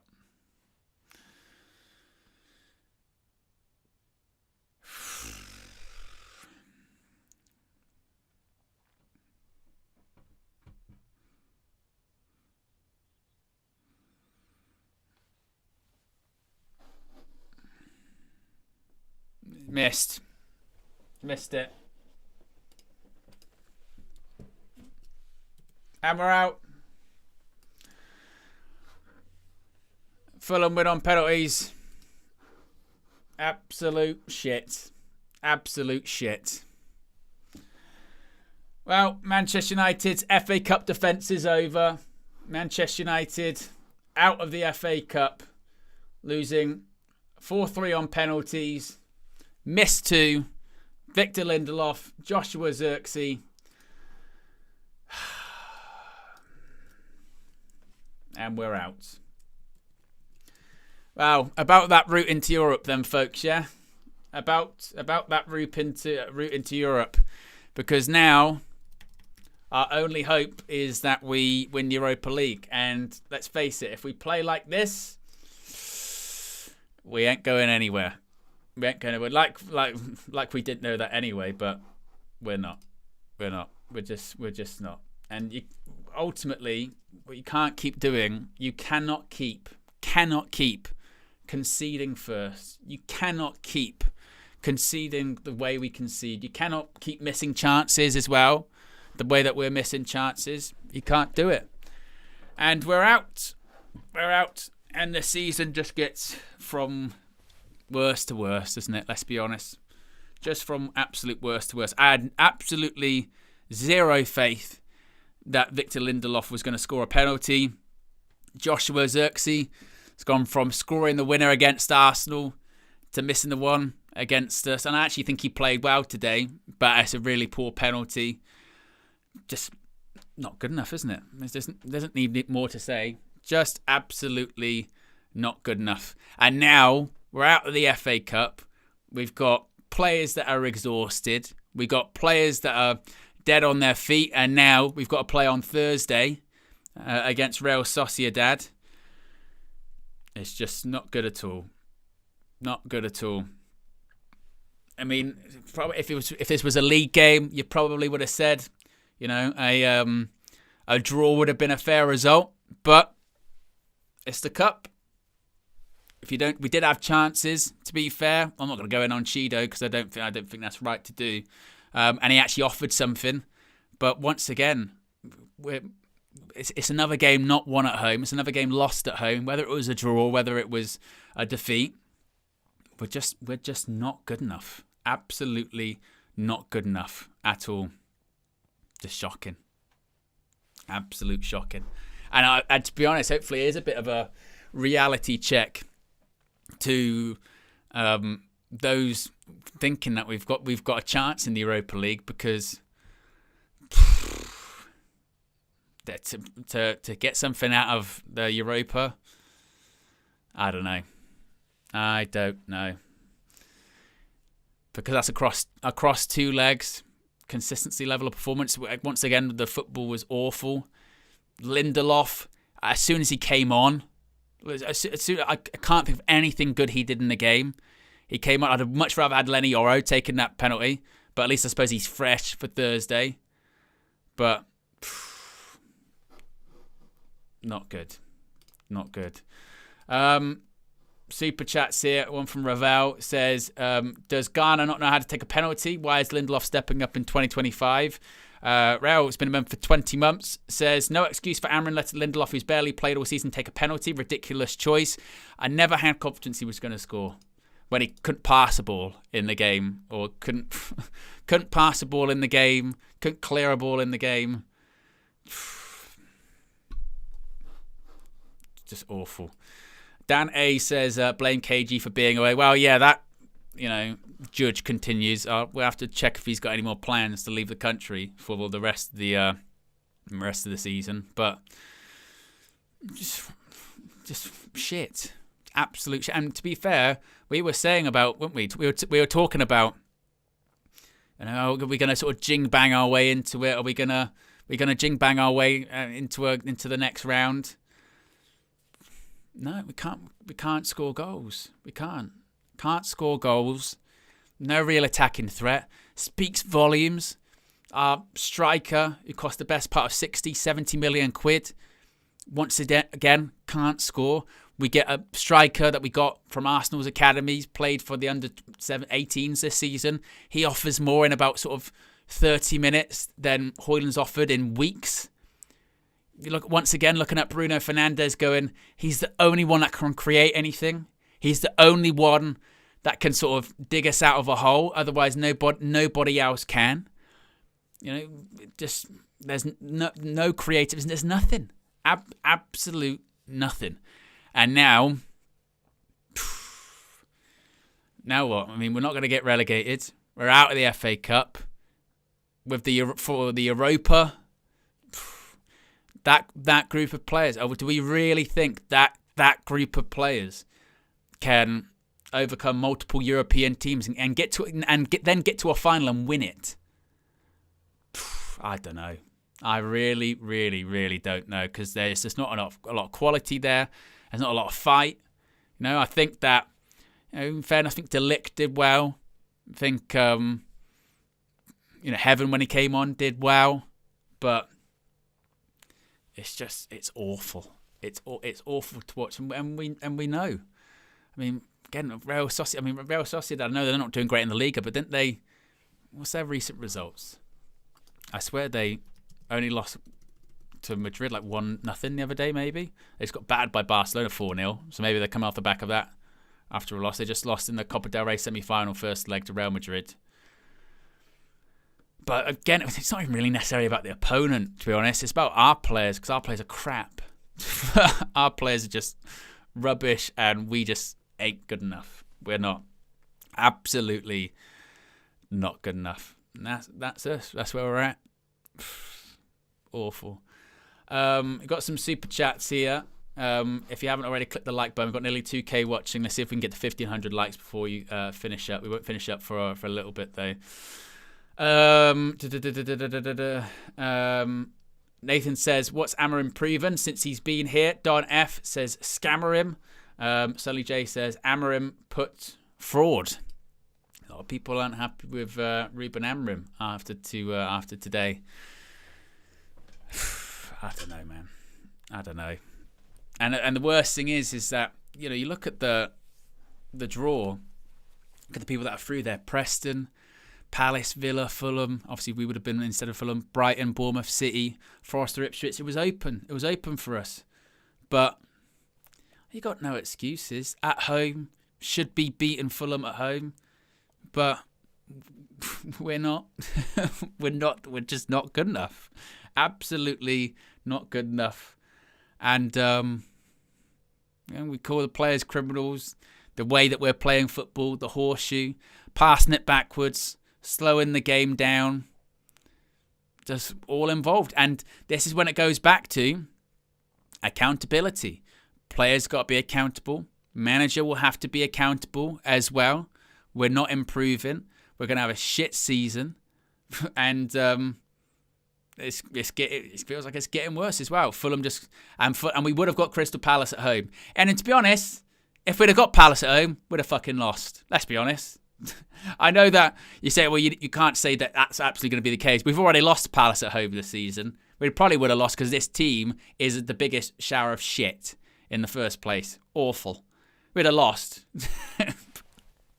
Because we've already lost against Palace at home. We've just done it again. You know, you have to earn the right, don't you? You have to earn the right. And against a lot of the teams, as much as the competition has opened up, and as much as actually you would think field's opened up, big teams in there. Well, we're not even beating mid-table teams. We're not even beating bottom half teams. We just had a run recently in the Premier League where we've played all the teams around us and lost the majority of the games. Whether it be Palace, get a draw against Everton. Well, by the time we play West Ham, who knows? They've got back-to-back wins recently under Graham Potter. We're not going to get relegated, but it's crap. It's awful. No threat, no style, no real fight, no grit, no intensity. The crowd are silent, and the reason the crowd are silent is because there's nothing for them to cheer. Nothing. Flex mentioned it on the phone. If anything, the crowd just gets angry at players for passing it backwards or taking forever to start taking a goal kick. And we'll do a thing, we pass it out, and pass it backwards, and then just go long, because that's what we do. And then it'll just come straight back. There's just no fight, no bite, no nothing. No trophy, no Europe. Rubbish. Absolute rubbish. And where do we go from here? Well, we go to another game on Thursday against Real Sociedad, where, I mean, away from home, I suppose we're better away from home. But I mean, this is where we're at the moment, isn't it? Where we're going. Well, I suppose we're a bit better. We're a bit better away from home, maybe. But then second leg, we've got to play at home. Over 2 legs, anyone can beat us over 1 leg, let alone 2. It's just appalling, absolutely appalling. And same old, isn't it? Same old. A reminder, guys. There's going to be fan views and player ratings coming out of Old Trafford. I'm sure Flex and all the people are going to have a lot to say.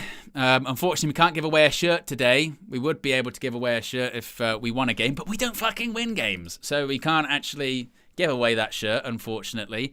Well, not that you'd want to wear one at the moment. When I wore a Man United jacket the other day in the chemist, some little girl came up to me and said, Man United are good, aren't they? And I went, no, they're not. No, they're not. So, go. So, yeah, not that you'd really want to wear one. But also, I suppose, since there's nearly 2,000 of you still in here, be sure to click the like button. And also a reminder, you can see there on the sidebar, Just Josh Media Graphics Guru Visual Ninja, one of our own, the guy behind the scenes who's the glue together. He's the one that creates all the graphics, man behind the camera. He's going to be filming the fan views outside Old Trafford this evening.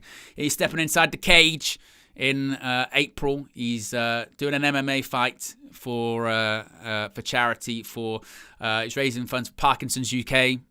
Really, really, really fantastic cause. Helps a lot of people who have been diagnosed with the horrible, horrible disease. And obviously there's no cure. This goes to it. And also this goes to helping people who have been diagnosed with Parkinson's. It makes a significant difference in their life with the resources and the community. So if you do wish to donate, there's a link in the video description. You can scan the QR code. You can find a link there, or you can actually buy tickets to the event as well. It's April 13th in London, so you can check that out if you're in the UK too. So big up to Just Josh Media Graphics Guru Visual Ninja. I'm sure he'll be showing more fight inside the cage than Manchester United did today, which is not that hard. If he just lands a punch, he would have probably done more. If he lands, unless you're Rasmus Højlund, because then he might actually have sort of a Greco-Roman kind of leg lock kind of thing, maybe. I don't know. But there you go, guys. We're out of the FA Cup. Another trophy down. What have we got left? We've got Europa left this season. And some league games too. Shocking. Stay tuned for fan view. Stay tuned for player ratings. We'll be live tomorrow morning as well with the morning view. Flex and myself, 9 a.m. We'll be discussing all the fallout. We'll be discussing all the reaction, where we go here. Appreciate everyone that's locked in. It was a long game, long day. But appreciate everyone that's tuned in and got involved. I'm out of here. Have a good one. Peace.